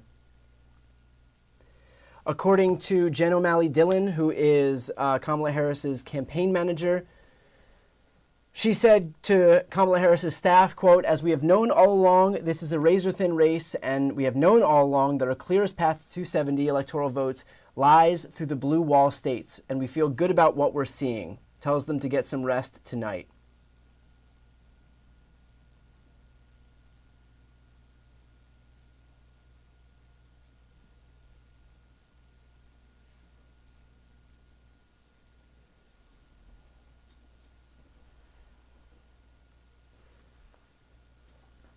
Let's take a look back at these blue wall states and see how Pennsylvania is looking. 74% of the vote in. We are still waiting for a lot of the vote to come out of Philadelphia and Pittsburgh, but we have 1.8 million votes to go. 229,000 of those are in Philadelphia, where Kamala Harris is leading 77-21. Another 83,000 are in Allegheny County, which is Pittsburgh, where Kamala Harris is leading by 20 points, 59-39. And of course, in the outskirts of those counties as well. Let's take a look at Northampton County, Pennsylvania, 84% reporting.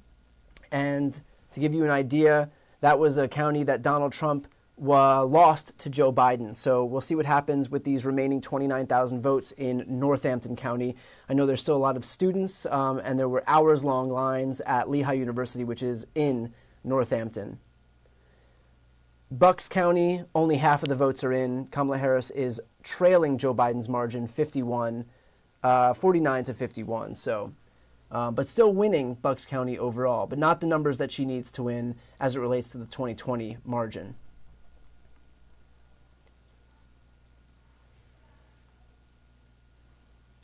Just a quick note for anybody who's watching right now, if you want to support this channel, I don't do sponsorships or paid ads or put my content behind a paywall. The best way to support this channel is to just hit the subscribe button. It is completely free to do so, and this way you can stay on top of the election coverage as I continue to cover this throughout the evening. So just hit the subscribe button if you are not yet subscribed.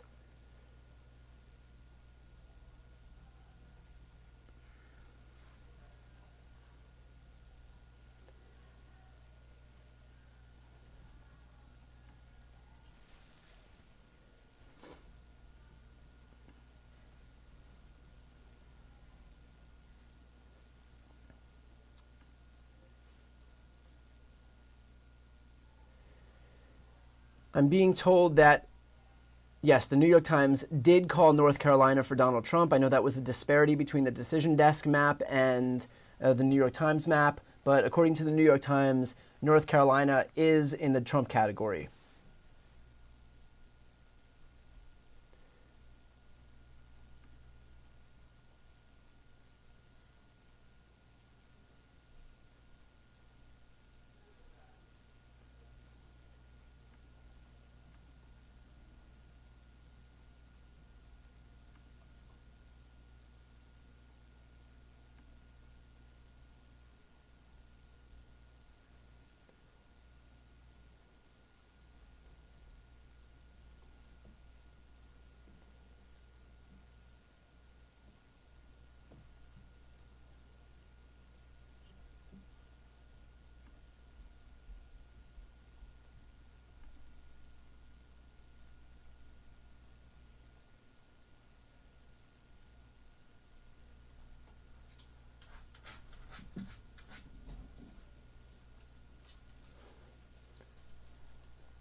Let's see if we have any updates from some of these states like New Jersey, for example.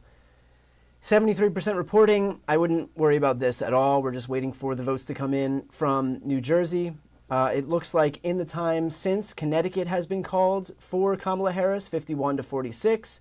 So that should bring those numbers up in the Electoral College. We're looking at 177-246 right now. I know that a number of outlets have not called Georgia, including the AP has not called Georgia. The New York Times has not called Georgia. And NBC has not called Georgia. I'm sure other outlets as well have not called Georgia. But we will.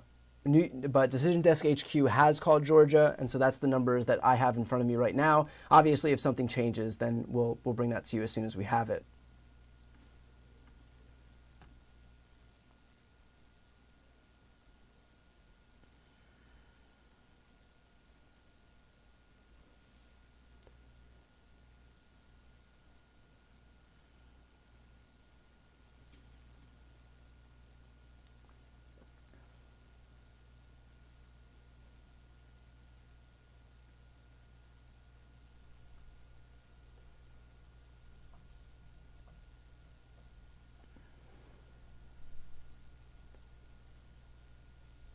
So at this point, it is going to be a lot of waiting for votes to be counted in Wisconsin, Michigan, and Pennsylvania.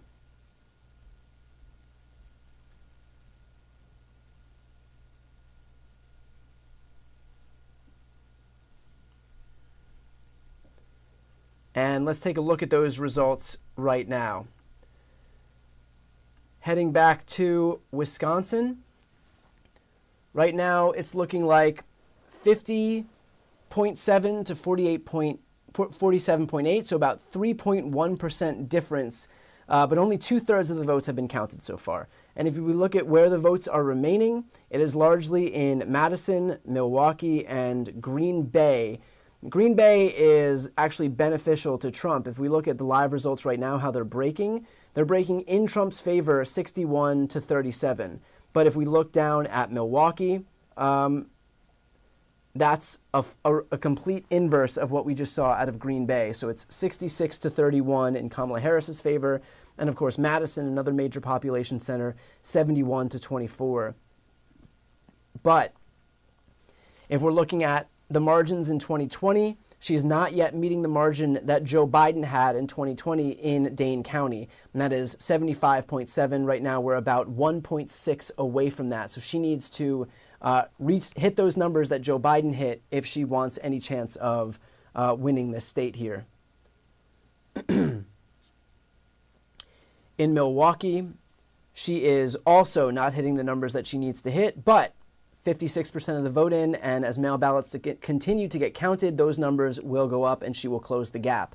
What remains to be seen is whether she has enough votes to close the gap and hit those 2020 numbers.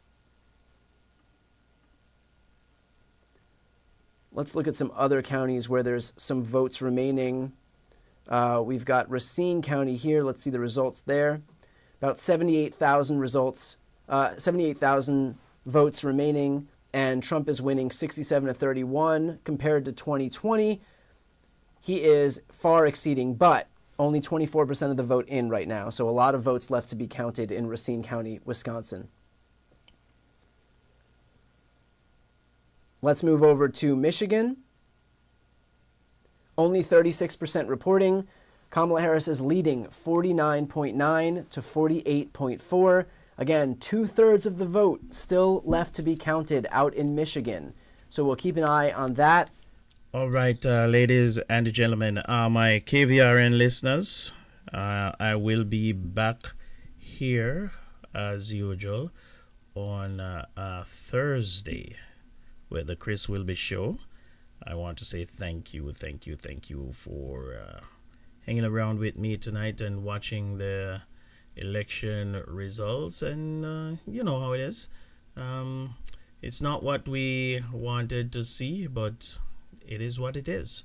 So I guess we all will just have to live with the result, right? And it's just what it is. But we will be back here on Thursday, and we will have a spirited discussion. You know the number to call. It's gonna be all politics. You know the number to call to discuss.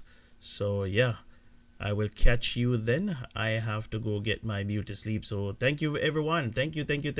I really appreciate you. Even the MAGA supporters, you know, the ones who in the comment who are cussing me out. I really appreciate you coming on my channel. So have yourselves a wonderful night. I will be logging off in the next 15 minutes. All right. It is what it is. Donald Trump will be the next president of the United States. And there's nothing we can do about it. We just have to live with it. But I will catch you on Thursday at 8 p.m. for the Chris Wilby Show. Have yourselves a fantastic night.